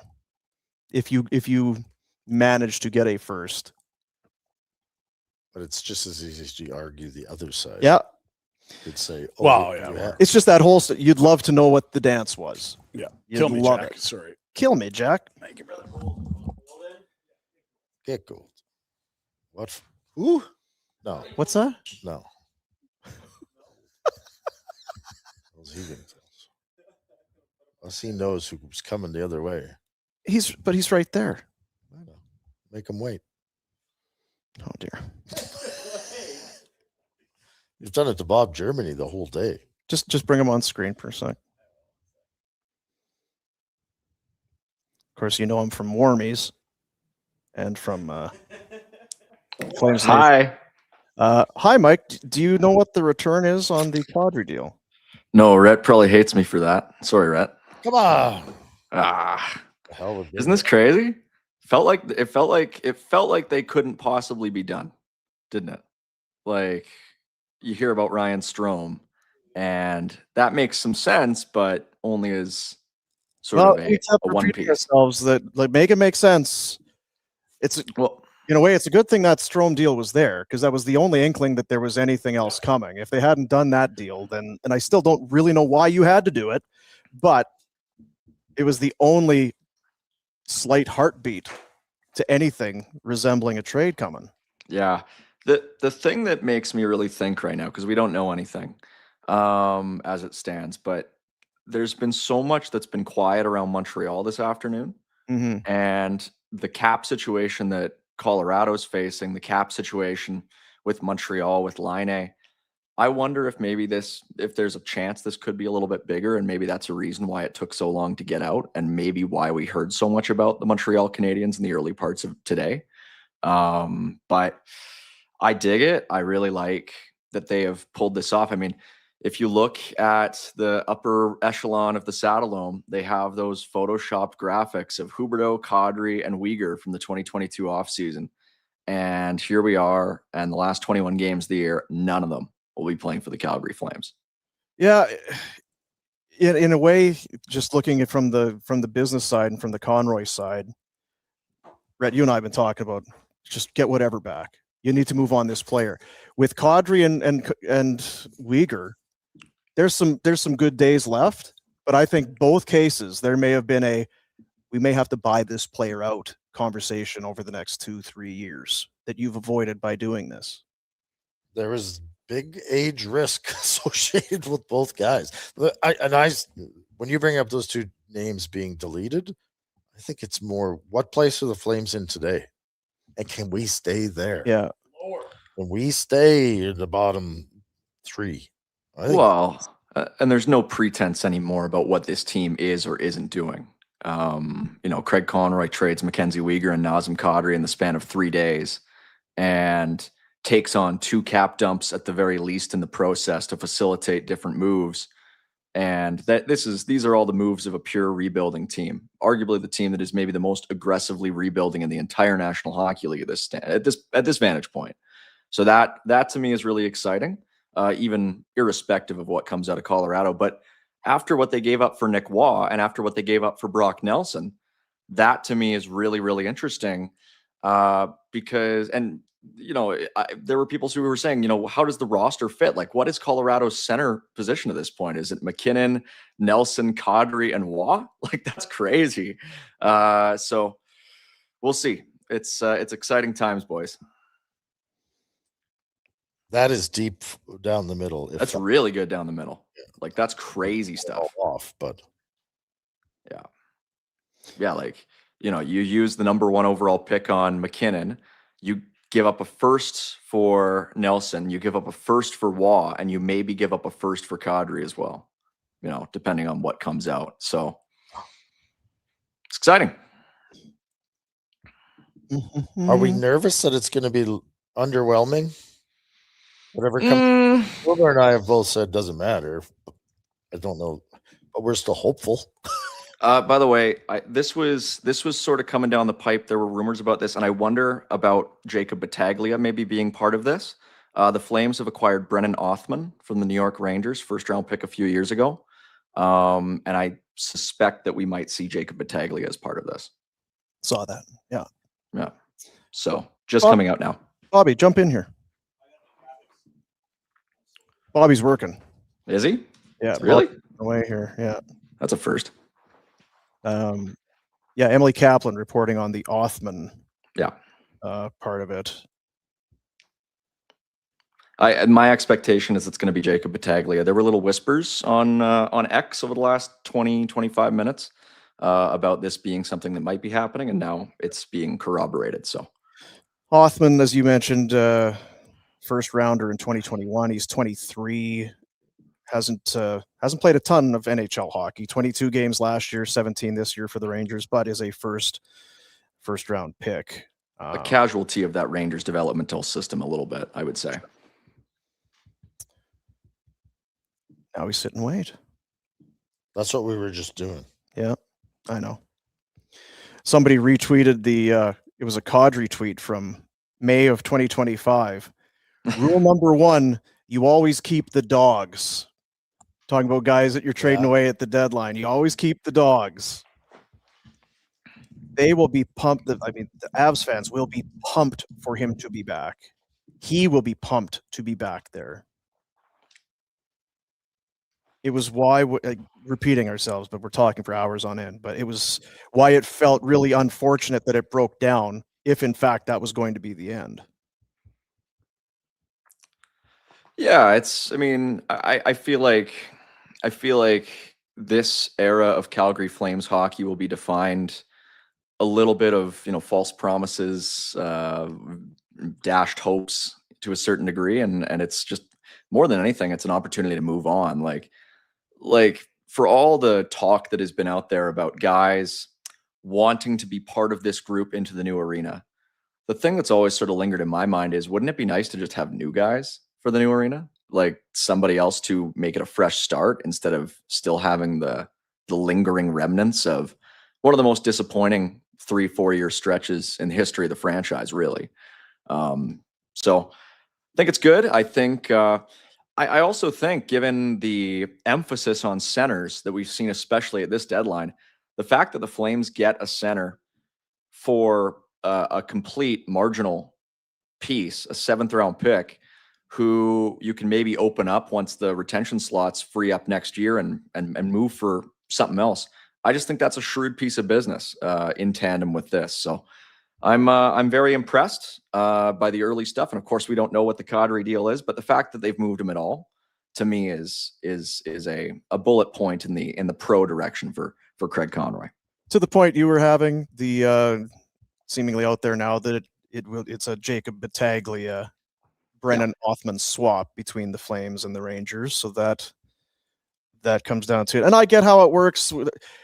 We're what have you done for me lately kind of a society, and the shine. It's you're getting young players and new faces and all that. You get 2 years down. Well, you did all these picks you got. You didn't pick anybody good, and this guy was if it doesn't pan out, it's not like Flames fans are going to take it easy. But I'm with you. I just think that all of this, and I'll still wait on the Strome part of it, because taking $5 million of Strome money feels like, well, what pick are you sending along with him for us to take all $5 million? But nonetheless,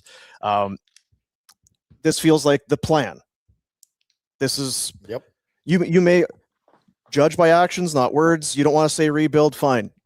But do the business. Rebuild the franchise from the inside out, and that's what Conroy seemingly is being allowed to do here now. I mentioned that just before. Wow, feels like it's been a long time now. We were when I said, when has Conroy not done what at the end of it, Yeah. when has he not done what he should do? Yeah. What we all expect and think he's going to. And that trend continues. He's moving it in the right direction, the direction they have to go. And I'll tell you what, it pains me to do it more with Pinder than anybody else. But for you, this week, Tuesday night, Dallas Stars in town. Mackenzie Weegar has an atrocious night. The next day, you come on the show and say, you know what, this guy has to go somewhere else. This guy needs a new place to play. It is not going to. This is fresh start. You have to move this player. Bam! Within hours, he's gone. You said starting a couple weeks ago. You know what? I got 2 boxes here. In one box, I got White Cloud and Weegar. In the other, I got Coleman and Kadri. Pick one from either box. That's what I'm doing. One from each box. Gone. The other still here. This GM and people say you're a fucking idiot. I tell people all the time, like, hey, that's too far. Come on now. Too much. It's too far. No, it's exactly what. I'm a little surprised that one of their depth defensemen maybe didn't move. Unless it's still true. Yeah, we don't know yet. Hall or Hanley or something like that. But I don't understand how we don't know unless it is really complicated, this trade. I just want to push back on something that I see in the chat here where people are talking about Jacob Battaglia being dumped for nothing already, sort of as a shot against Craig Conroy's drafting ability. I don't think this is a move for nothing. I think Othman is a guy who will play for the Flames like immediately. And this is a guy who was a first-round pick and who, playing for the same team as Battaglia in the OHL in Flint, was a 50-goal scorer like immediately after being drafted in 60 games. So he's had a bit of a rough go of it under a variety of different coaches for the Rangers, but I think he's a legit guy. And Battaglia, I really liked Battaglia when the Flames drafted him, but a guy who has absolutely taken a step back in the OHL this year, and no guarantee he's even a top 9 guy in the American League next year. So don't mind this at all for the Calgary Flames. And now we just have to wait. I mean, I think this Kadri deal is going to be complex, but he's going on TSN right now, apparently. Don't go watch it, but he's going on. So if there's any concern that it might fall apart or anything like that, it doesn't sound like it. It sounds like it's going to be happening here. The thing that is kind of interesting to me is that we know Blake Coleman's not moving. And I wonder how much the last 3 days has been precipitated by Kadri maybe increasing the pressure himself a little bit and saying, look, get this done. And maybe Coleman, to a certain degree, being a little bit more comfortable to ride it out for a couple more months. Mm-hmm. Whereas Kadri had a lot of sway in saying, yeah, no, I won't be okay if this doesn't happen. This is something that needs to happen right now. And we did talk about that. My only pushback or whatever you want to call it on that was, that's well and good. You want to go, but you make $7 million a year for like, we can't just, this can't be a Battaglia for Othman type of a swap. Yeah, I get it.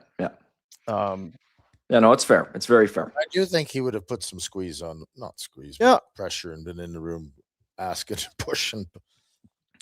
Well, and the other aspect of it is also that Avs team was so tight. That group is so tight. And I don't believe for a second that Nate McKinnon wasn't going in to talk to McFarland and Sakic and saying, we want this guy. We haven't won since he left. This is our guy. And it's great that you got Nelson, but if we're going to win the cup, you might as well have them both. So it's exciting. We don't know the return yet. Kadri, I guess, said on TSN, an absolute sweat. I didn't even know it could happen that long after. Even he's sitting there after the 1 o'clock deadline.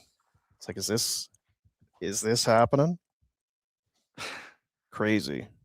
I wonder how much the lack of deals before 1 o'clock plays into it, where in previous years, we saw it take a little bit less time because more stuff was already complete. And this time around, we're seeing the same maybe volume of deals happening, but more of them are in that queue. So that's why it's just taking so much longer, but it's not really a difference in the overall volume of business being conducted. It's It's unique. It sure is unique. And I won't pretend to know what it is, but this used to be fax machines and staff pouring over papers. It's 2026 with everything out there. We need to wait an hour and a half for these things to become official. It does seem it might be made for TV. Maybe they're trying to get in touch with the guy and he's broke down on the side of the road. Maybe, yeah. He's got a jerry can going to get gas, left his phone in the car. This is part of why I think there might be a third team in this. Like it feels to me like the money that is going to be involved in this and the other shoes that we haven't heard drop. Like we have still not seen any update from the Montreal Canadiens as far as Kent Hughes being done for the day. There has been nothing. He hasn't had a press conference. I think that has come out actually. Has it? Yeah.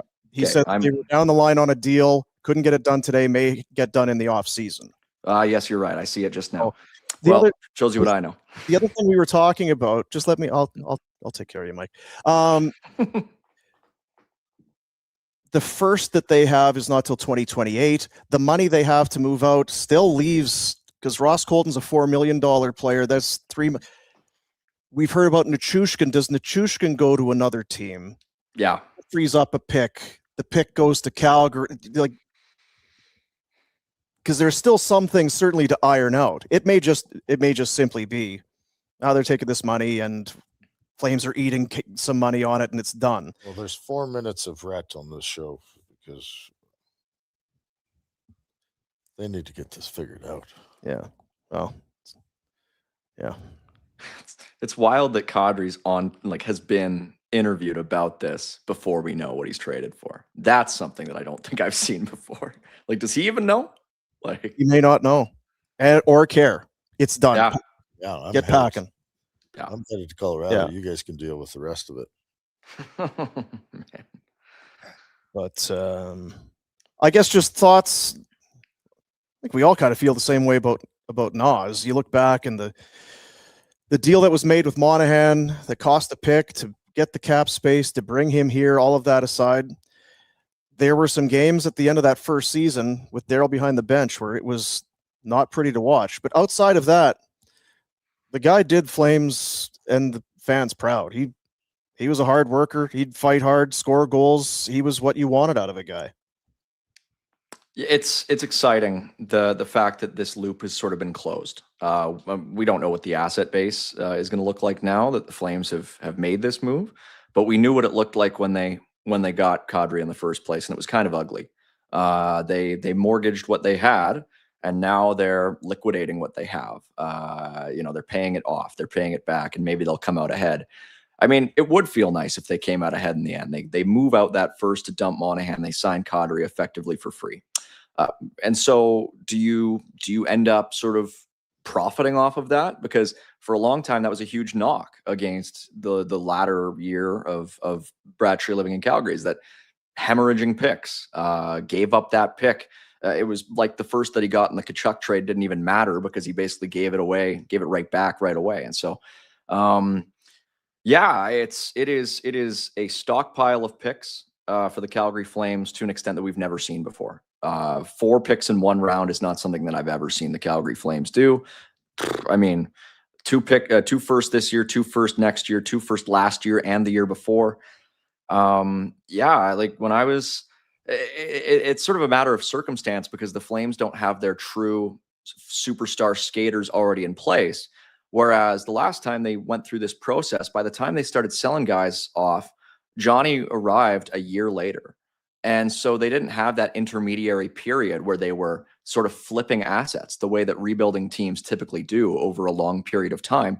That's the way that a team like Utah, for example, got 3 second rounders that they could use as excess pieces for Uyghur in the first place. Is they had a period of time, like 3-4 years there, where they started a big sell and then they started to add guys again. And the Flames last time, they really only had 12 months. So this time around, we have seen a sell-off that began 2023. Here we are in 2026, and they have been running a surplus of draft picks for years. And so the fact that Kadri can now be a part of adding to that surplus potentially is something that is really exciting for me. I don't disagree. it kind of gives you that everything is spur of the moment, how we feel right now.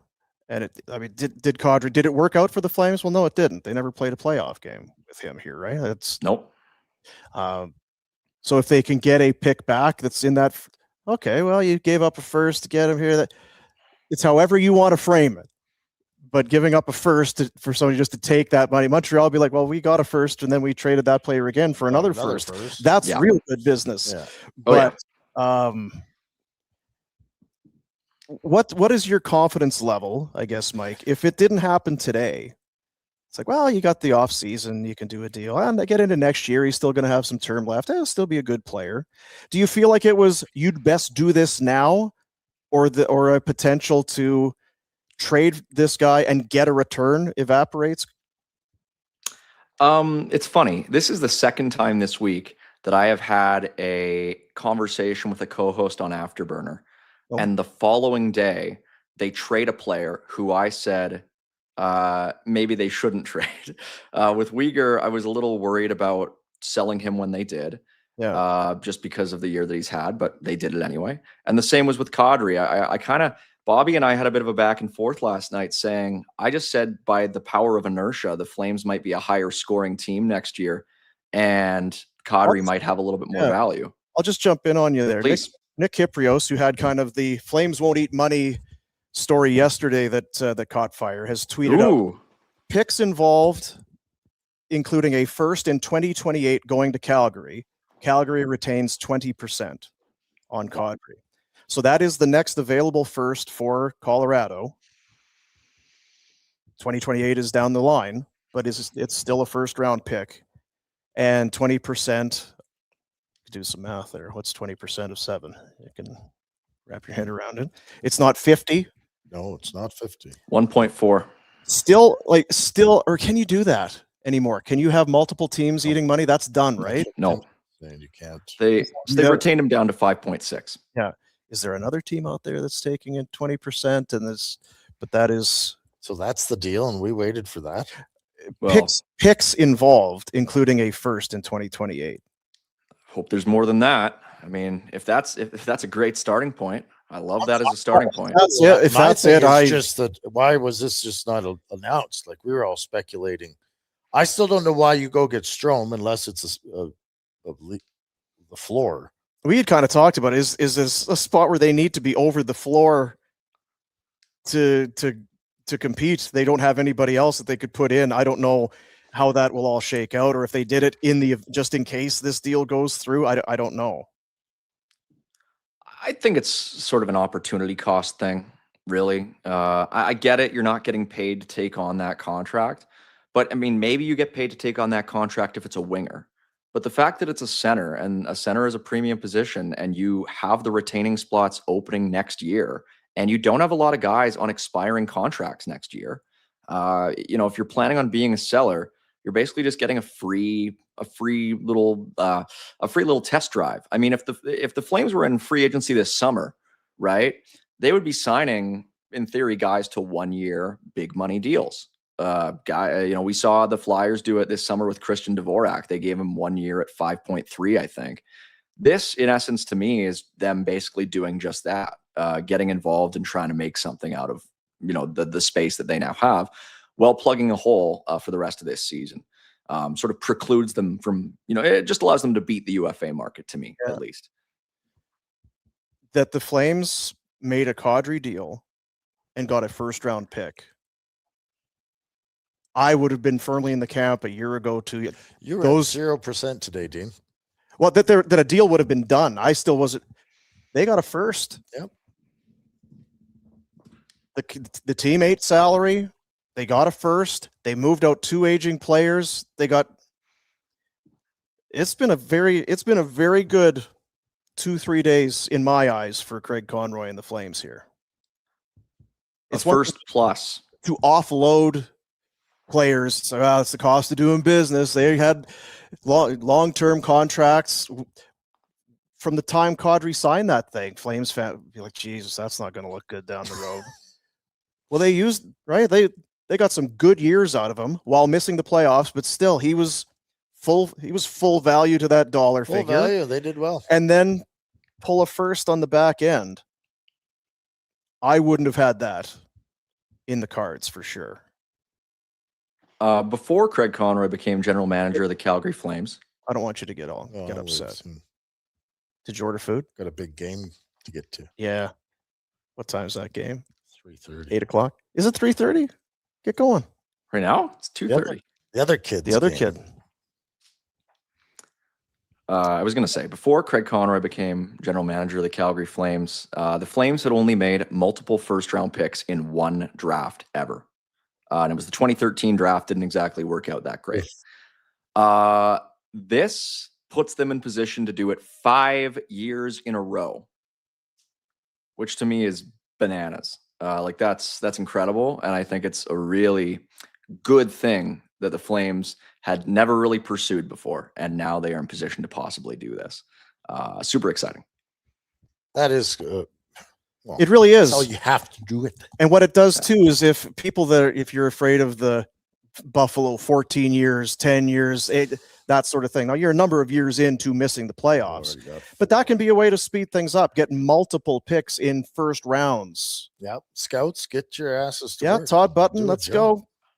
10 firsts in 5 years at minimum. And that's not including the 4 seconds they have this year, which they could easily turn into another one if they really wanted to, I think. So I like it. I'm big on it. Big fan. I'm happy you're big on it. Thanks, Dean. Happy you're big on it. Good fella. Yeah, I am happy about it. You look comfy, Rhett. Yeah, I could have nodded off for a while. It was really exciting earlier. It's kind of warm in here, eh? Like it's really hot in here. No one's cracking windows. Yeah. We done enough though? Like, are we waiting to see what else is? I probably should wait until we just wrap it with but truly. Oh, I'm not worried about it's leaving. been yeoman's work. I don't know what that means. Yeoman's work. What is that? That's what I do, Dean. Mike Yo? I don't want to do his work. I feel like he didn't do very Yeah. Rhett, I haven't had the chance to say it, but I'm sorry about your headset. So loud. I'm worried about you. You got to get down to the hearing loss clinic. Yeah, I've made a point of it the last couple times that I've been in the studio. I've made sure it's back at your level. That feels good too. Your Even this door, we never closed this door, but today was closed for some reason. Oh, that's good. I have got some swass on the go. I don't mind telling you. Here's the other thing, by the way. This first rounder that the Flames are purportedly getting from the Colorado Avalanche does fall outside of the current Cale Makar contract. So just saying for the conspiracy theorists out there. What are you saying? Well, if there's any impediment to Colorado being able to get a deal done with Calgary's own Cale Makar, that first rounder is from the year after his contract is set to expire. So just saying. Well, I'm trying to. Are you saying that there's a chance Cale won't be there and they'll be really bad, so it could be a high pick? Or you know what, Dean? It's a reach. It is a pretty stupid thing for me to say on a show like this. It's gonna be on our team anyway. Yeah, he's gonna be a Flame. Yeah. But what if he's a Flame? What if he's a Flame and the Avs are really bad because he's not there anymore? I mean, we've seen how losing Mitch Marner can send the Leafs to the bottom of the standings. Like, losing Quinn Hughes, the Canucks are awful. I mean, the Avs they're a lot better than those teams, but still, it's exciting. Yeah, I like it. If we can't get excited about that, what's the point of this? What's the point of this charade? If it doesn't get you fired up, as Cam Moon would say, your wood might be wet. It's a great line. If you can't get fired up over this, your wood might be wet. I'm kind of with Rhett now. It's like, okay, just what's the if the deal's done, just put the tell us what the hell it is. Jack's give a shit. I think we're going to be underwhelmed with the rest of the trade. Oh, I don't think. Yeah, it may be nothing. It could be, and a fifth is going the other way. It's a first. Hard to complain about that. Bravo. Bravo. Bravo. Really was worth it. Totally worth it. What else is going on, Gould? Let's While talk. we wait, this is kind of funny. Jeremy Rutherford from The Athletic tweeting out, Doug Armstrong says the Blues were disappointed with the trade leak with Parayko. He said the organization checked the phone call records, texts, and emails of staff members, and everyone passed the test. Well, thank goodness. Because if you got a leak inside your business, Yeah. I don't Leaky blame stuff. They can say whatever they can't want. have it. Whew, This that's is- We did- intense. Due diligence. Yeah, this is a GM. This is a new GM card Yeah. that's going to get played. Oh, it is for sure. Because who's the bad guy Yeah. if a player doesn't waive a no move or a no trade? Honestly, I think the Sabres kind of dodged a bullet on that one. Not that I don't like Colton Parayko, but I think the pieces that they were rumored to give up, I wouldn't have done that if I was Buffalo. But like my contention was that I was kind of worried that Parayko would disrupt the chemistry that their top four has, which is really, really good chemistry. That Dahlin Samuelson pairing is incredible. Power and Byram have played pretty well of late. And I like Stanley as a fit with Kesselring on pairing number 3. Like, I think that is a playoff ready decor, and they didn't have to give up their only good D prospect to do it. So, I mean, Red, I know you're a Buffalo boy. What did you think? I don't mind what Buffalo accomplished there with Stan Shen. It's not a massive swing. I think you kind of still can stick to your game plan, but have some depth to help you out. That core is pretty solid. There shouldn't be a lot of noses out of joint because, well, listen, it's not. These aren't Hall of Famers. If you were in that 5-6 hole, compete. It's still we're it's gonna not like play all of you. they have not taken your job. Yeah. Work for it, and you'll still get your ice time.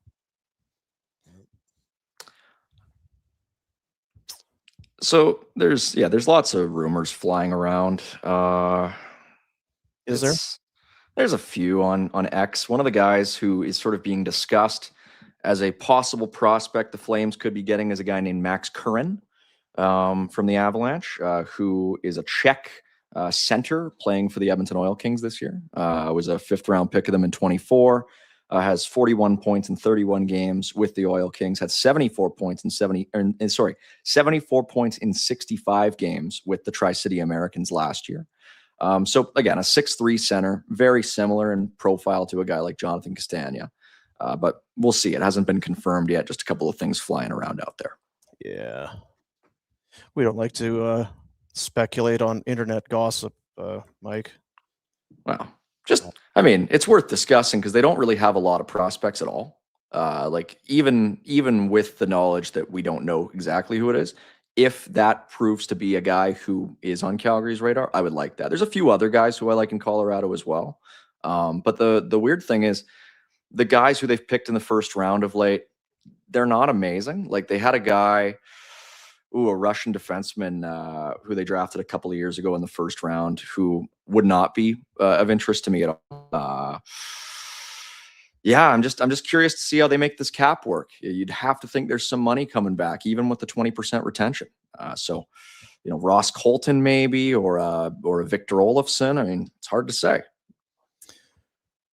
The retention as Pike is, we've done the math as well, but it's 20% that the Flames are keeping, reportedly on the Kadri trade, $1.4 million for each of the next 3 seasons.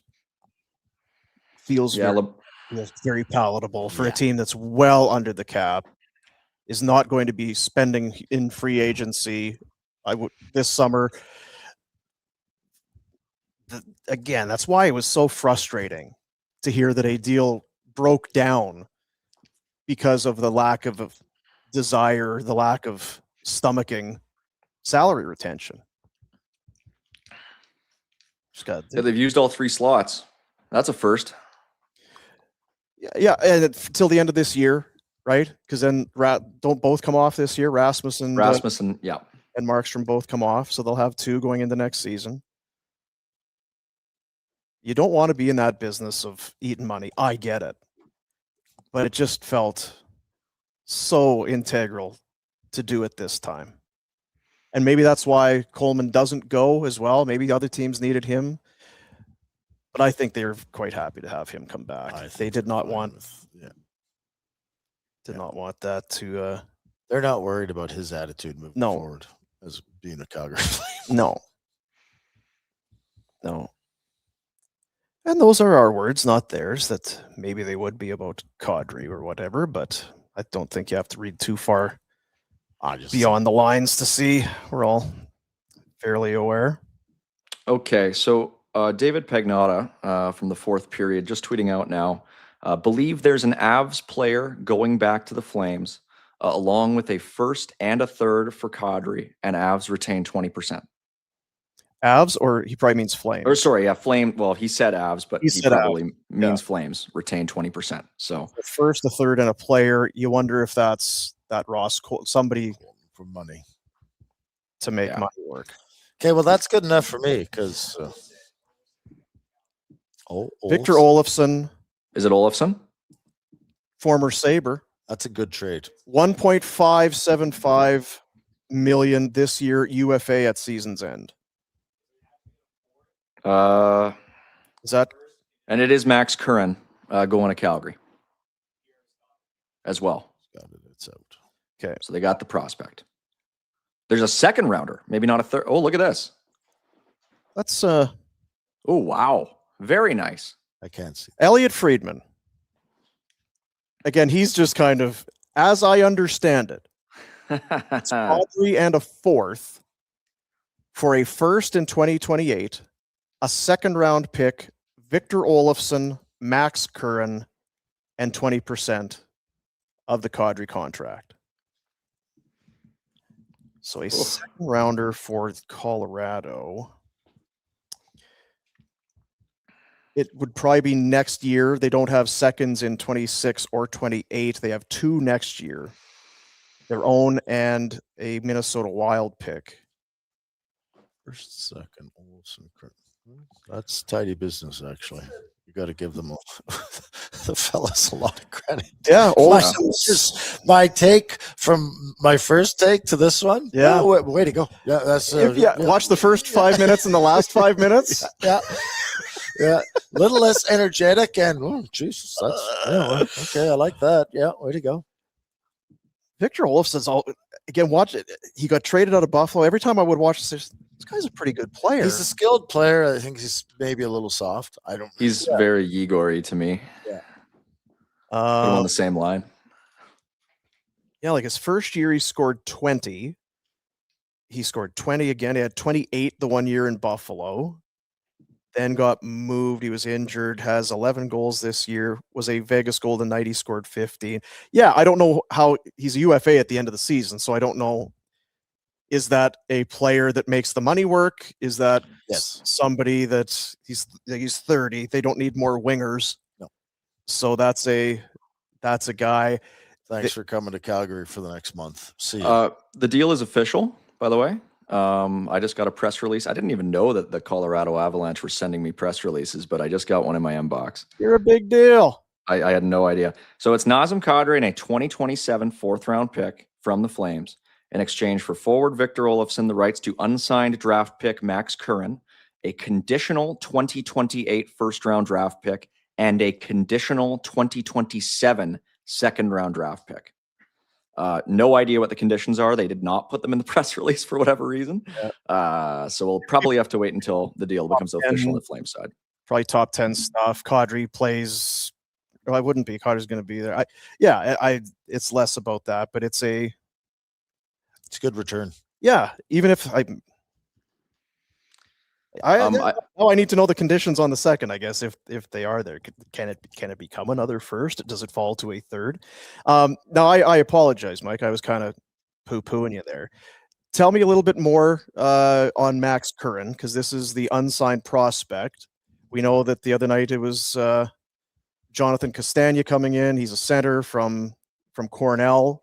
He was also unsigned. Mm-hmm. So again, another young player coming in. Max Curran. Cole's notes one more time. Sorry.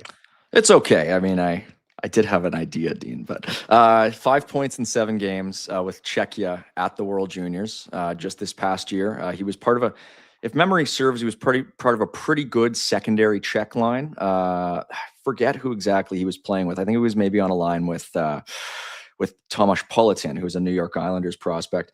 Again, just sort of a more of a pass first guy, a two-way guy. I mean, this to me is very much the Flames getting some redundancy as far as their center position is concerned, with the hope that one of these guys, Curran and Castagna, becomes a legit NHL prospect. Because the way that things stand right now, their center depth is kind of like their right shot defense depth on the prospect pool side of things, where they have three really, really good right shot defense prospects in Parekh, Brustevich, and Henry Muse. And after that, basically nobody, like at all.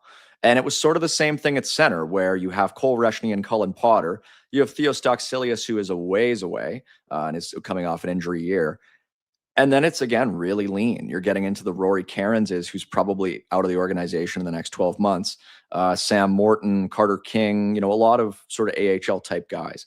So you want to have these sorts of darts that you can throw, where maybe one of them turns into Marty Pospisil, maybe one of them is more like a Glenn Godden type guy, right? So that's where I like what they're trying to accomplish here. And the other thing that I like in the other prospect deal that they made is they have sort of added a now piece in contrast for a future piece, Battaglia to Othman. But Battaglia is part of a huge cohort of guys like Suniev and Basha and Wittenbach and what have you. And it was going to be really tough for him to make this team in 2 or 3 years. Whereas with Othman, they do have the resource to be able to use him today. So that's where I just like the way that they're reallocating the pieces that they sort of have. And I think they're doing quite well. And it looks like Craig Conroy is going to be speaking relatively soon. The Flames have just made the deal official. Yeah. And there's still no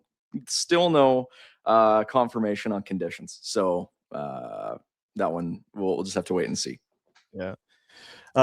On Olofsson, who again is just a player, Jay Fresh. We've had some of the descriptors that he's had today for some of these players. Olofsson is a distance shooter who appears against all odds to have added some defensive proficiency to his game. That'd be an inspiring development, since he used to be basically useless aside from his shot, which is maybe a little soft.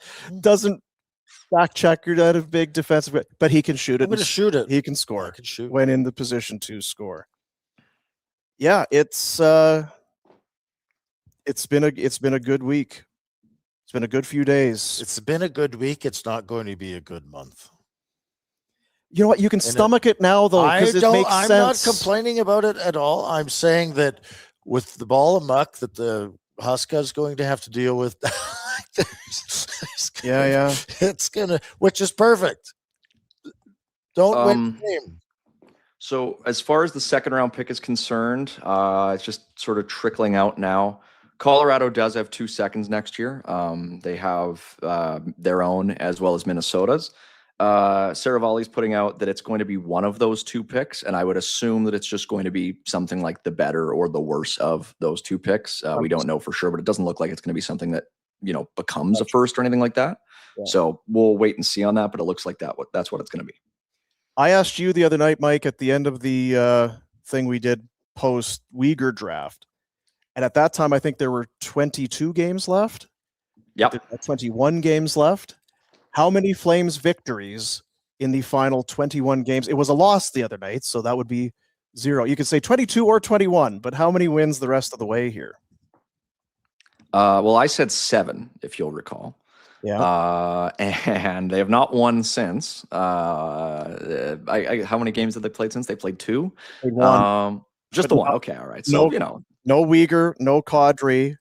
They'll have Strome, I would guess, at some point. Olofsson will come in and, I guess, play some games, but perfect. This is perfect. Yeah. Do you know, this is the most I have ever felt like deja vu, because this is going to be a throwback to me sitting in the press box at Mullet Arena in Tempe watching the 22-23 Arizona Coyotes.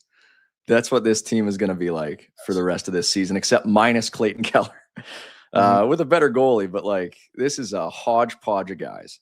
And you know what? That's great. They got a ton of draft picks, and let the kids play. Don't perfect. buy all It those is. damn veterans. This is great. I mean, and it's funny because I don't know about if you guys had discussed it, but there was chatter about Patrick Laine earlier today as maybe a guy who Calgary would look at. And in a sense, they kind of like the whole idea with Laine was, oh, well, maybe you give him like 20 games to see if he can find a little bit. And maybe you can give him another maybe 1-year deal or something. They kind of did that with Victor Olofsson instead. So totally reasonable in my opinion. Gives the power play maybe a bit more of a weapon. I mean, if they want to reshape the top unit around Parekh and Gridden for the last 20 games of the year and sort of rebuild it from the ground up and try to play to those guys' strengths a little bit better, maybe that's the way you do it. So I like it. I like all of it. And now we just sort of have to figure out the conditions. All right, Michael, thanks for jumping in. Thank you, Dean. Thank you, Rhett. Thank you, Jack. It's been great. Enjoy. Good intel on Curran and all of that. Appreciate that. There you go, Mike Gould, Flames Nation. Is he still writing? Is he still doing some writing? You see him on Warmies. He does afterburners and all that. Does it all. So, yeah, just to kind of wrap it up and repeat ourselves. Thank you, Craig. This, you traded Kadri and you got a first and a second and a prospect that is a center that may or may not be something, but at least it's a center. You traded Uyghur and you got 3 second-round picks and a prospect who's a center, may not, but it's a center. It's not another winger or another D-man or what. Olofsson is coming in to make the money work. The other stuff, like Oli Mata's coming in to help them with the money, but he can play. He'll be happy to move if you want to move him ever. Yeah. The Strome thing, same thing. gives you depth down the middle. You need guys to play. I don't know about the Strome thing, other than if you think that you can move him out next year at better something than the 7th. I don't know. Whatever. Yeah. Don't care. You don't have a lot of centermen, so okay, I get that. And Iginla would know the current kid. Yeah. Because he was in Edmonton for a while. The Oil Kings, right? I forget who we were talking to the other day. Maybe it was Pinder or whatever was talking about the Castagna kid.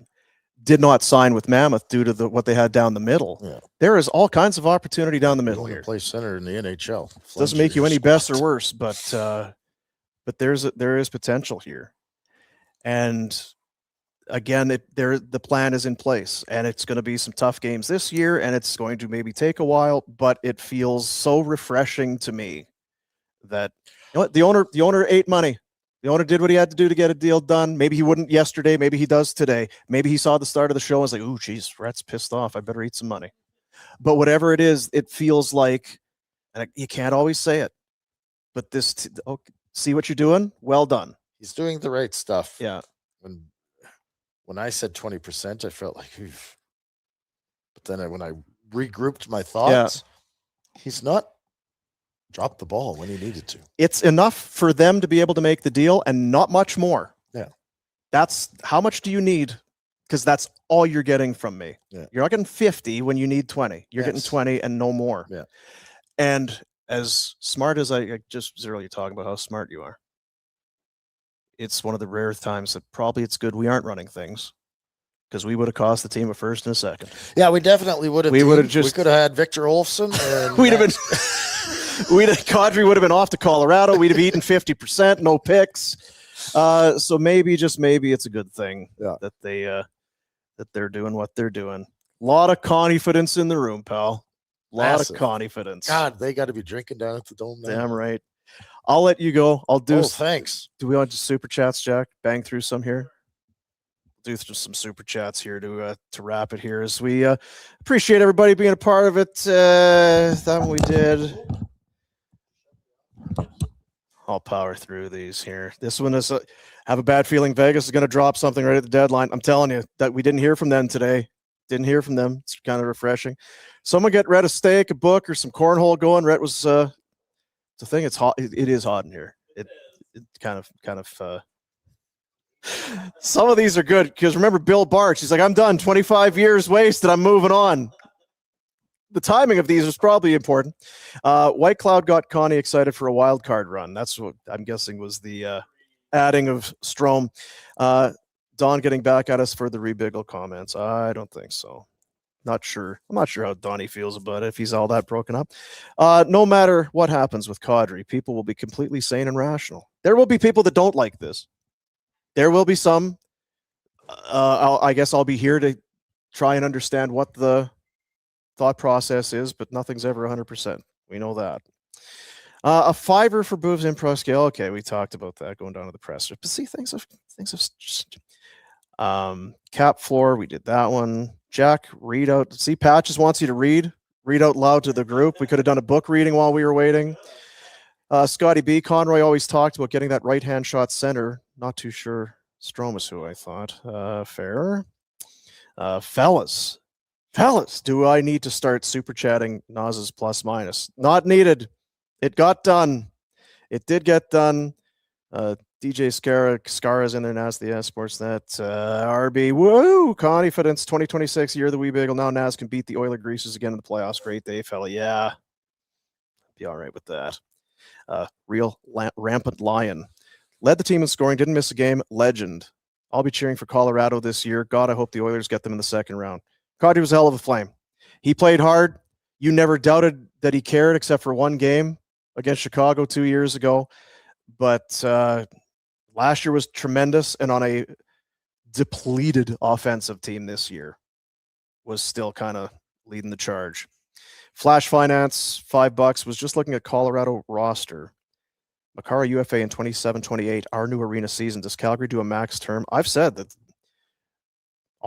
many roads point to Makar. Colorado's going to want to keep him. They're going to want to sign him. I get it. But make no mistake, the Flames will be in there, guns blazing. Robert Mulligan.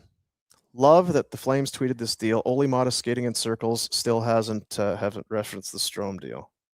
I'm not sure. That's, maybe. I don't feel bad for anybody. Retro, go get that coffee. You've earned it. Shrimp and the Barbie, $2.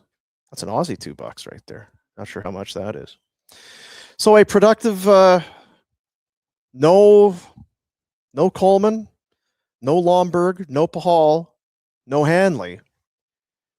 The deal that I thought was probably the least likely to happen, the hardest to get done, is the one that does get done. As Nazem Kadri is off to Colorado, and the Flames have multiple first-round picks. So 5 straight years, Bobby. They've already had 2 first. They got 26, 27, 28, 2 first round. They're not going to use all these picks. It's too many picks. But confidence for sure. A first, a second, and players for Kadri with 20% retention. It's tidy work, folks. We appreciate you. Thanks to Temple Golden Lager for keeping us hydrated. Thanks to Bet365 for setting us up. We got McLeod Law taking care of us here in the McLeod Law studios. We got Robert Munich jumping in. We got Mike Gould. Rhett's staying till 3 in the afternoon. What a team effort. What a team we got here. What a team. But that will do it.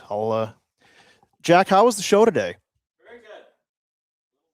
Little long. Jack, you're done, hey? See you, buddies.